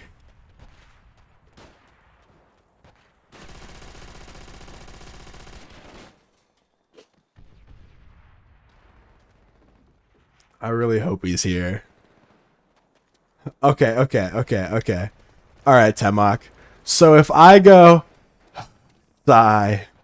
It's been so long since I've had sex. Is that... is that games? Or is that... is that cool? Is that just classic? Is that just classic human interaction? Like your basic... your basic socialization? Or is that... is that games?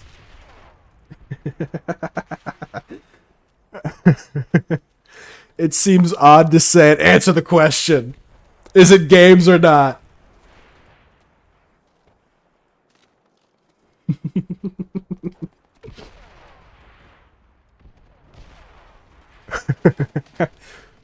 « 100% games. Oh, would you rather have unlimited bacon, but no games? Or would you rather have unlimited games, but no games? Have you guys seen that video? Do you guys wanna be enlightened? Do you guys want to be enlightened to a video you either will find very funny for the first time you'll ever see it and never funny again, or funny a few more times after that, or a video you just won't find funny at all?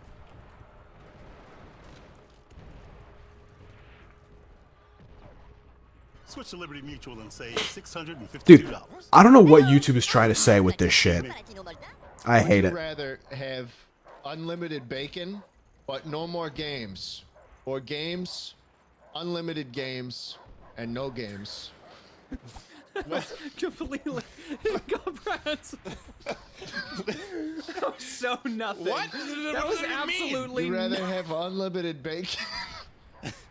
You don't know what you're talking about. Why do only Unlimited white bacon, people have podcasts? No more You're games. reading off of something? Where Or- is this coming from? Games, unlimited games, What? but no games. Why are you committing to it? Why aren't you clarifying? Who's the guy on the right? It's Jay Schlatt. Would you rather? That's much Yeah, better so, than this. hey, you really Charlie, decided would to you- bring I got one. Would you rather have unlimited bacon? What's so funny? I'm fine. Charlie, would you rather have Why are you laughing? I'm not. I didn't say. I'm not laughing. I'm not laughing. Would you rather have unlimited? Charlie, stop. I'm not. You're ruining his You gotta question. stop laughing. You're ruining it. I'm not. I'm just trying to listen. Would you I'm rather- a very active listener. So. I'm gonna make you go to the corner. What? Would you rather have unlimited bacon, but no more video games? Why are you laughing? No, it's just It's my mic is pop. My mic's popping. You're picking something up. Charlie, pull it Unlimited not bacon, me. but no more video games? I'm sweating. Or- I start sweating. Or would you rather have games, unlimited games, but no games? So wait, the choices are unlimited have- bacon and Unlimited bacon? Charlie, come. Slimesicle, get back here. Sit back down in the fucking chair. It's just that. It's just more of a back and forth. It gets less funny the more times you see it, but I don't know. It's still worth a little bit of a chuckle sometimes. Sometimes it's good to go back, relive the glory days. Apparently, Slimesicle left that podcast somewhat recently. At least I think he did. I didn't see the video. I like judging people. I like judging books by their covers. It's something I really enjoy doing.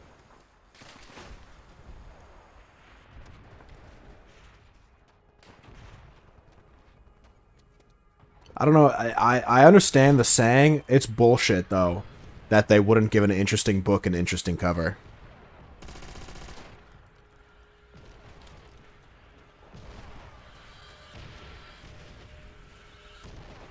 Yeah, yeah, that's kind of the joy. At a certain point, comedy and humor just becomes nonsense. There's a donkey video, similar to like the idea that fucking don't judge a book by its cover. I'm pretty sure there's a donkey video that talks about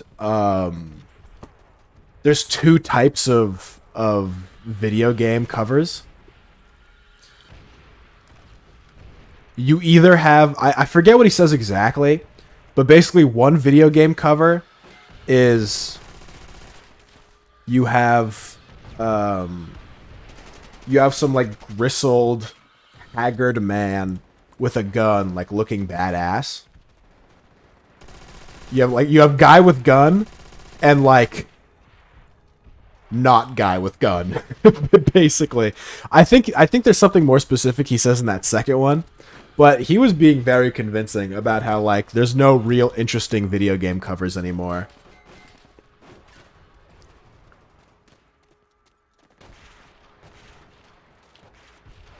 I forget the video, though. Donkey says smart things sometimes. Scam likely really wants to talk to me about my computer warranty. Yeah. Like or scam wants really likely talk me scam warranty computer. Sometimes little nonsense phrases just get a lot of yucks. Remember one time it was like June, July, kind of like actually not I think it was Christmas. I think it was literally Christmas or thereabouts, like beginning of the year. And I was looking at games to buy, and I saw Evil Within was on sale, and I'm like, and I was mumbling to myself, I'm like, oh, Evil Within's on sale. Maybe I buy that. Halloween's coming up. And like after I said Halloween's coming up, I was in a Discord call of like 4 people, and all of them erupted in laughter. Sometimes maybe it was just a tired debuff or what, but like sometimes unlikely shit just gets you going.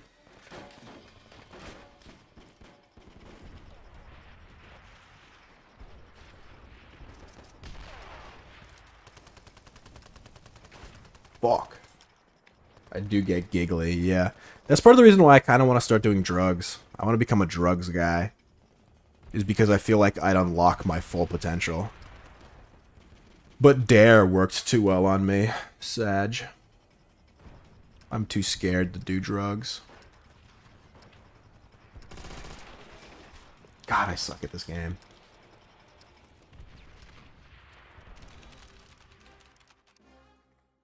Easiest dough of my life.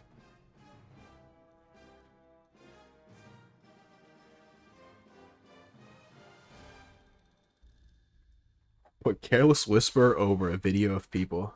I have watched you ingest drugs before. Yeah, but I'm not a drugs guy. I don't even know where to get drugs. Well, that's not entirely true. I've never tried to get drugs. I've never gone out of my way to try and get drugs. Yeah, I'm no Gaberman Masaki or even Rip Ocean Man.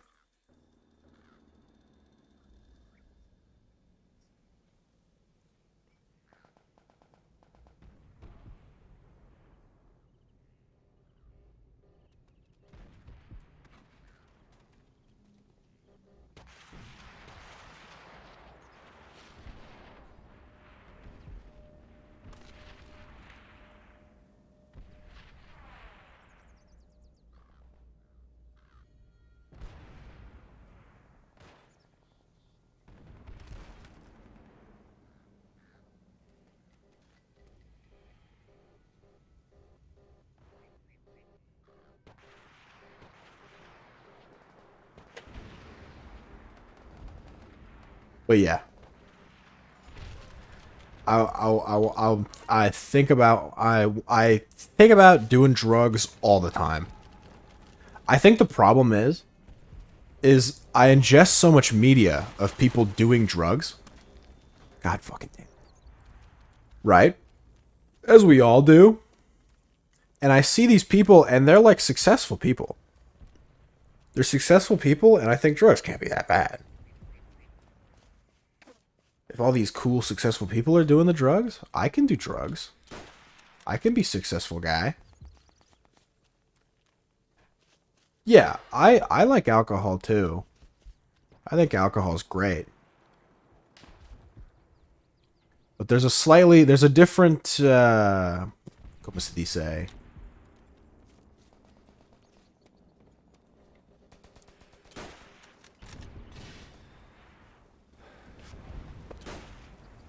I don't know how to put it. Like a different style. Like drunk funny is not high funny. You feel?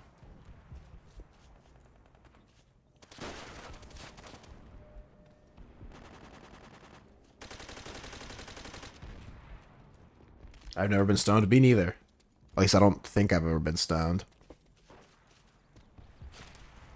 I've had a taste of being stoned, but then the second I realized that I may have been stoned, I instantly sobered up.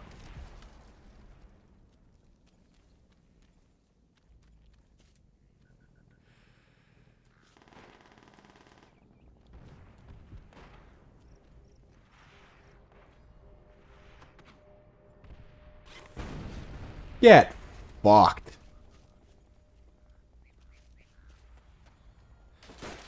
Fuck. Whoa! Juggernaut.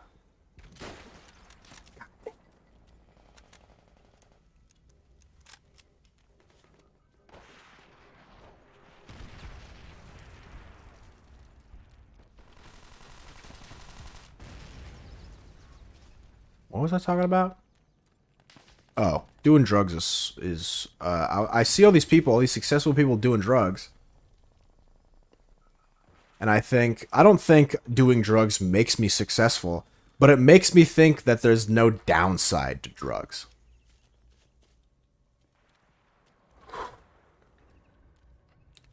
And so I think I just need to look at the people who are doing drugs and are unsuccessful. Wow. I would do acid to get the experience. I've thought about that too. The thing is, it's such a minor thing, but like, I don't know why. If it definitely depends on like who I'm around. If you offered me, even if it was the same exact drug, if it was the exact same drug, but in one scenario you asked me if I wanted hallucinogenics, versus the other scenario you asked me if I wanted shrooms/acid, I would rather take the hallucinogenics. Even if it was the exact same drug.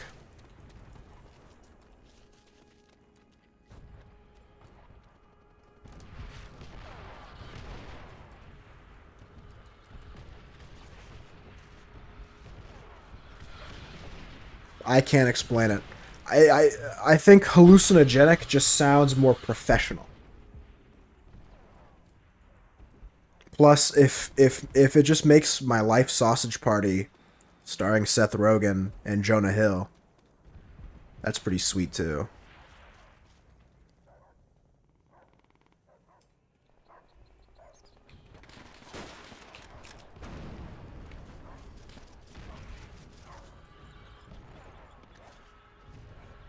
You guys remember that movie? Remember the sex scene at the end? It's like a huge food orgy. It's gross. Gross movie. Is this guy's name literally Hitler? It is. It's Hitler with a bunch of R's. Awesome. Take an acid tab and be in the SpongeBob house? True. Did we like Patty the pirate? That was his name, right? Patty?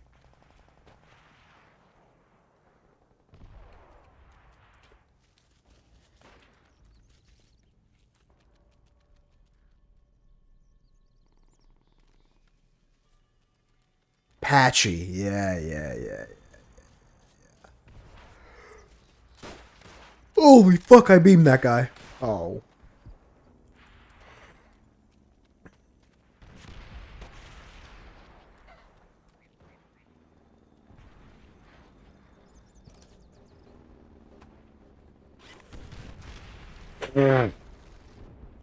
Why is it these same guys that are always in the tanks and stuff? Get out of the tanks.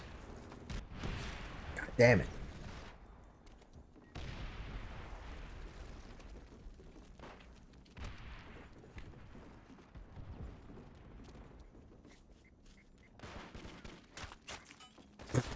What? That guy's cheating.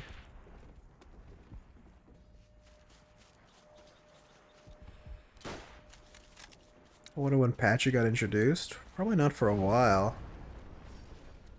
It's been a while since I've seen SpongeBob. Supposedly SpongeBob holds up. I haven't seen it though. Not in a long time. But what do I know?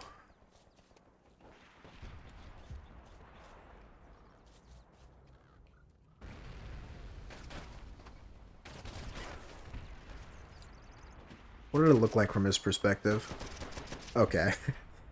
I just laid down and died. Rank 1 dick. Why is everyone in this game so toxic? I don't understand. I don't remember people being so angry in this game. What happened? What changed? Is it summertime? People got more free time on their hands?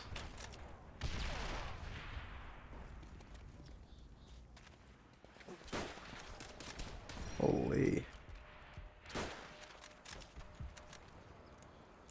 Kind of made its own rules, so it's fairly ages all ages. I don't, dude. I would love to be a writer for a satire show like Futurama or It's Always Sunny. That's like my dream job, or like working for The Onion or something would be so sweet.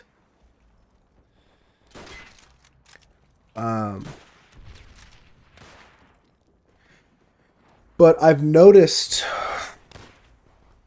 shows that age really well and everyone really likes usually have jokes for everyone.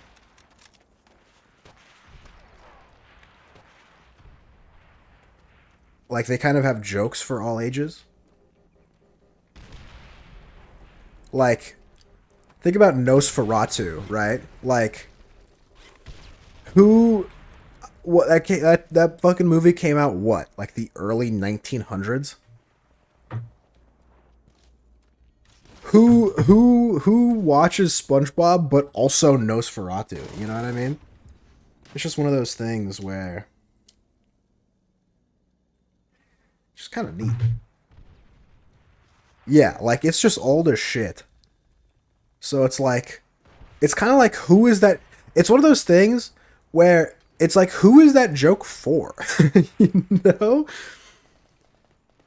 Like what a weird flex to randomly drop on people. But it's also like what makes shows.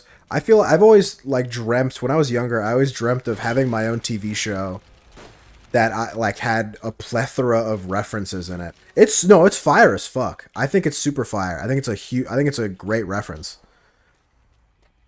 I love references in shows and movies and books and things. That's why I love knowing things, is so that I can appreciate references. You basically, it's almost an elitist thing. It's a superiority thing of like, I know things to know. Here's an example of like a worthless reference or a worthless parallel that I really enjoy. I'll give you an example.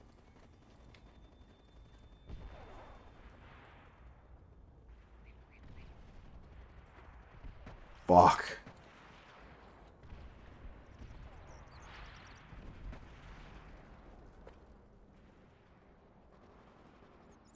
Okay.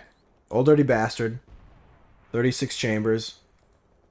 This is the album art for his first solo album. Return to the 36 Chambers. The dirty version. Okay? You sticking with me?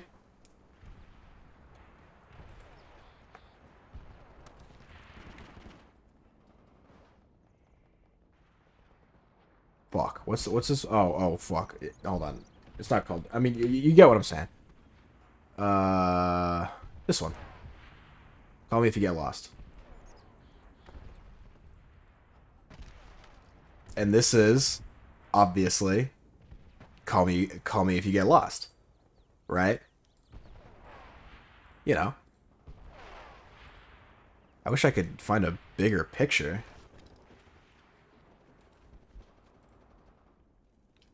Like, this doesn't mean anything, right? Like, it's just kind of like a fun fact. Where it's like, look at that, you know? Right? It's just kind of one of the, it's just kind of a neat thing. That's it adds an extra layer of depth for the audience. It's a little wink to the audience.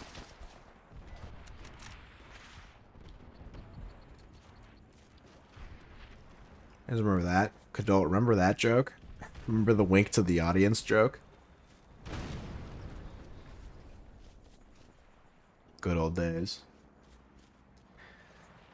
We were so young back then.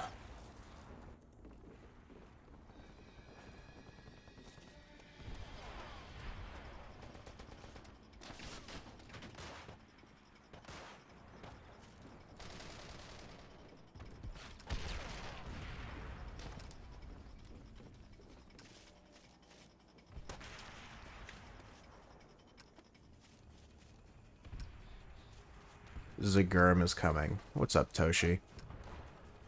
How are you doing, my man? One day. Alright, so I've been listening to this music piece. I've shown it to some of you. It is the 6.5-hour long auditory Alzheimer's experience. One day, I'm going to start this video, and I'm not going to end... I recently finished it. I recently finished the whole thing. One day, I'm going to start a stream, and I'm not going to end it until this video's over. I highly recommend... It's a good listen. Doing good? I'm doing well. I'm a little tired. But, you know, that's because I haven't slept. But otherwise, I'm doing well.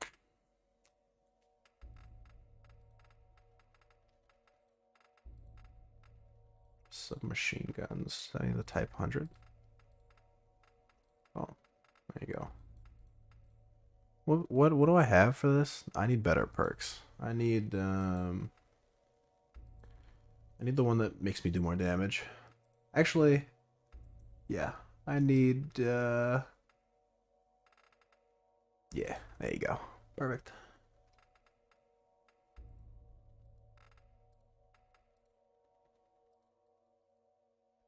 Maybe I'll be playing melee. The symbolism. I don't want to get so I'd be too tilted on stream now. First time I ever heard Caretaker stuff was a video of abandoned stores and buildings were burning memory. I'm not familiar with any of Caretaker's works, but that one I recently have been infatuated with. Yeah, World of War servers are still up. I had to ban some guy today because he was being annoying. Basically, when you buy a copy of a game, you get sent a seed of it. Basically, it's like a code that affirms that you have the game. For whatever reason, World at War a couple of years back stopped either making or printing or receiving or giving out. They stopped letting people who bought the game register for codes. And basically Steam and Activision were like, yeah, we just... Like, you could still buy the game, you could still play single player, but you can't play multiplayer. Because there's no codes, there's no seed, there's no anything, right? There's no key. And they basically just said L.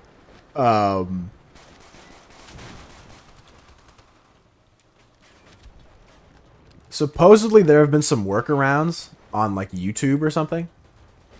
I've seen videos and people post about like how they've somehow managed to get a workaround about this.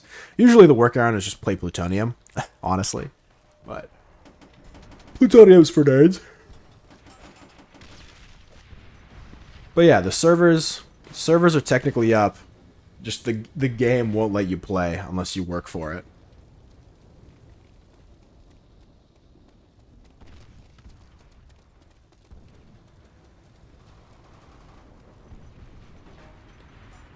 I do like all my favorite pieces of media gatekeep themselves. You know? World at War gatekeeps itself by not letting people who buy it play multiplayer. One Piece gatekeeps itself because it's so long people won't watch it.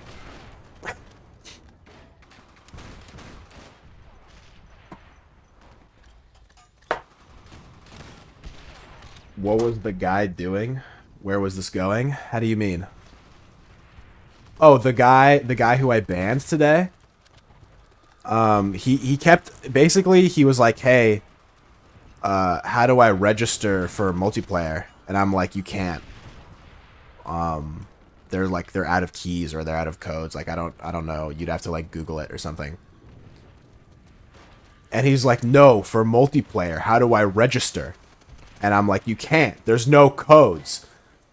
And he's like, you're not, please help me register for the game. And I banned him. I wasn't having it. I'm cranky. I haven't slept. He was not understanding what I was trying to say.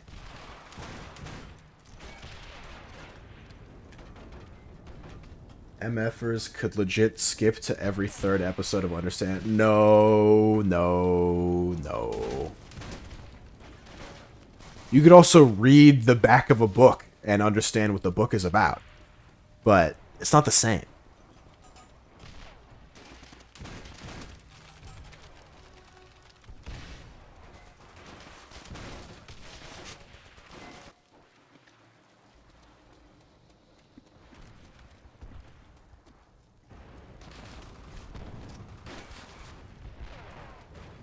There's so much inaction. Those are the best parts.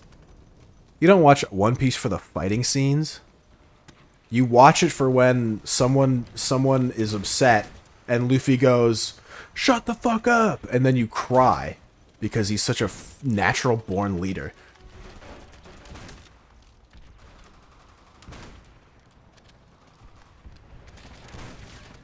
Nah. You don't get it. You don't get it.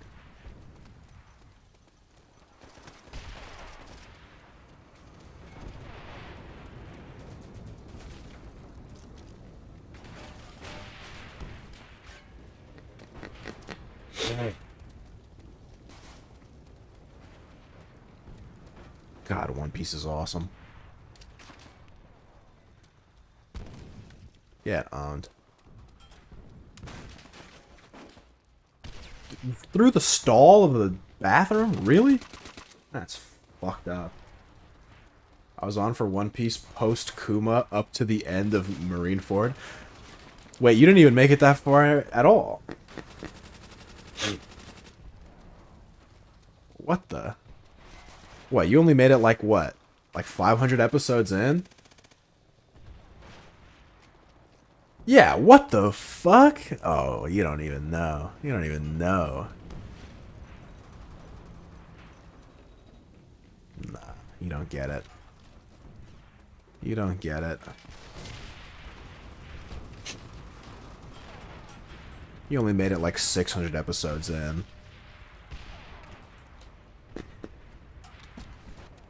Oh yeah, only? What the fuck?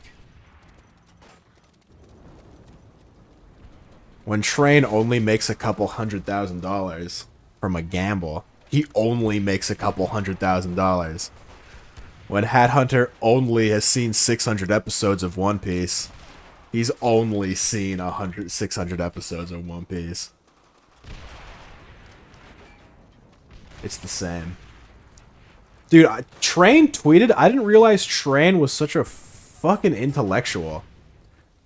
Apparently he has 2 degrees and got accepted into Duke. That's true, you could also read. No one wants to read though, Sag.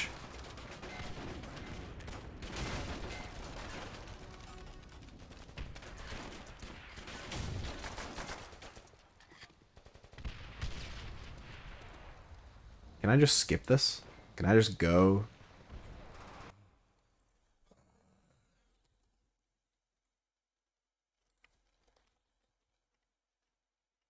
Oh, a message request from who? Oh, some fucking shitty porn bot.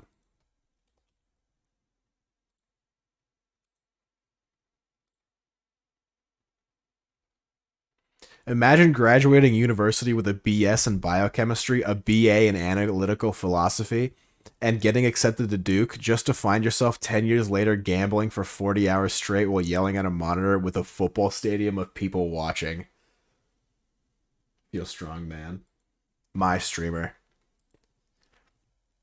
I will say, he went to Arizona State University, so, you know, not exactly something to brag about, but still, getting into Duke is something to brag about, and the gambling for sure. But the other part, I mean, that is a part he left out, and I googled in my spare time because I'm a vain bitch. Still love Train. Still, I think Train is great. Still, BA is an acronym for Better Than Associates. No, it's for Bachelor of Arts. And BS is for Bachelor of Science. Smile. True. I think Train is great. You'll find that most streamers... you'll find that, like, a lot of streamers were actually, like, super successful in real life. Before they became streaming as, like, streamers. There's obviously some exceptions, but, like... Train is obviously like that.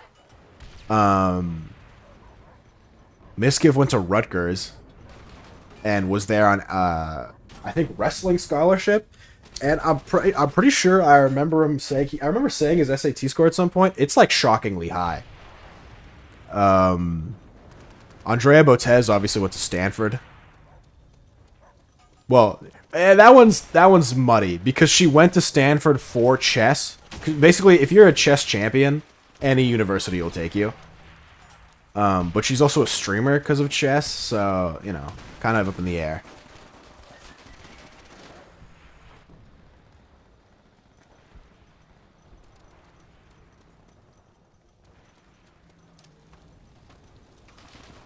Walk.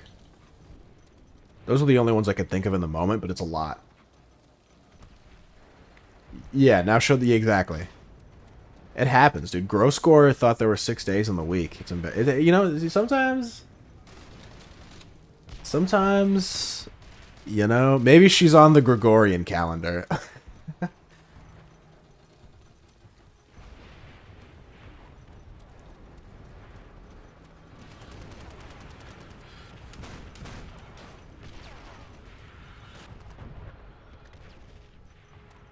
I don't know what the average SAT score is. I assumed it was 1,000.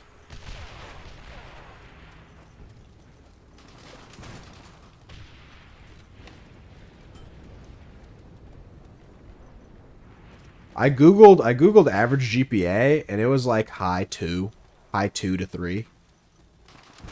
So I thought the high school GPA was average national high school GPA was 2. Is SAT normalized? I don't know what that means. It's a standardized test. I mean,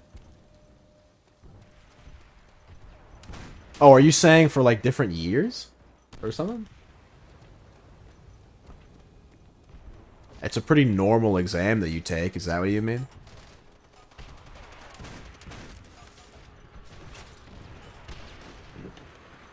These keys are used. Yeah, I know. I know what an SAT score is, and I know Temok knows what an SAT score is. I don't know what normalized means. Temok goes to a good uni because he was a nerd, and he still is one. Really mad. Tell me what normalized is. Really mad. Like the average IQ thing is supposed to be 100 because it's normalized like statistically. I don't know if SAT is like that or if anyone can rise and average goes up. Oh. I don't know either.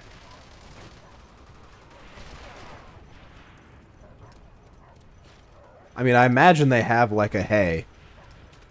Hello, Gurm. What's up, Scalamir? My love. I didn't realize you liked me that much.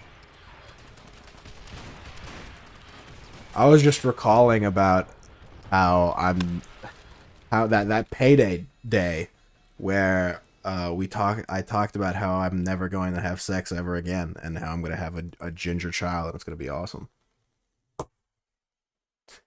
But I think for SATs, surely there's like a, hey, most kids got this. I mean, look, if I Google average SAT score, nice and easy.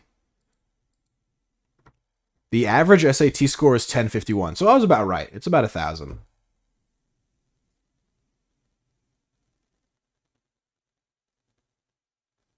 That's what I thought it would be. Supposedly, this is a neat little graph. Supposedly, there was a statistic or an article I read a long time ago, and it was talking about how the average GPA keeps increasing, but average SAT scores keep decreasing.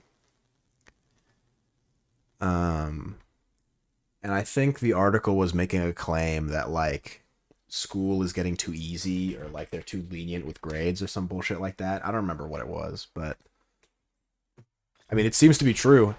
SAT scores are going down and average GPA, average SAT is going down, average GPA is going up. It's easier to cheat. Yeah, probably that too. I remember people were always like, man, when COVID hit and they were talking about online college, I loved online college. I thought online college was awesome. I could game, I could stream World of Warcraft, I could be in Russian class and do everything great. It was awesome.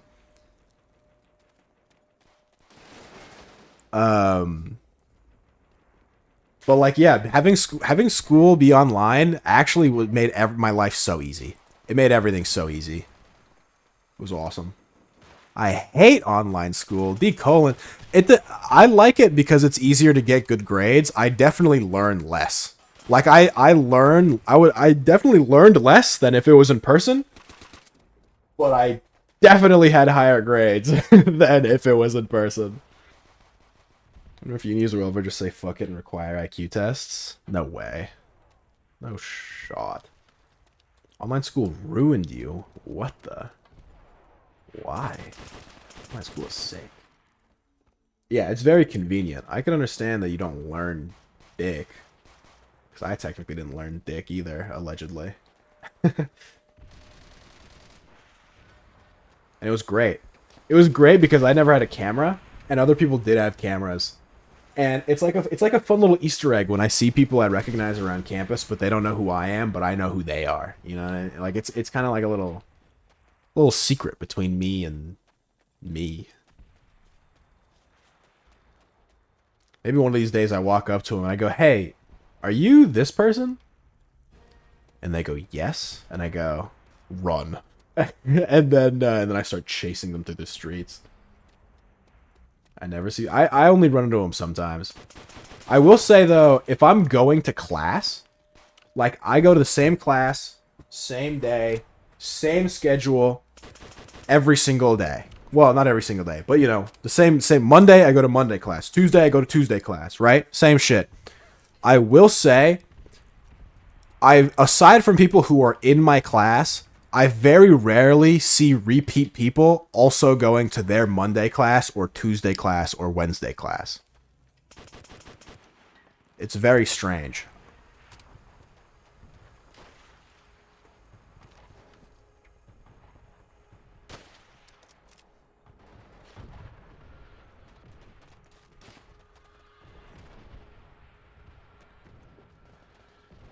Oh, but you know who I do see every day? The people that work at the Panda Express at my university. Those guys are sick.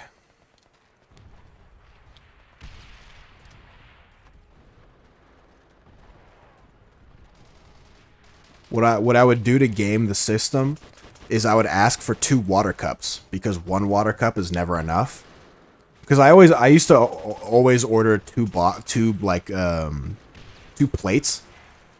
So I would imagine I would get away with ordering 2 waters because I think they would think that I was getting it for the second person. That I was like, I don't know. But maybe they thought I was on a date. I wasn't. It's just me being fat. And so I would get away with 2 waters, but then I eventually slimmed it down to 1 plate.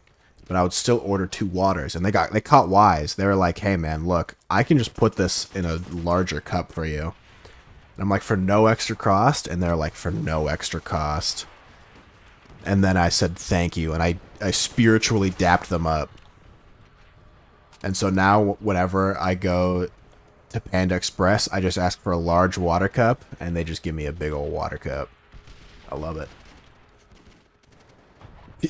Look, don't bat chest it. I know lots of girls who would be honored to go on a date with me to my university's Panda Express.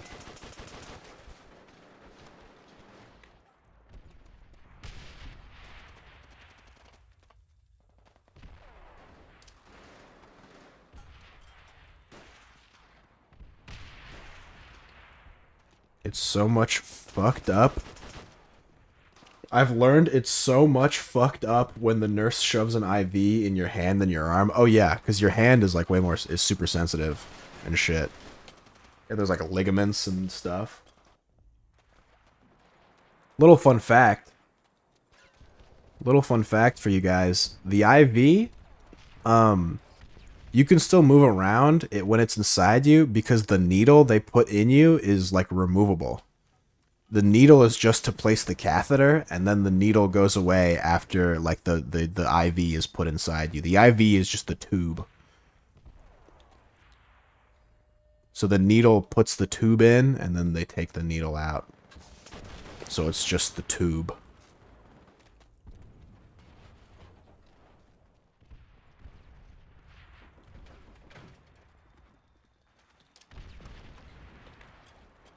Just a little fun fact for the day. Originally, I was going to go to this college in Florida called Full Sail, and my advisor, or whatever he was the coolest guy ever. His name was Dan, and he sounded like a complete stoner, lol. Cool story. How does this relate to online? How did online school fuck you? I thought this was gonna be you telling me how online school fucked you. I think I just wasn't prepared. The dad sounds like a cool guy. Smile. My advisor was pretty cool. She was pregnant. Weirdly, a lot of women, teachers, advisors, counselors, whatever you in my life, have either been pregnant or retired when the year I have them. It's weird. It's like I'm like I have so much testosterone in me that I just make all the women around me pregnant. And if they can't handle me, they retire.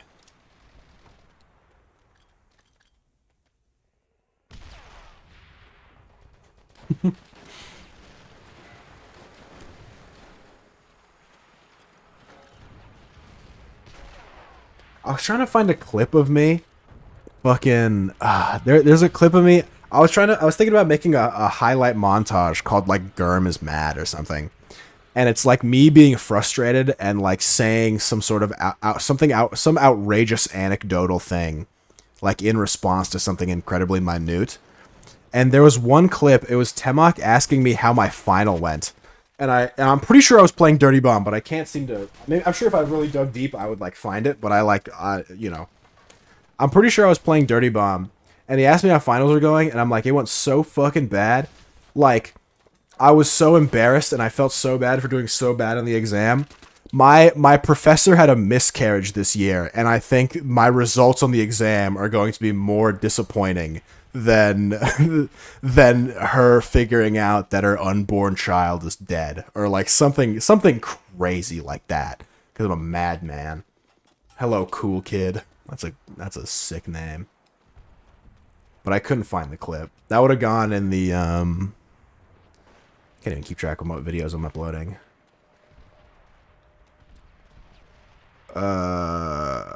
Is that the... That would have gone in the I'm Insane clip for sure. If I didn't just make like a solo montage. Some of the people on YouTube have cool ass names, but I think you can have... I wish more sites, programs, apps adapted a system in which you could have repeat names.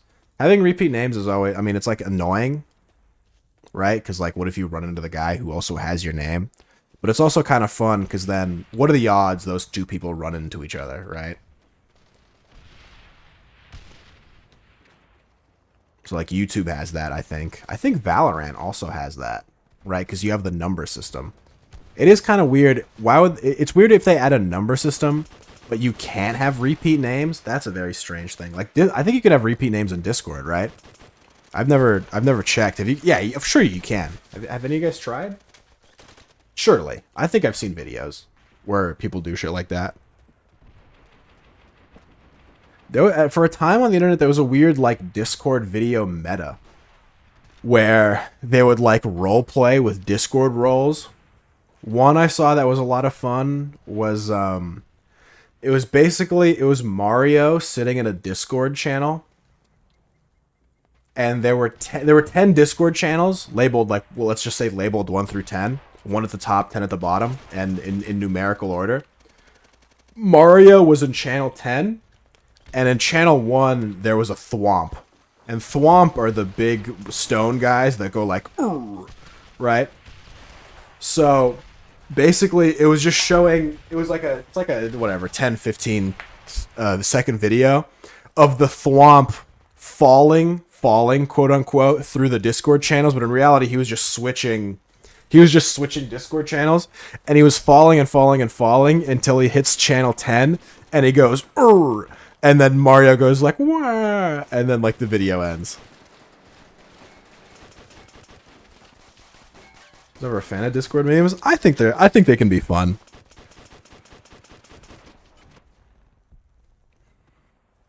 Yeah, that's content. Or sometimes, if it's done well, the videos where it's like, we like invaded this Discord server. And shit like that.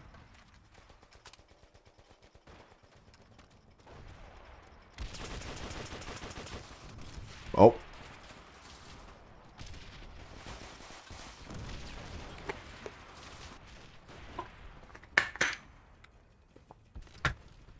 We smoked these guys.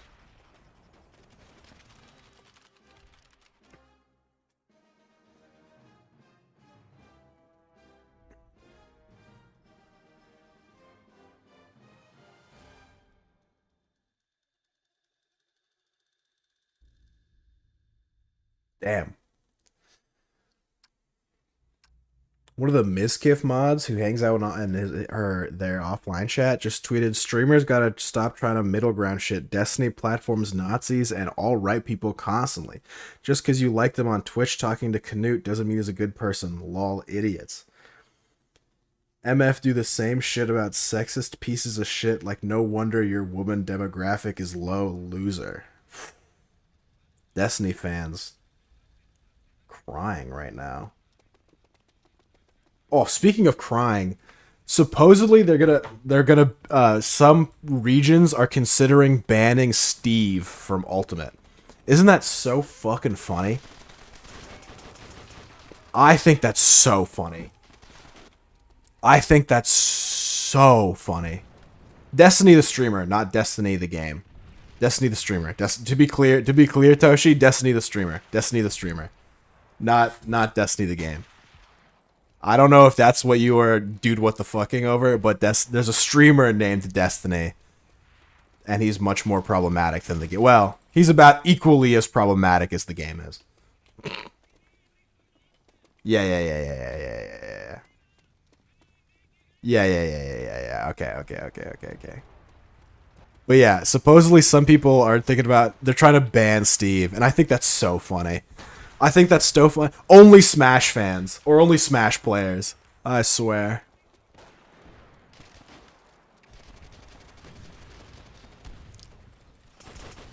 Ban a whole character. Just because why not, right? Look, I'm not proud of some of the melee bans. If it was up to me, I would allow wobbling 1000%. Some people are cowards. This is not my map or my game.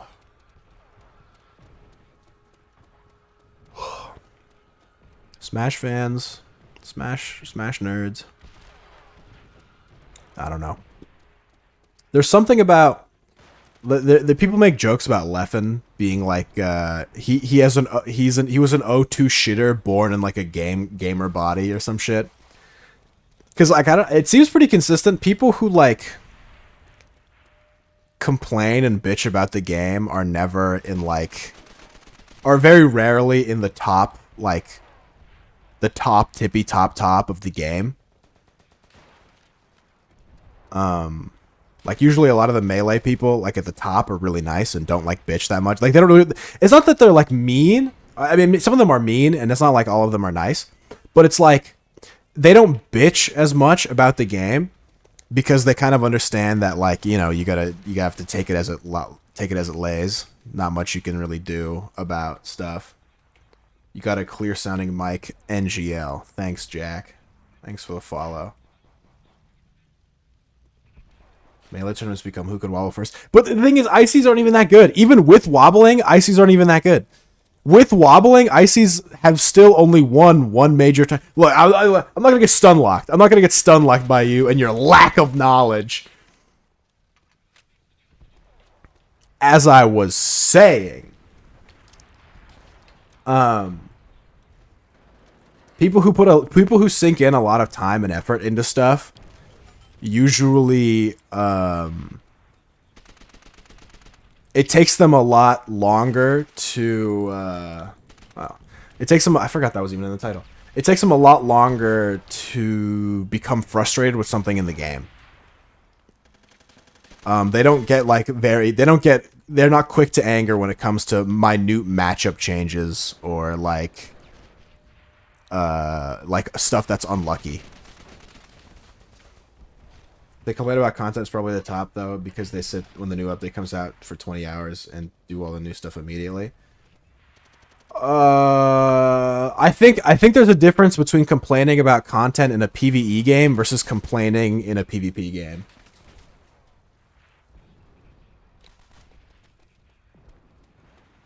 Like when you complain in Melee, complaining in Melee is not the same as complaining in Lost Ark, right? Because you can't change Melee. Like you could, but no one would really like it. Like even it's just like not only is it like a PvP game, but it's like you can't even update it. Like if you want, like I mean, okay, you can, right? You could go into the code, you could fiddle around and stuff, but like you can't really do much. So like complaining about it is like kind of almost a waste of time. Yeah, people still love doing it, myself included. I'm proud to say I'm not a fan of the comp in games primarily. What the? How about we fix Warwick? Dude, I would love to fix Warwick. I want Warwick to be able to do it all. I think he should be tankier than Cho'Gath. He should do more damage than Vayne.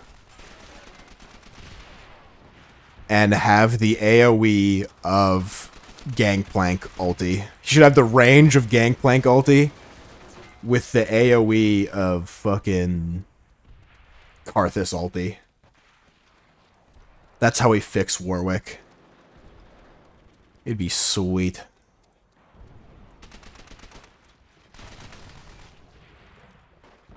I don't even like playing League.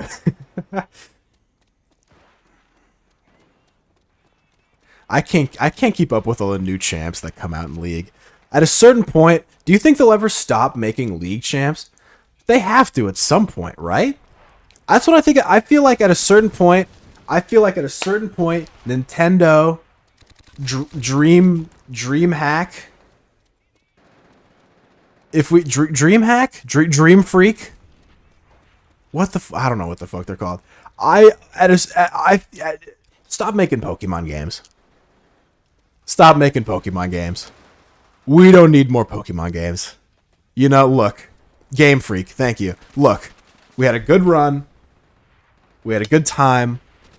We had a lot of fun, a lot of beloved memories, beloved childhood games. You're ruining, but, yeah, you're right. But what about Legacy?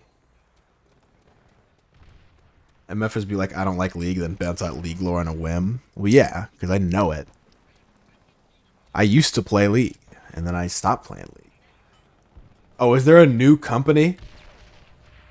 Maybe that was the problem. Maybe that's why Pokemon fell off. Because I remember when Halo started being made by 343. Ew, yuck. 343.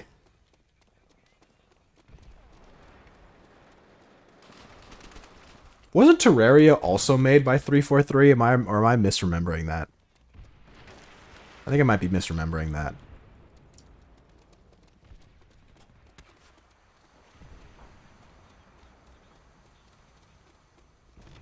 I miss when Bungie made good games.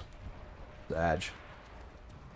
What kind of company names themselves after a vault code combinations? A bad one. A bad company.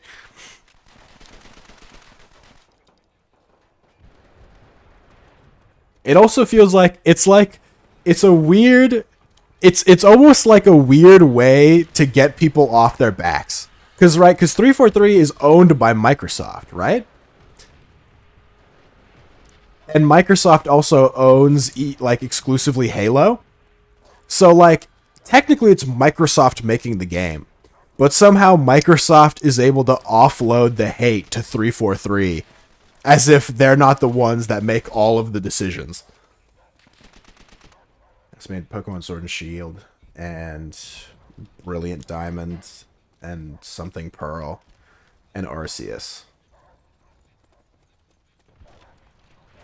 They publish and own the game, yep. And 343 gets all the shit. I don't know. Did Microsoft sell 343 to Sony? I don't know. Who can keep up? I just know that Nestle owns my water. Or something. Probably Bungie was bought by Sony, if anything.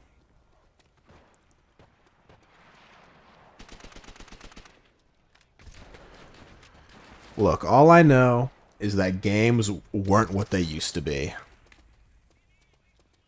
Bungie was owned by Activision. Wait, but wasn't Activision bought by Microsoft? Microsoft is buying everybody. They bought Bethesda. They bought Blizzard. They're buying... They better put out some fucking bangers. You can't just buy Blizzard and Bethesda and not start pumping out bangers.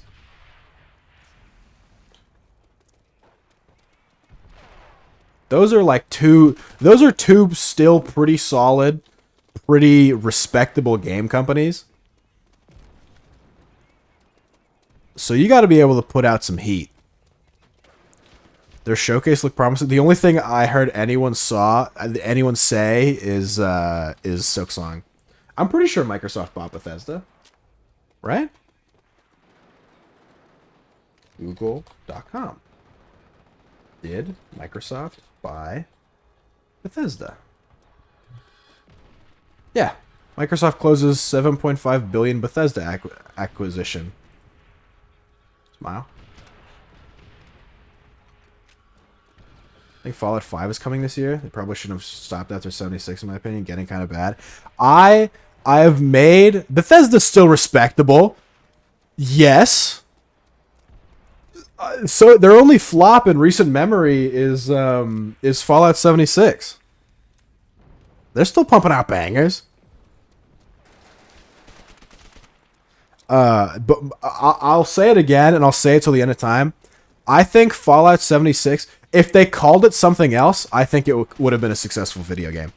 I think if they didn't make it a Fallout game, it would have done fine. Starfield is their new game, and it doesn't look crazy at all. Wow. Fallout 76 is good? Oh shit. I was thinking about buying it as a goof because I heard it was terrible. Is it like a No Man's Sky thing where it came out, it was dog shit, and then they updated it and now it's kind of good? Is it like that? Because that happens a lot, and it's kind of a shame that it doesn't get talked about enough. Yes? Okay.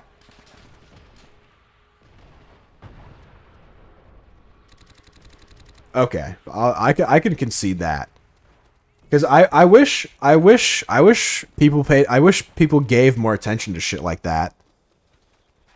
Because, actually, you know what? No, they're right. Because if you put out a shit game, you should be punished.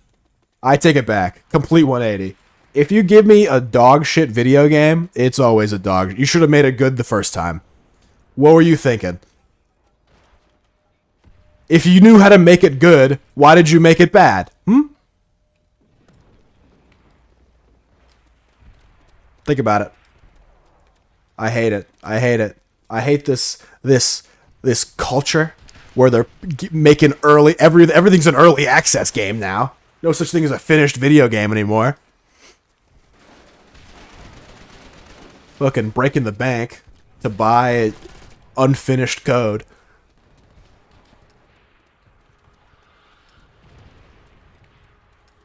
Konami fired fucking the guy who does Metal Gear for some reason. Like a bunch of idiots. And now we're getting a Death Stranding DLC for God knows what reason.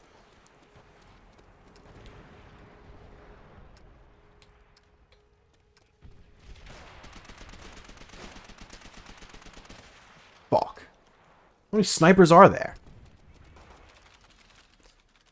No, is Fortnite still early access, or is it out now? Because I remember Fortnite was early access for like 5 years or something.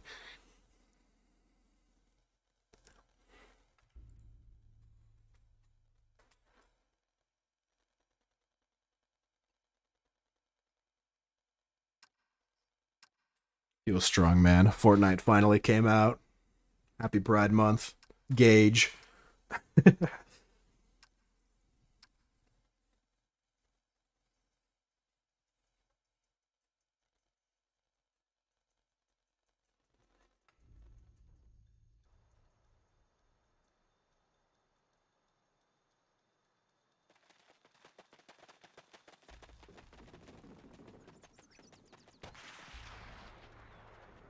Fortnite early access was still more polished than games that make you pay $60.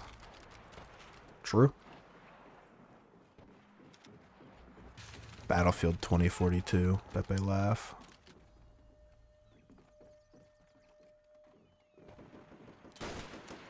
You know what I think it is? I think I need to reinstate my Game Informer subscription. Maybe that's why I don't find game as interesting as I used to. It's because I didn't have a Game Informer subscription to tell me what to look forward to.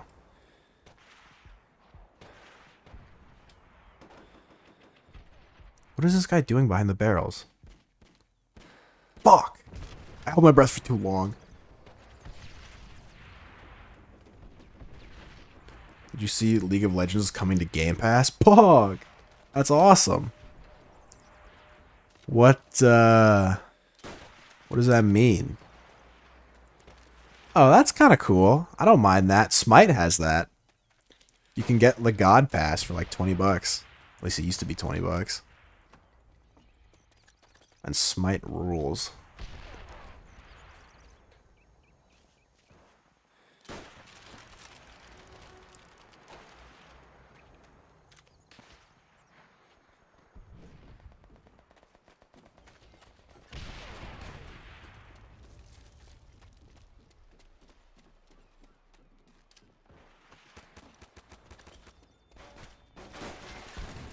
I've been in a lot of no-scopes recently. That's the Titanfall carryover. It's like I'm no-scoping kids with the Kraber.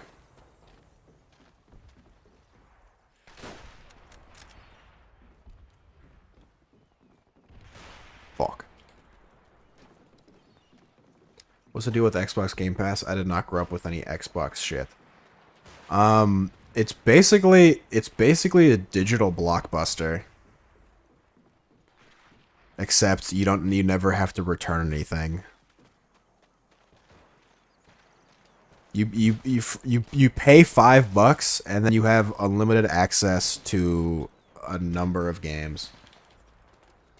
Yeah. I think EA also has a Game Pass for EA games.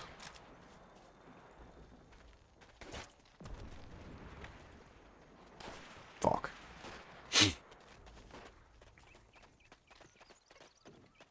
Yeah, I know lots of people who enjoy Game Pass.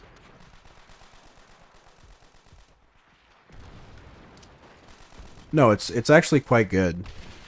It's like $5 a month. The problem here's the problem with Game Pass, and here's the problem with the subscription model to begin with. At $5 a month, it doesn't sound bad because you're only paying $5. The problem, the question becomes how often do you use it? Because at a like I mean, you look, if you have it for a year, right? That's $60. That's your it's 10. All right, it's $10. So now for a year, it's $120. Right? If you play, one AAA title a month, you're still getting your money's worth, right?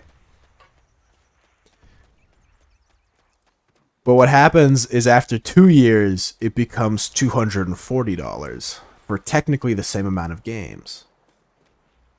It's some weird economic stats bullshit, but technically the longer you have it, the less value you have, assuming that the library of games is the same. But in reality, it is a good deal. It is a good deal, and the thing I'm talking about is hypothetical econ stats bullshit. Yeah, and the library of games does get updated, but Also, I know how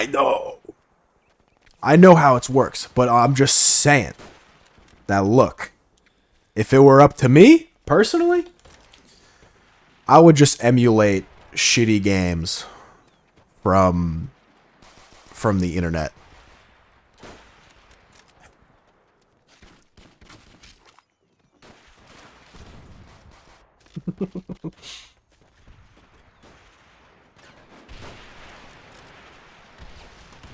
Who needs Psychonauts when you can play Beach Spikers volleyball?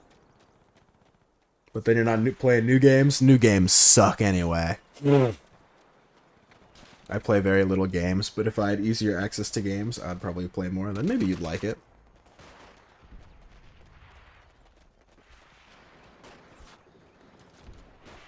Some are good. I'll wait until I can emulate them.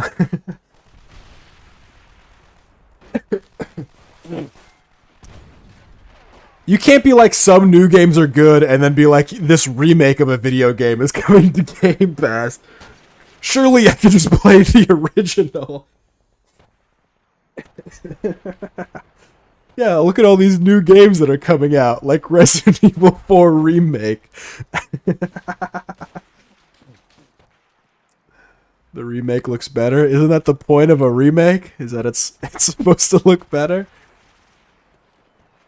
I'd have to remap my hands to controllers. I think the Game Pass is on PC too, but I could be wrong. Are they doing that shit where it's like the FF7 remake, where it's like nothing like FF7 at all?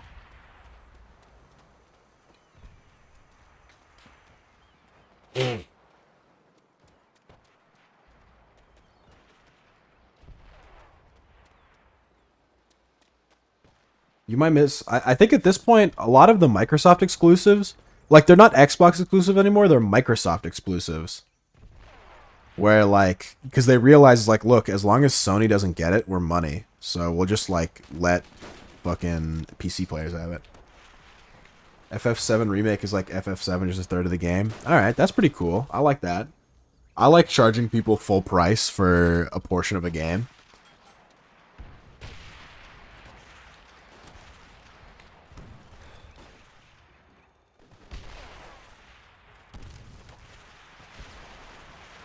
Fuck.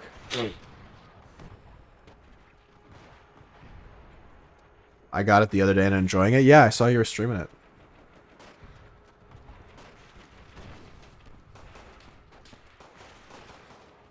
$30 or 40 hours, holy.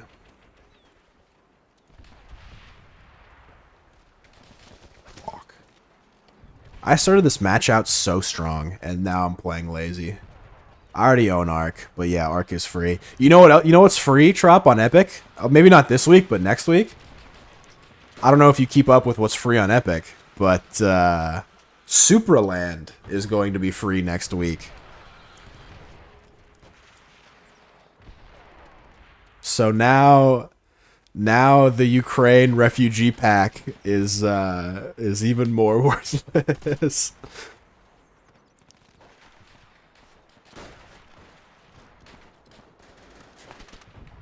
I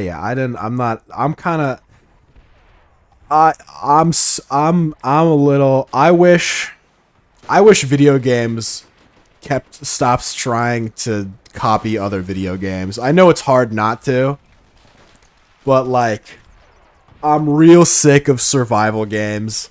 I'm pretty sick. I'm getting pretty sick of FPS games.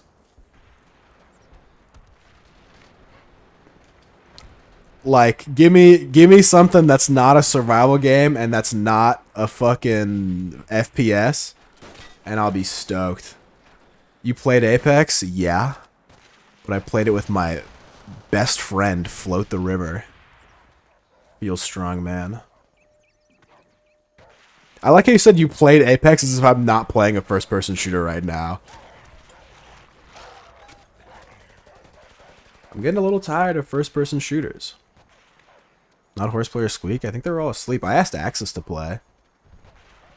What you gonna do, make a new genre? Yes. Smile. This one is old, so it doesn't count. Oh, fair enough, fair enough. Alright, I see what you're getting at. I see what you're getting at. I think Apex is unique enough. But like, I don't want a nuke. I don't want Call of Duty 36. I don't want another Battlefield. Like I don't know. I want a unique game. Is that too much to ask?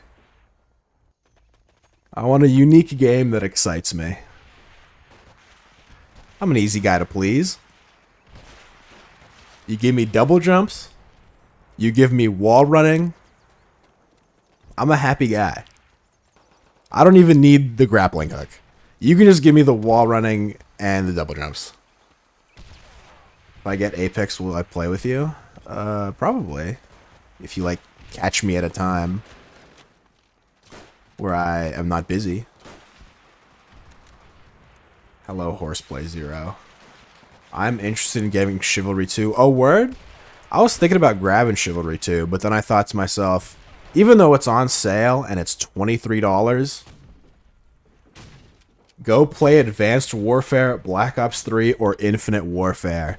As far as I'm aware, all of those suck except maybe Black Ops 3. And Black Ops 3 would only be good for zombies, and I don't want to play zombies. Do they all, really? Do they all have double jump plus wall running in multiplayer? On God? Or only in campaign? Because no shot. If that's true, COD players just hate change. What the? That sounds sweet. I remember playing Infinite Warfare and Advanced Warfare. I don't remember wall running or double jumping.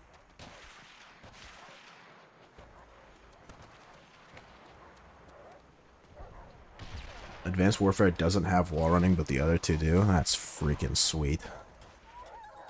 What the? How can people say COD is bad when they got wall running and double jumping? This sounds sweet. Why don't people like these CODs? What did they do wrong?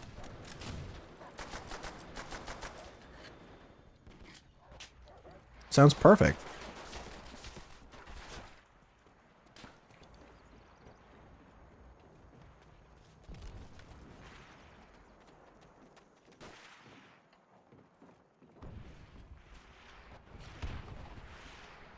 Oh yeah,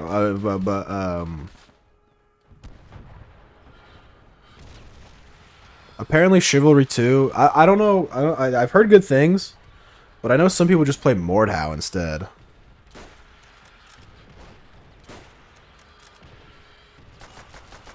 I don't know if people still play Mordhau, but you know. I don't know how long I could play Chivalry. That's kind of the big thing. I wouldn't pay... kind of asking a lot for first person For Honor. If Warfare was like a bad sci-fi movie plus the zombies were bad. But it sounds sick though. You get sound, look at all this, you get all these cool movement options. I want to see zombies double jump and wall run at me.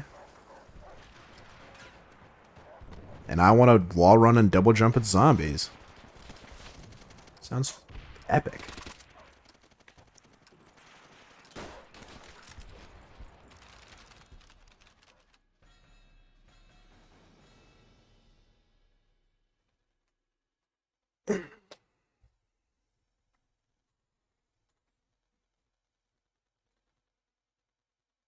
Clint Stevens is alive. What the?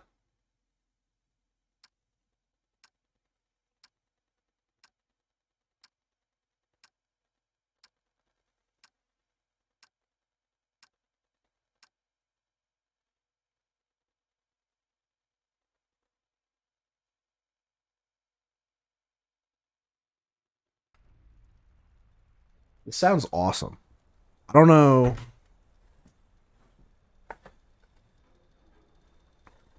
COD players are just the worst, it seems.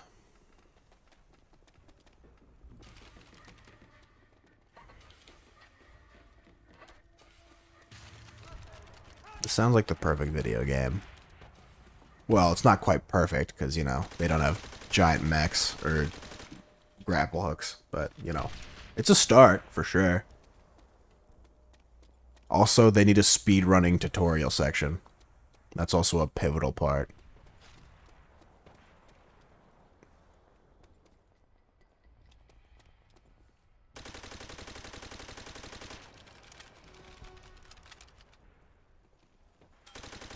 This guy trying to hit a trick shot on me? What the fuck? But yeah, I think I'm gonna sit down after stream today, or probably after I wake up tomorrow. I'm gonna sit down and I'm gonna try and scour the Steam Demo Fest for things that interest me, and I'm just gonna download as many demos as I can and do like a demo stream where I just play demos for Demo Fest. And then after that, I'll hop on Team Fortress 2 and play Demo Man.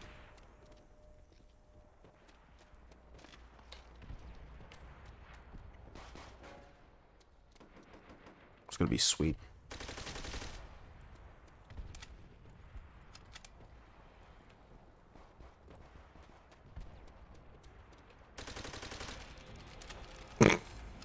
That guy level 1?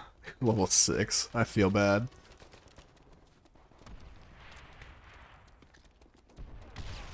Whatever, not having to save TF2. I think they saved it. I think they saved it, so it's saved. Coming out in August. There was some cool looking demos. I was looking at them on stream because I was playing R6, so I had the spare time to just kind of sit down and look at some demos, and some of the demos were intriguing me. I will say. Some of them were card building games, but you know what? I'm not completely closed-minded to the idea of a card building game.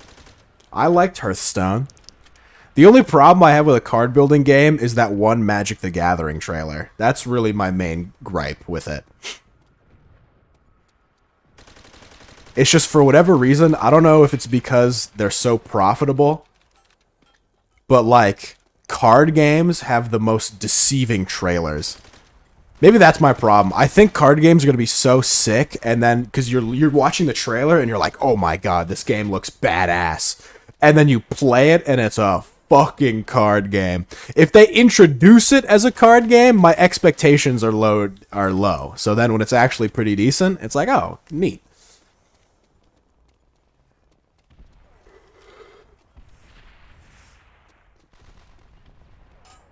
The only reason I remember about Save TF2 is that Save TF2 conveniently happened the day after I played TF2.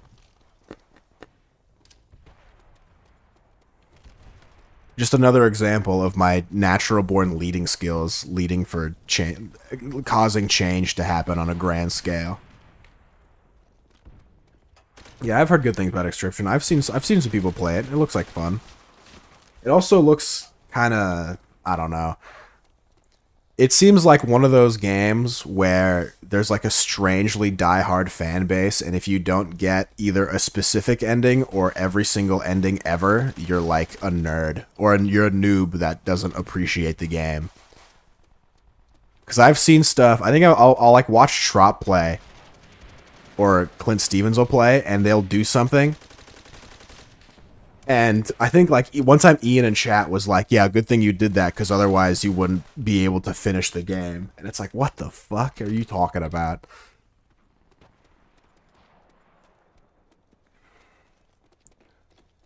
I don't have a homophobic audience. Most of my audience is gay. Most of my audience has always been gay.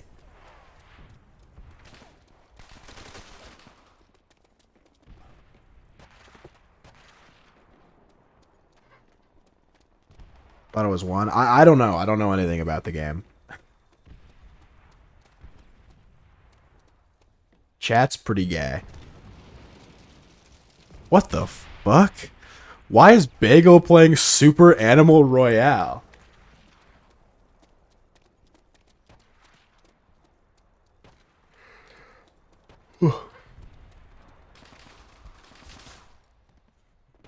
Saved.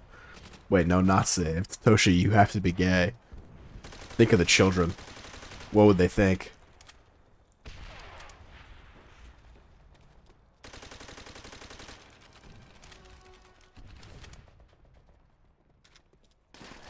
Fuck. I am so bored at work. You should, I don't know. What do you work at a rock climbing gym?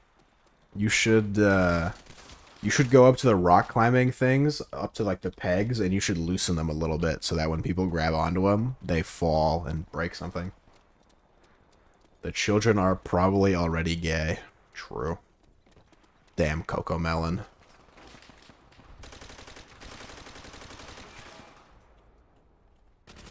I think that is the 4 Fortnite.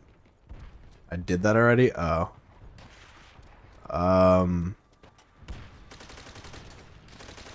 Fuck.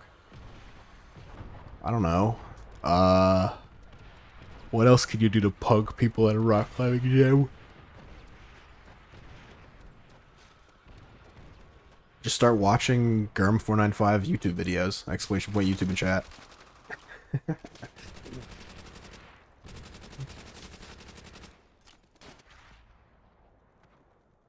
Even though I know you've already seen all of them. Watch them all again. I'm doing that now. Pog.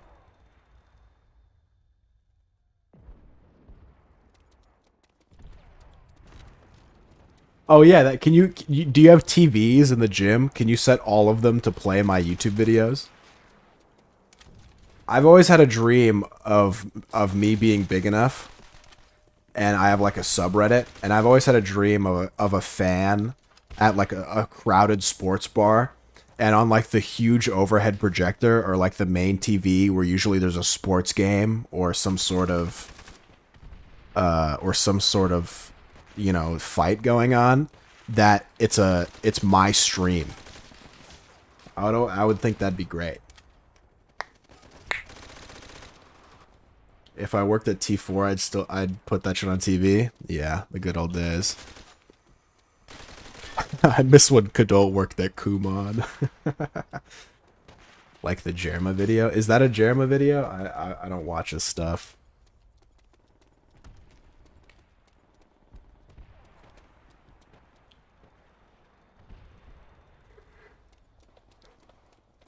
Someone found some like softcore European porn that had Ludwig unboxing Pokemon cards on the monitor in the background. That was pretty funny.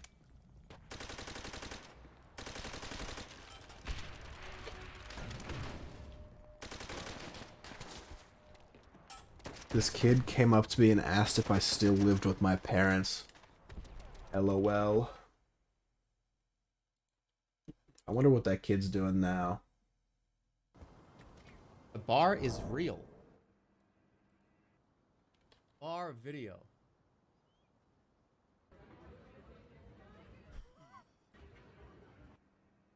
That's awesome. Yeah, but I want them to pog. Are they? Do they pog? What am I doing up here? Oh, he starts fucking with the bar. I want them to pog. I want them to pog like they would at a regular sports bar. I always follow CC's Twitch channel after I see some content I enjoy that I never watch their Twitch. Jerma is one of them for me. Yeah. I follow Jerma out of like some of it I sort of after I okay. So after I joined Miskiff's offline chat, I like started following way more streamers. Just because those guys are such fucking degens and they're like so aware of everything going on Twitch all the time. So whenever they say like, oh, this person's live, this person's live, this person's live, I like go and goddamn scour out the people. Yeah, Jerma has a super dedicated fan base. It's weird for how much of like a cult following Jerma has. I assumed he was actually like a way bigger content creator than he is. I looked up his YouTube channel. He doesn't even have 1 million subs. I was blown away. I'm like, really? Jerma? He doesn't even have 1 million subs? What the?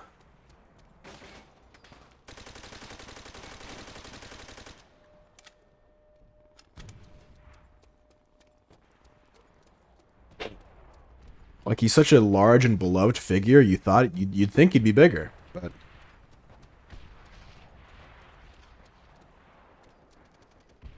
he hasn't uploaded on his main channel in like 4 years or something. XQC only has 2 mil. I mean, yeah, and he's XQC. That's what I'm saying. But like, Jeremy was a YouTuber first. I kind of understand XQC not only having 2 mil. Because he went from Twitch to YouTube. But, like, YouTuber to Twitch is different. Like, Uber Haxer Nova has a fuck ton of subs.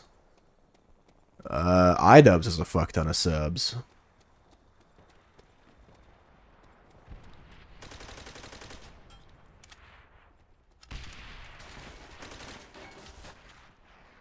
Yeah. You kinda, low-key, yeah. It's because Twitch is just it's a smaller site, but like Jerma is beloved on YouTube and on Twitch. I feel like.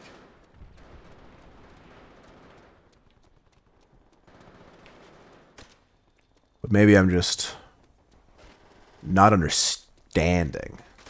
Because I think Jerma's a funny guy. He says some funny things sometimes.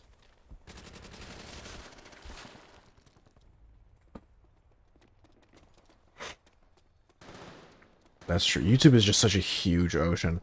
I discover channels on YouTube that have millions of subs all the time. Like, it's outrageous. I'll be on Twitter or something, and I'll see some fucking channel I've never heard of be like, celebrating 6 million subscribers. And it's like, what the fuck are we doing? How do you fly under my radar with 6 million subscribers? It's insane. I find people through YouTube and watch. Yeah, see? Yeah, that's how it goes.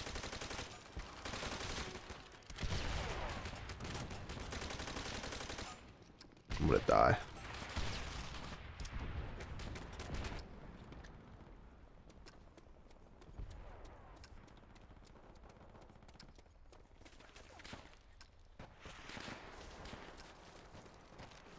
You know, funnily enough, I don't follow XQC, but I think he's a great content creator. He's always in my recommended because he's XQC. I love it, especially when he gambles. Oh, speaking of gambling, I should add the Gamba emote.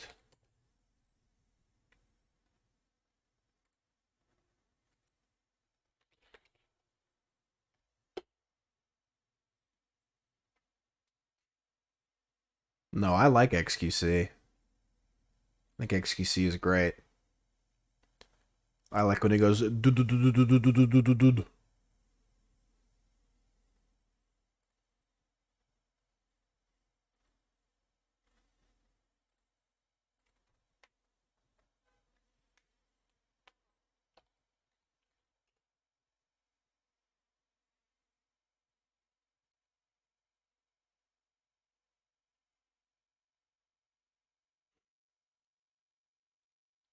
Started watching him, and he's such good background noise. I don't know about any of that. I think him as background noise would be a little too jarring for me. But there's a lot of... He's just a clip machine. There's a clip of him, he's on Valorant, and he's looking at this knife, and he's like, who would buy this shit? And then he clicks buy, and he goes, oh, I bought it! Fucking idiot. Yeah, and apparently he has, like, at least he used to have, I don't know about now, but he had, like, crippling insomnia, so, like, combine streaming all day with fucking sleep-deprived delirium, you're gonna say some funny shit. Even Emperor Ace's background noise, holy, you're a braver man than I'm. I was in his stream waiting soon screen one time, and he fucking yelled into the microphone, because that's what he does, and I shit my pants. God damn it. God damn it, Gurm, come on. Oh my god. I suck ass! I need a redemption. I need a redemption. Fuck you, pussy.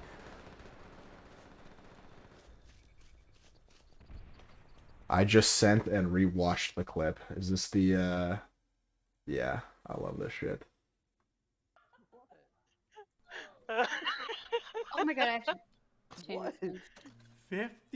55.3 thousand? Who the fuck would buy this shit? Ah! I just bought it! Classic.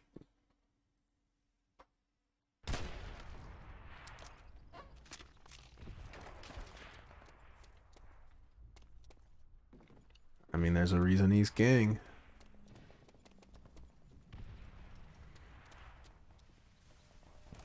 Wow.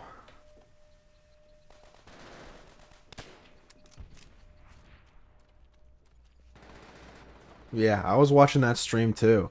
And it's crazy. He missed jump 1 and he was already screaming. I was blown away. It was the first jump. Like beginning of the stream, first jump. He's already mad.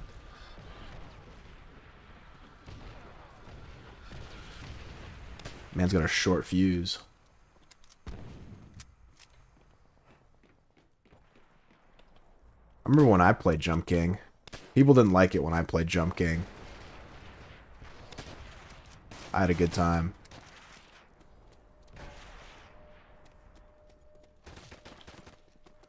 Weirdly enough, I was the only person in my stream who was not tilted while playing Jump King. People didn't like how I played. Which is to say poorly.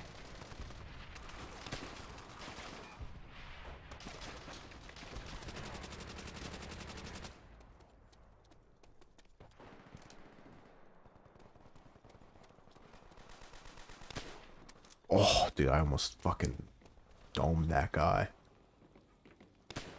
Oh, come on.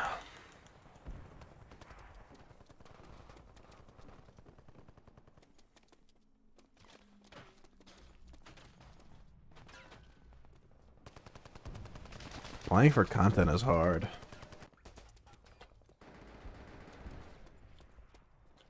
You have to put your pride on the line. I'm fucking losing my mind. It is 1 p.m. Not bad. I just want to have a decent schedule for movie night.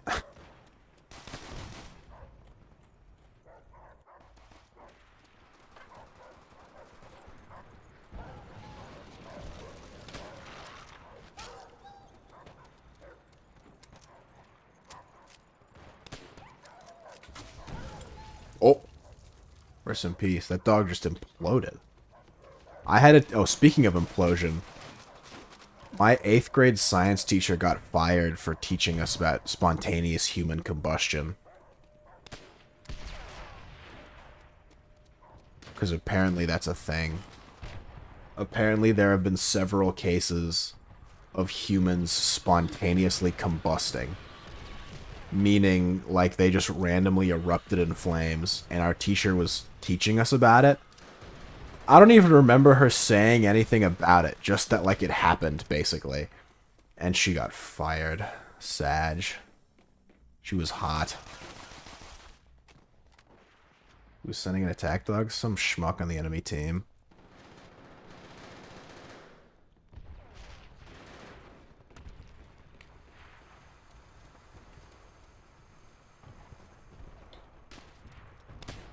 Whoa.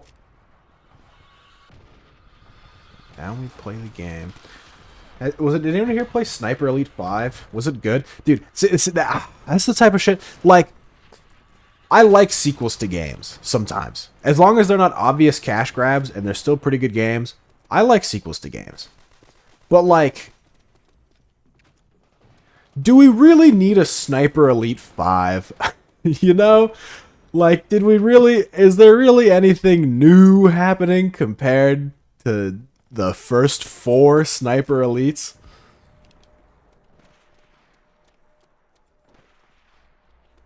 Do we really need a Mortal Kombat fucking 12? For stuff like Resident Evil, I can understand making a new Resident Evil, because Resident Evil is a story game, and you are making more story. I don't think there is a story in Sniper Elite. I think the story is that you're an elite sniper, and you shoot people in the balls. Like, you have X-ray vision, and when you shoot people in the balls, it shows X-ray of their balls. Like, that is the lore of fucking Sniper Elite. How you build Final Fantasy? I wish it was called something else. But I know that's like a super old gag. Why is it called Final Fantasy if there's so many of them? A drop. I don't mind Final Fantasy. I would, you know, at a certain point you have to ask yourself, you know, why are there 16 of them? But then you're like, look, it's a story. People like the story, and they're just going to keep unraveling the story. What would upset me about Final Fantasy is if they finished the story and then they started a new story just to make more Final Fantasies. Okay, yeah, see, I don't love that. Because just call it something else. Don't call it Final Fantasy 16. Call it fucking some other cringe shit. Just call it something else. I don't even mind that they're pumping out the same game every single time. Like, honestly, if they just stopped calling it Call of Duty, I would have they could literally drop another Call of Duty today. Just don't call it Call of Duty, and I would be more stoked than if they dropped a new Call of Duty. But same universe, that's okay. Some of the Dark Souls games are in the same universe as like, isn't like Bloodborne in the same universe, but it's called something else. You know what I mean? Like, you can have games that are called different shit. I understand. It's just I don't see the, like, it just doesn't look good at a certain point. At a certain number, it stops being cool. I think that's the thing. Like, I know there's 3 Dark Souls, but, like, isn't Bloodborne in the same universe? And it's called Bloodborne, right? And, like, Demon Souls is the same universe, but it's called Demon Souls, right? Like, at what number do you say to yourself, okay, this is, like, ridiculously high? Like, if they ever release a Final Fantasy 55, you know what like, that's just too big of a number. It's just too big. Demon Souls original, but, you know, it's still the same. Well, but that means they made Dark Souls, and that was the same universe. Gorillas and Powerpuff Girls are the same universe. And one is banned, one is TV show. There's some Final Fantasies with no numbers? Okay. That's awesome. It's like when they do Kingdom Hearts and they have like 1.5 and DS version and shit. Great.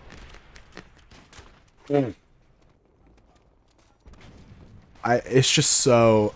it's just too much. It's just too much.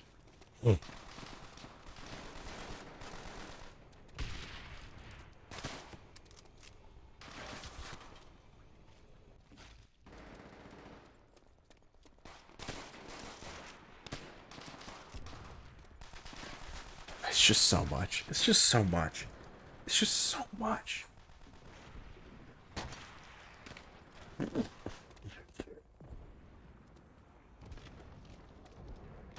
I do like... When do we stop the Mario games then? Soon, hopefully. The thing is, honestly, I think the reason I don't mind them... Because Mario games are usually bangers. Like, I was gonna mention... Oh, fuck, I had it, but then I lost it.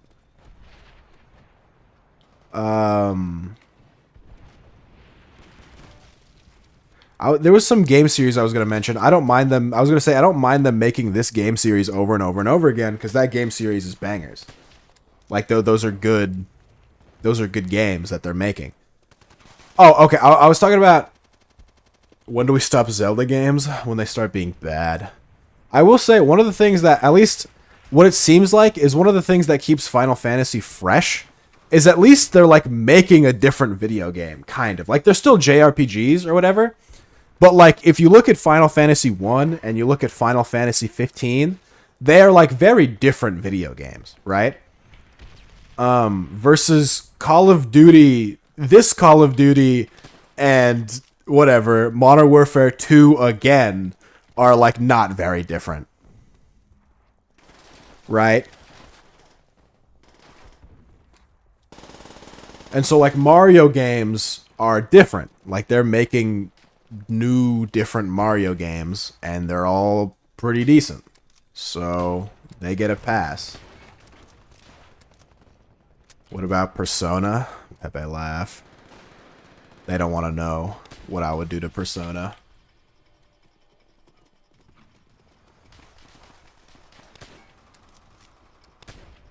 Oh my god, I got robbed.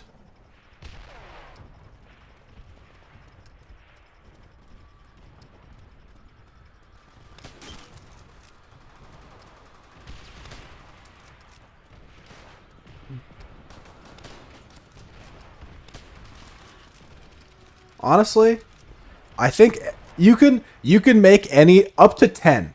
You can make up to, I think, sequels up to 10, you're good. After 10, legally, under law, you have to stop making sequels to the game. I think that's the rule. You can make it a sequel. You can do whatever. You have to call it something else. You have to call it... You can't call it anything. You can't use a number bigger than 10. 2070... Cyberpunk is called something else now. You can't use any number bigger than 10. I take my leave. See you later, Hat Hunter.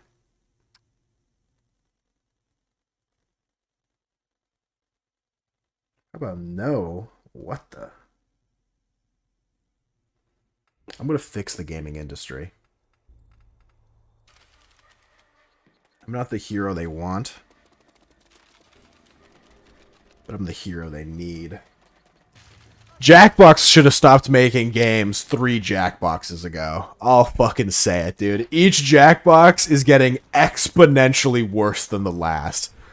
They are scraping the bottom of the barrel.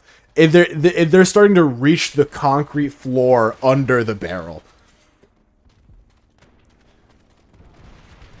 6 was good? Oh, okay. Well, thank God. At least 6 was good. They all, like... The thing is, even if they're good, the definition of good means that, like, there's more good minigames than bad minigames. It's not that all of the minigames are good. It's like a good... It's like, well, you know, there's like 2 or 3 minigames that are not bad. Why can't they just... Yeah, that seems a lot better, too. But shit like that, I'm kind of a hater at heart anyway. Like, I used to like Cards Against Humanity. It's all about who you play it with. It's all about who you play it with. And I've discovered that I hate playing Cards Against Humanity with just, like, 99% of people.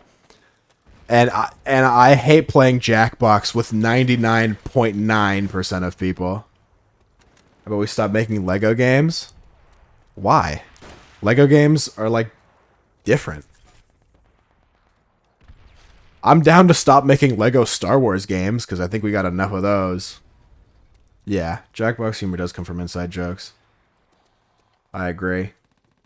Like, there's Lego Star Wars and there's Lego Indiana Jones. No, it's not like Lego isn't the defining. Lego isn't the game. Like, Lego isn't the story. Lego is just the vessel in which it's. I think they aren't good. Because fucking we don't need more of it. I'm sick of Star Wars related content, just period. Anything, if anyone wants to make anything Star Wars, they should just stop now. Just give up.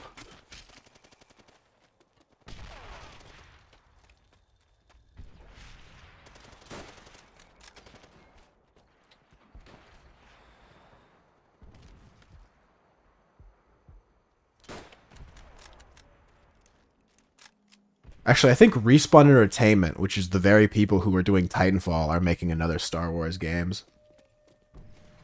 So stop. Make Titanfall 3. Or Apex 2. One or the other. Just don't make another Star Wars game. I don't want it. Oh, they traded. That's fun. Holy. When do we stop updating Rainbow Six Siege? Wait, they're still updating Rainbow Six Siege? What the? I don't mind. If they just update the base game, I don't mind that either. Because that's like adding content to an existing entity. Because that's not a cash grab, right? Well, it's not inherently a cash grab. But like when they're putting out Call of Duty Modern Warfare 2, like that's a cash grab. They don't care about the quality of game. How about WoW? Yeah, they should stop updating WoW. They should make WoW 2. They should make WoW 2, however, Overwatch 2 should have been a DLC. Or like an update or something. Like, League does a good job, where they just go, hey, look, the season's ended, it's preseason time. It's time to fuck up the entire game. They're releasing... That's true, they are... they are re-releasing old WoWs. And somehow... This is what people wanted, and somehow people are still mad about it.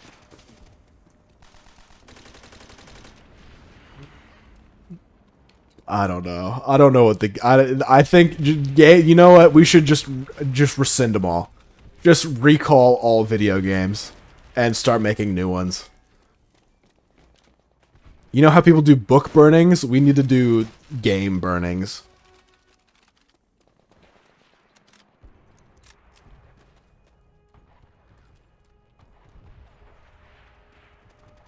Yeah. Uh-huh. Boss champ.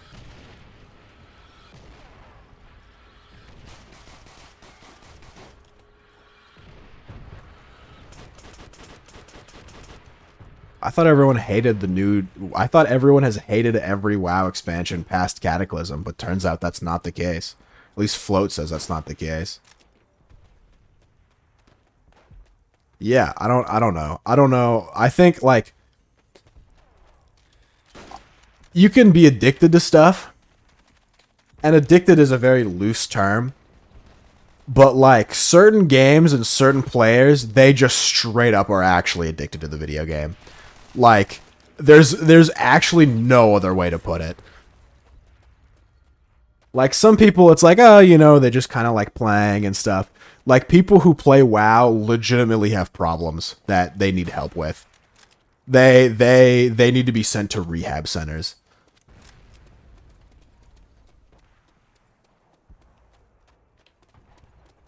Same with League of Legends players.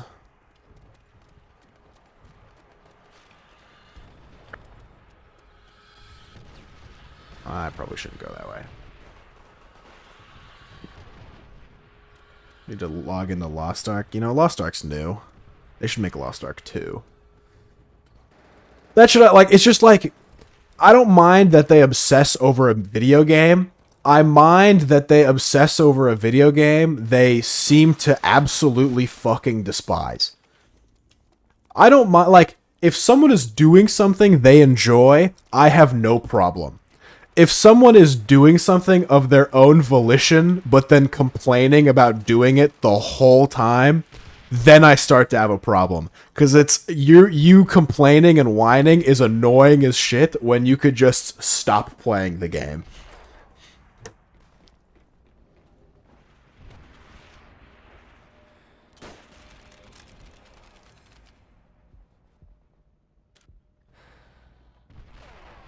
Yeah, see? Smart guy. Smart guy goes, hey, this game isn't fun. I'm going to stop playing it. Rare breed. Rare breed of gamer right here.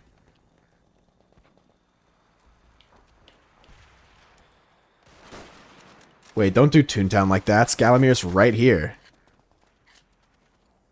Scalamir, do you work for Rewritten, right? Not for Clash? Because I was playing Clash the other day, and can I request people be banned? Can you be a corrupt cop for me on the inside? Okay, alright, never mind that. I mean, I guess I don't play Rewritten, but if I send you a list of people to ban on Rewritten, can you ban them for me? Top of my list. Mega Snoop. Imagine.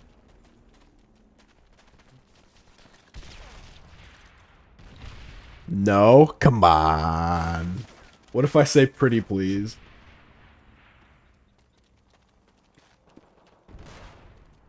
Oh, hey, Zero. What's up? How you doing, girl? How's the life? How's the missus?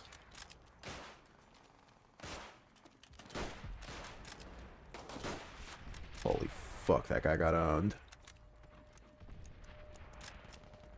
Good. Getting a delivery tomorrow? Oh.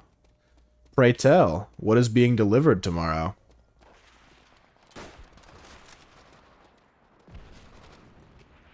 Okay.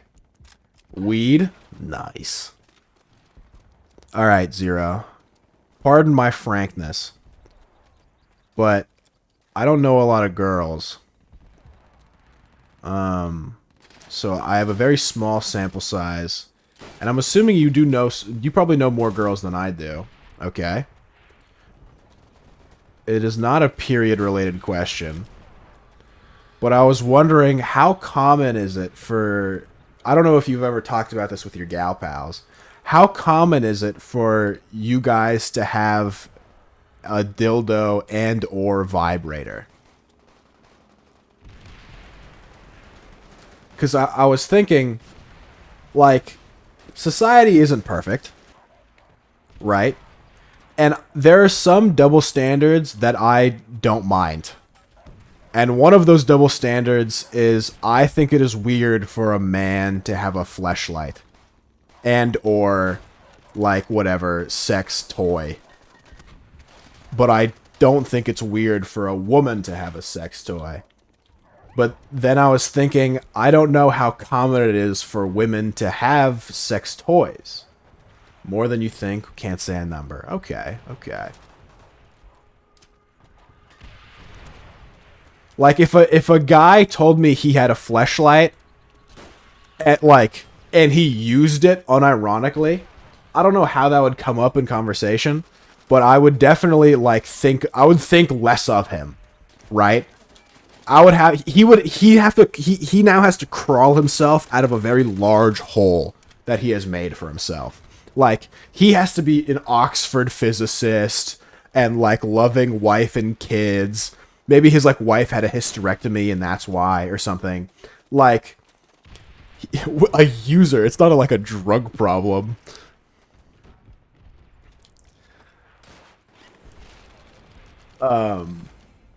Maybe. Life has a funny way of working out.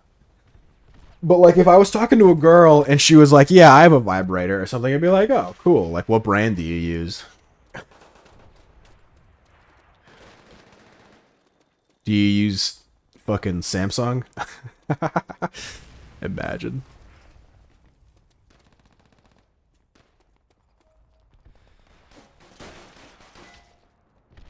If I ever got one, it would be for a video. I was thinking about buying a dildo for a video. I would buy a fleshlight so I have something to hold my dildo in.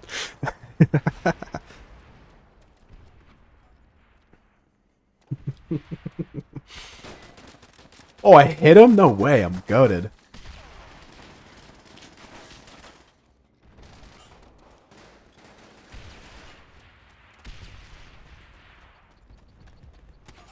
Dude, I used to do quick scoping shit with my friends. Like, we would go into a 1v1 lobby and we try to quick scope each other.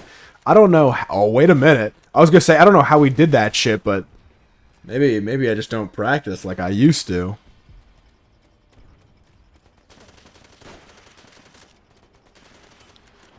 Pog, it was Pog. It was Pog, and then, dude, the amount of arguments we'd get into about whether or not something was hard scoping. Ugh, the good old days. Where did we go wrong?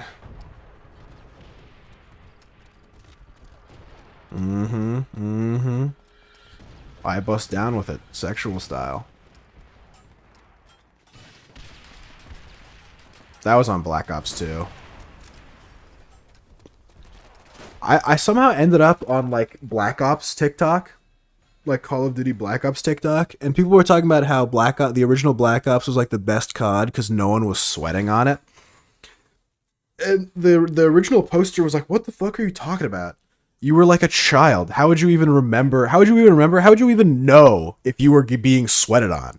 Like, there's no way there weren't sweaty players in Black Ops. I promise you, people were sweating out of their minds in Black Ops. I'm pretty sure COD even has skill-based matchmaking even for unranked. So...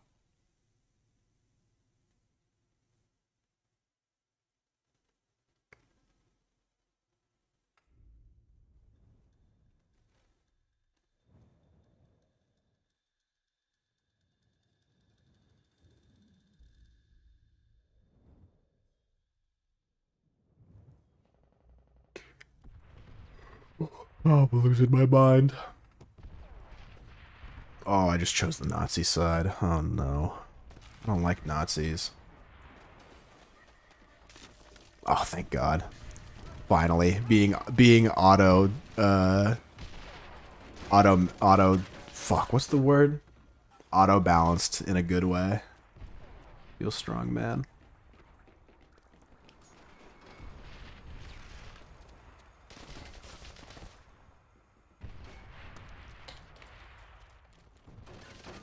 Do I recognize any of the people in this lobby?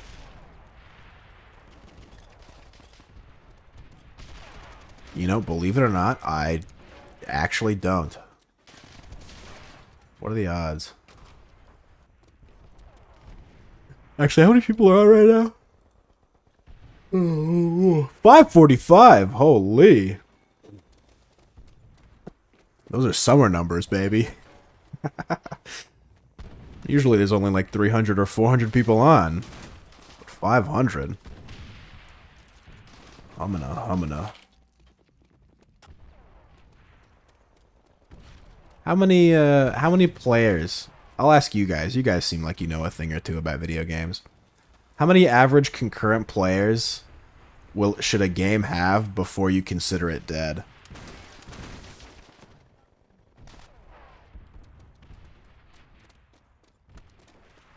I know the obvious answer is 0, but like, you know what I mean. There are games that people still play. Less than 2K? Okay. I can accept that answer. That's an answer that makes sense to me. Depends. Okay. Fair enough. The Toontown. Okay. Depends on what? If it's an MMO, you need thousands. If it's 4-player co-op, you only needed 4, I guess is the point. Let's say, because you can't really, I mean, single player games are like always going to be dead, right? So like, I think it's fair to say that like single player slash co-op, like story mode only games are like never alive to begin with, if that makes sense. I think for the sake of this analogy, they can't like really be alive.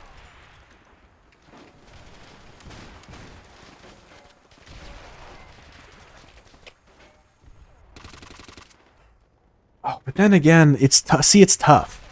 Cause like I could never say like Castle Crashers is not something that's like alive to me. You know, like it can't really die and it's not really alive. It's like it's just Castle Crashers. You either hop on with some buds or you don't. Right? But like Payday is a 4-player co-op game. And like Payday can absolutely be dead, right? But it's not. It has like fucking 40,000 players on it. It's outrageous. Left 4 Dead 2. Kind of in that weird in-between area where it's like it's single player only, but like there's also PvP sometimes. But like also there's like co-op matchmaking, I think.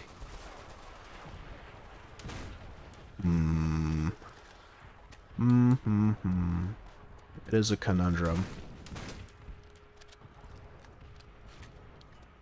We need to get our top scientists on this. I wonder what our top scientists are doing right now. Probably nothing useful.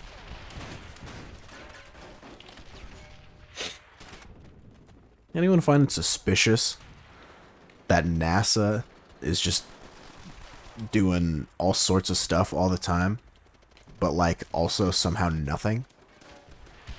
Did you know that NASA in Hebrew means deceit?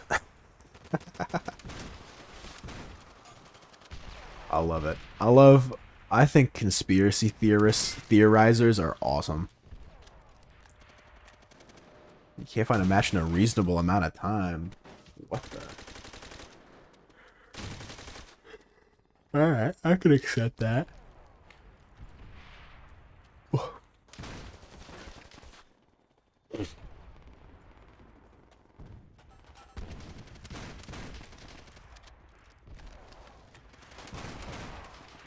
I own that guy. I did not own that guy. Games with server browser are better in that case. I think games with server browsers are always better. I don't know why you would ever make a game without a server browser. Like, I don't know if it's harder. I don't know if it's easier. I don't know about any of the logistics, but it seems like a game with a server browser is better every single time. Yeah.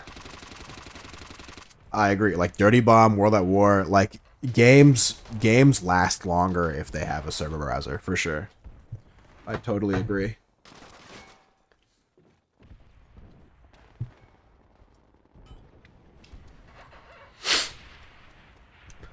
I don't know what defines shitty like what, like the constraints are too strict to find the game or something? Like if you're too high rank, you can't find a game. Yeah, sure. That was a problem with League a long time ago. Back when I'm a Cutie Pie used to stream League every morning, like fucking 6 years ago. Jesus Christ, I'm so old. I would remember him literally sitting in queue for like 10 or 15 minutes for a League game. He would basically be in queue for as long as the League game would last for. Take 30 seconds or 5 minutes. True.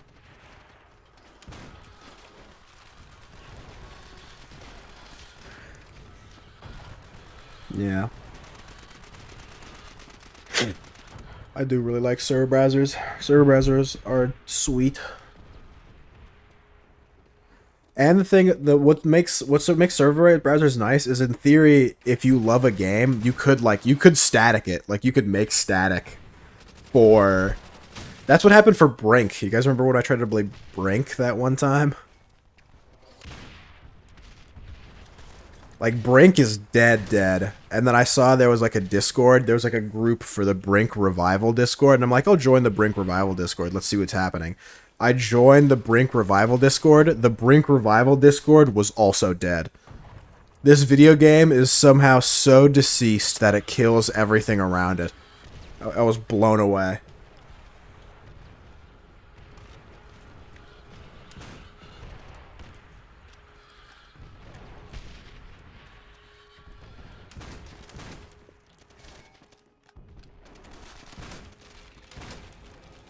Wait a minute, am I crazy?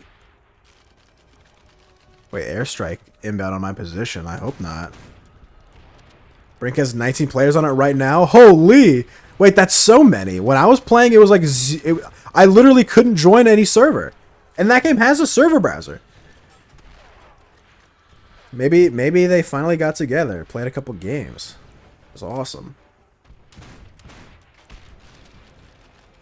Wait, I'm fucking popping off right now.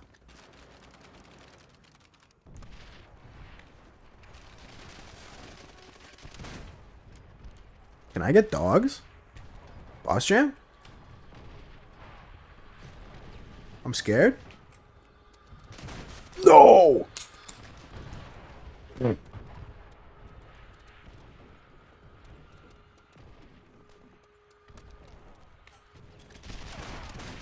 Oh my god, this guy drop shotted me.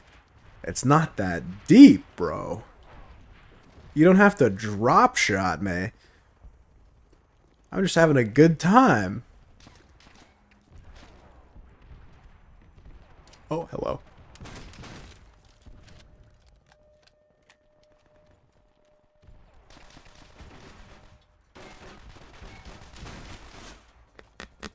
Split the difference between two of them. Feels good.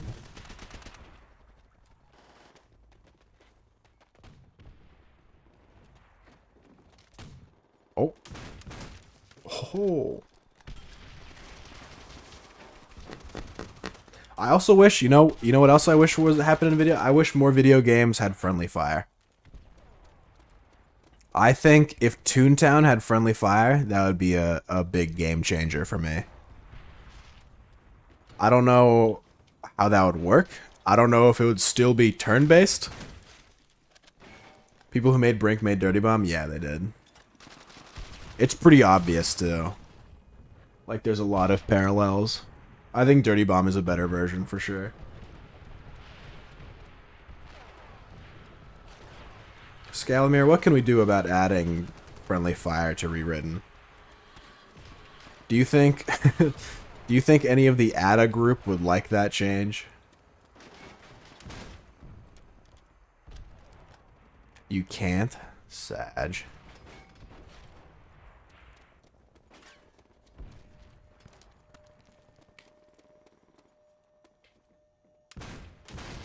Oh.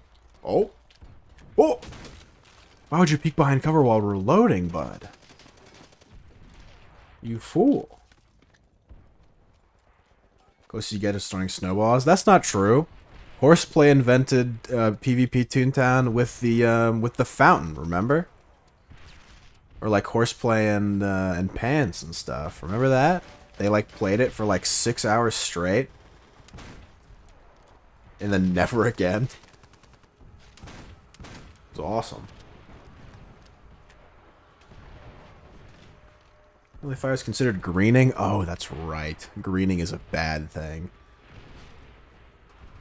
I was getting greened in a VP today. I was getting pissed off. Yeah, 6 hours is a while.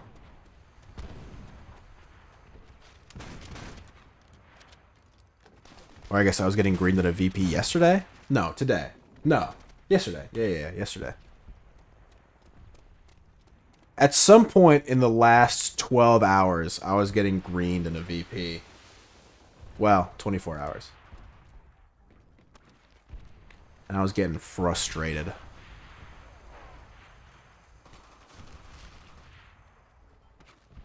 My VP started with 8 people, it ended with 4.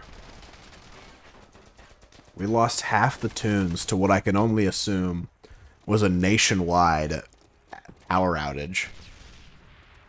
Because how else could so many people get disconnected from our VP?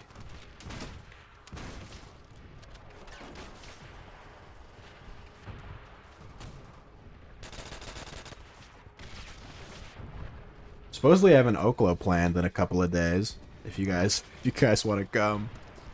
I think we need more people.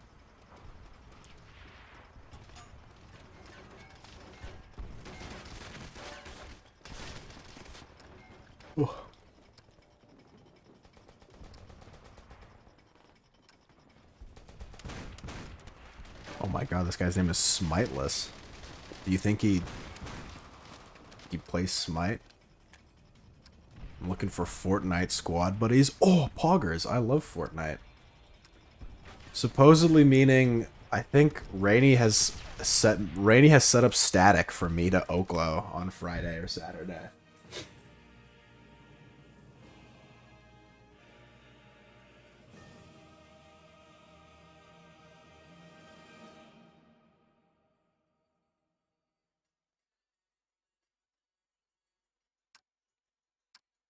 There's a girl on TikTok who I'm developing a parasocial relationship with, and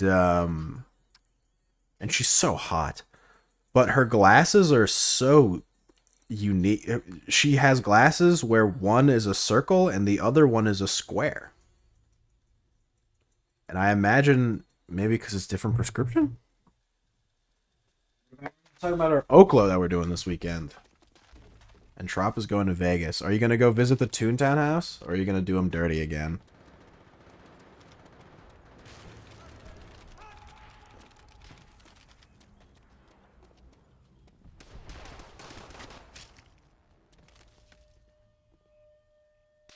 No? Come on. You gotta visit the Toontown house. It's a landmark. It's like going to Paris or France and not visiting the Eiffel Tower.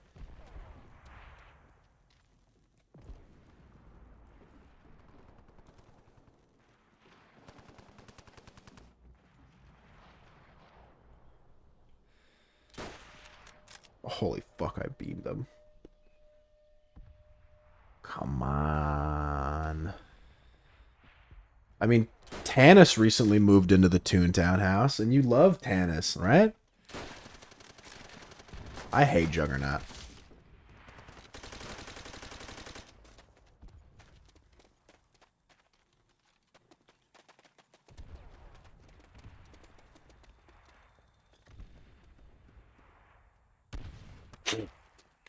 I don't talk to Squeak that much. I don't know much people. I'm quiet. It's all right. What do you mean? Poutine will be there. You can definitely talk to Squeak. Mega Snoop will be there. Tannis will be there. Alexander Lionheart will probably be there. Maybe.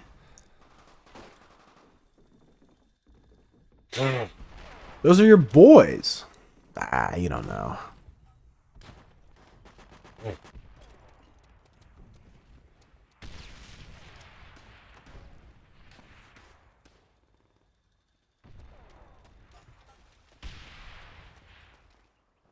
I'm going to be going to the Toontown house on my 21st birthday. We're going to be getting lit.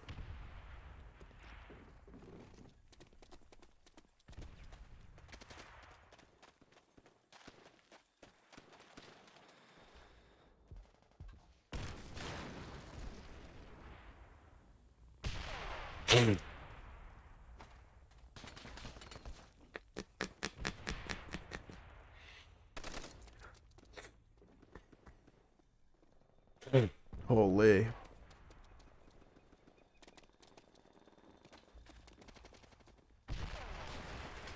Oh, okay.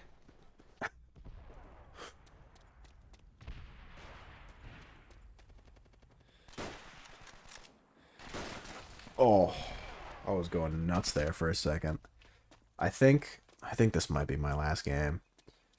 I've been talking a lot this stream. I've been streaming for 6.5 hours. No way.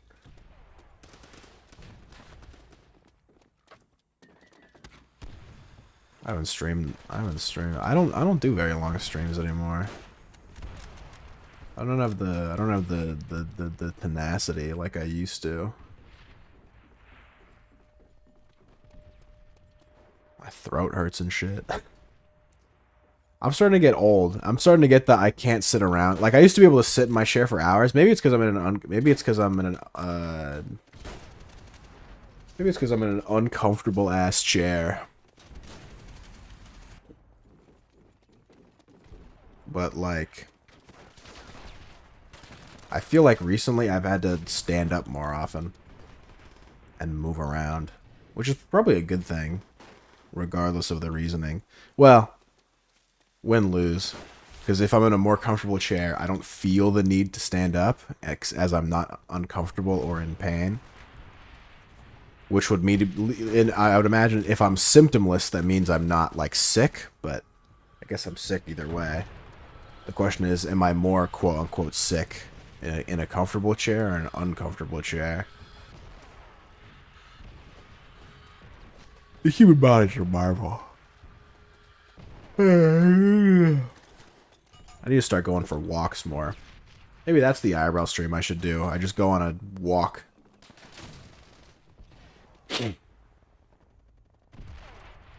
I think the only people who were confirmed for this Oklo are me, Rainy, and Walker. I don't know about anyone else. Bloat would probably come if we warn him beforehand.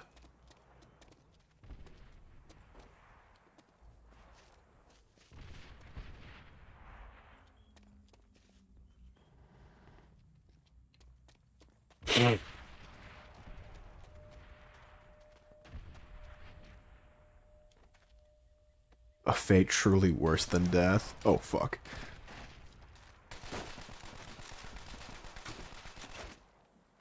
Get horseplay? Oh, that'd be sweet. This is Rainy's deal, though.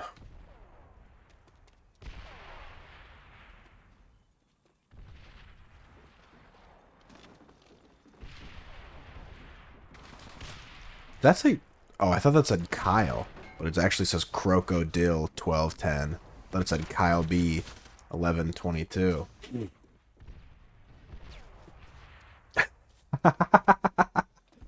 Classic Horseplays Discord. That's funny. Could we format it though? I don't really have 4 hours to spare.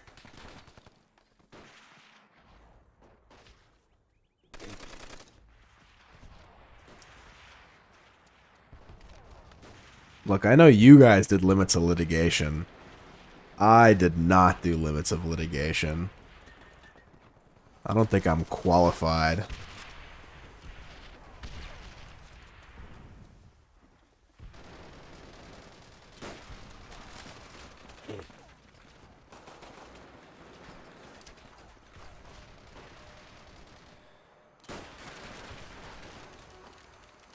See me beam that guy, by the way? I hit nuts shots, and I missed the easy ones.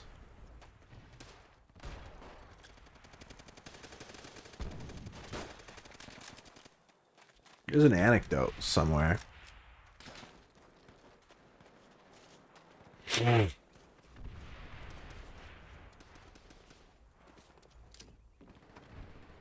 There was a... I like watching Dr. K.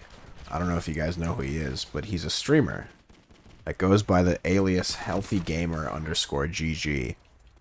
And he did an interview with Dr. Mike by Stream the Oklo. Now you're really pushing your luck. And he was doing an interview with Dr. Mike.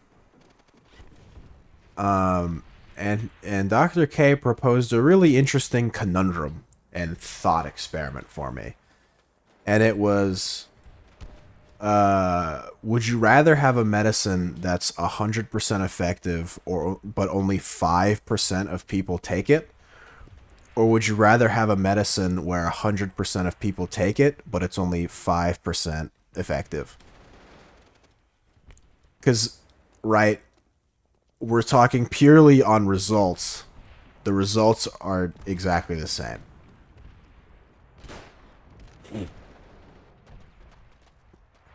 So, which one would you want?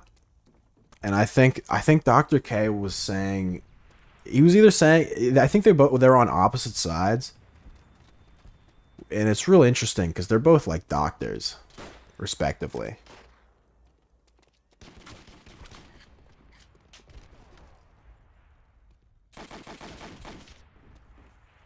And I'm sitting there and I'm thinking, and it's different. Like it's it's kind of a problem that's very unique to medicine, because I was thinking, like, well, if I was, you know, what if I was like, would I rather have 5%, like 5% of the world watch my stream, right? Or just an example, 5% of the world, right?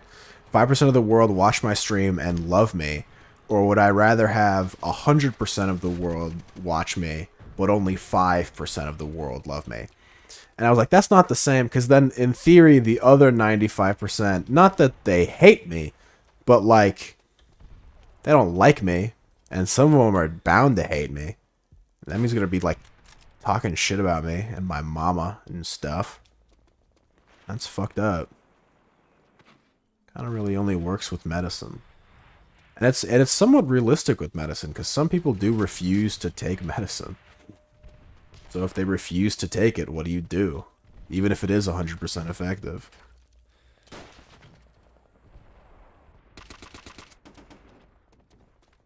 I was at the doctor's the other day, and they were trying to get me to redo my tetanus booster shot. Fuck a tetanus booster shot. My mom with her meds. Bro.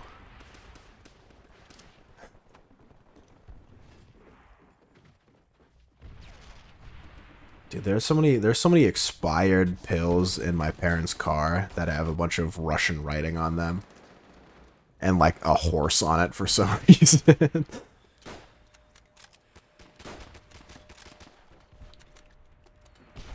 Yeah, classic Trop's mom.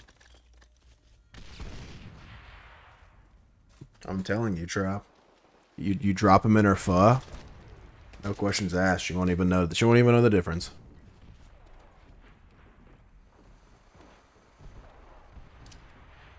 Is Premarine? I don't know what the fuck Premarine is. Isn't that the Marvel version of Aquaman? Shout out to whoever gets that reference.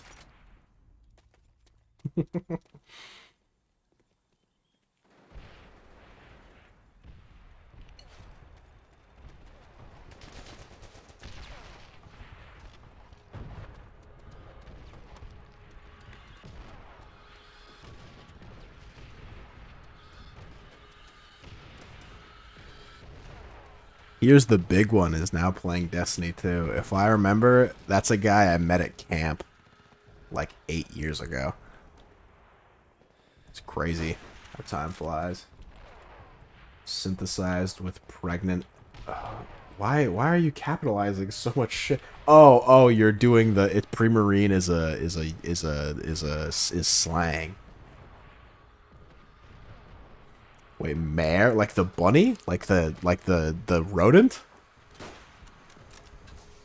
Like that type of mare? Right? That's a mare, right? Or am I thinking of hare? Mare is definitely something.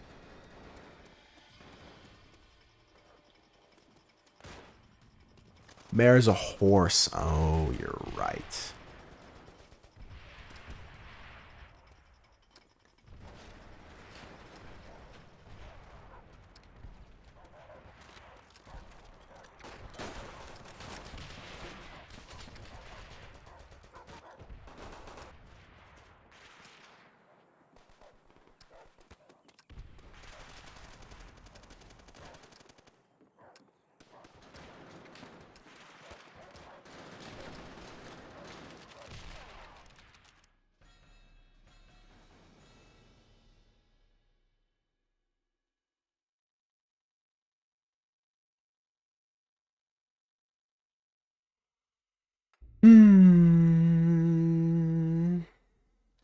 There's a part of me that kind of wants to go to bed. There's another part of me that wants to persevere. And make it through the depths. But my God, is there a part of me that wants to go to bed? Who's live? Is there anyone cool that I can raid? Maybe that'll help me decide. Oh, I could raid Glid Stevens. Oh, add resident sleeper. Oh, Oh. Oh, are you going live, Trop? I can throw you a raid. Raid Amaranth? I've done that before. No notification pops up. It's depressing. Make your summer epic with the Samsung Galaxy S22 and I'm a cutie pies on Valorant. What else is new? Oh! Wait, he changed his live split. Why does it look weird? Wait, his background is different. Wait a minute. Oh yeah, Minecraft. Dude, that barely even counts. I suck so much at that game. I got a victory royale. Oh! I didn't realize you were goated, Scammer. What, you got to invite us to Fortnite one of these days. I was playing Fortnite the other day with the fellas.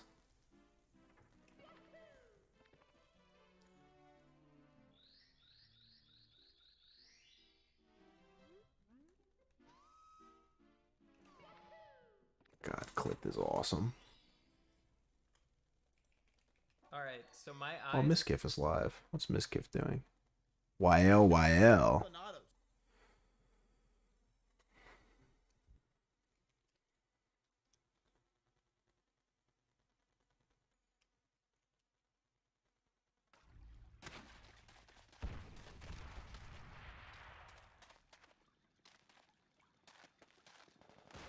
Do I want to play some more? I don't think I do. 7 hours? Not bad. If I go to bed right now, I'll wake up. There's no shot. I can sleep longer than 8 hours. I can.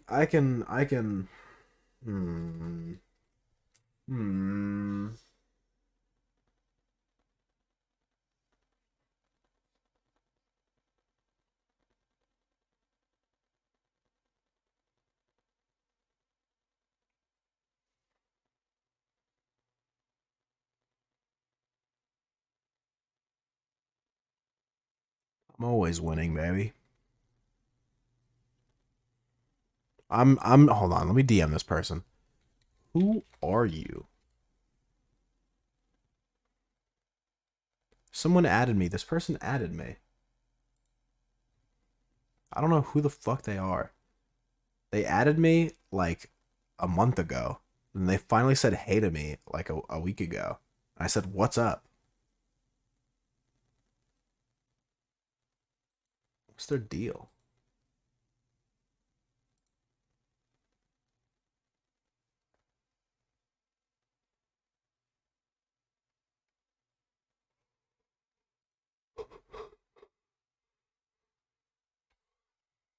Okay, they're probably not going to respond. But, you know, anyway, I'm done. Follow the Twitch. Join the Discord. Movie night is happening on Friday, 7 p.m. PST. We're going to be watching Chicken Run. I don't know how many people are coming. This is the first one. I don't know what the etiquette is. They're probably going to be loud. I don't know. I think people are going to talk because it's like a Discord, right? You're supposed to talk to people in Discord. It's like a movie night. But like, I don't know. Because like, if you don't want to talk, you could always deafen. But then, what's the point of being in the movie night in the Discord if you don't want to talk? I don't know. I don't know. Well, I'll figure it out. I put in my bio to post in my comments who you are. What the? Why are you such a wuss, dude? Just start adding random people. Live a little.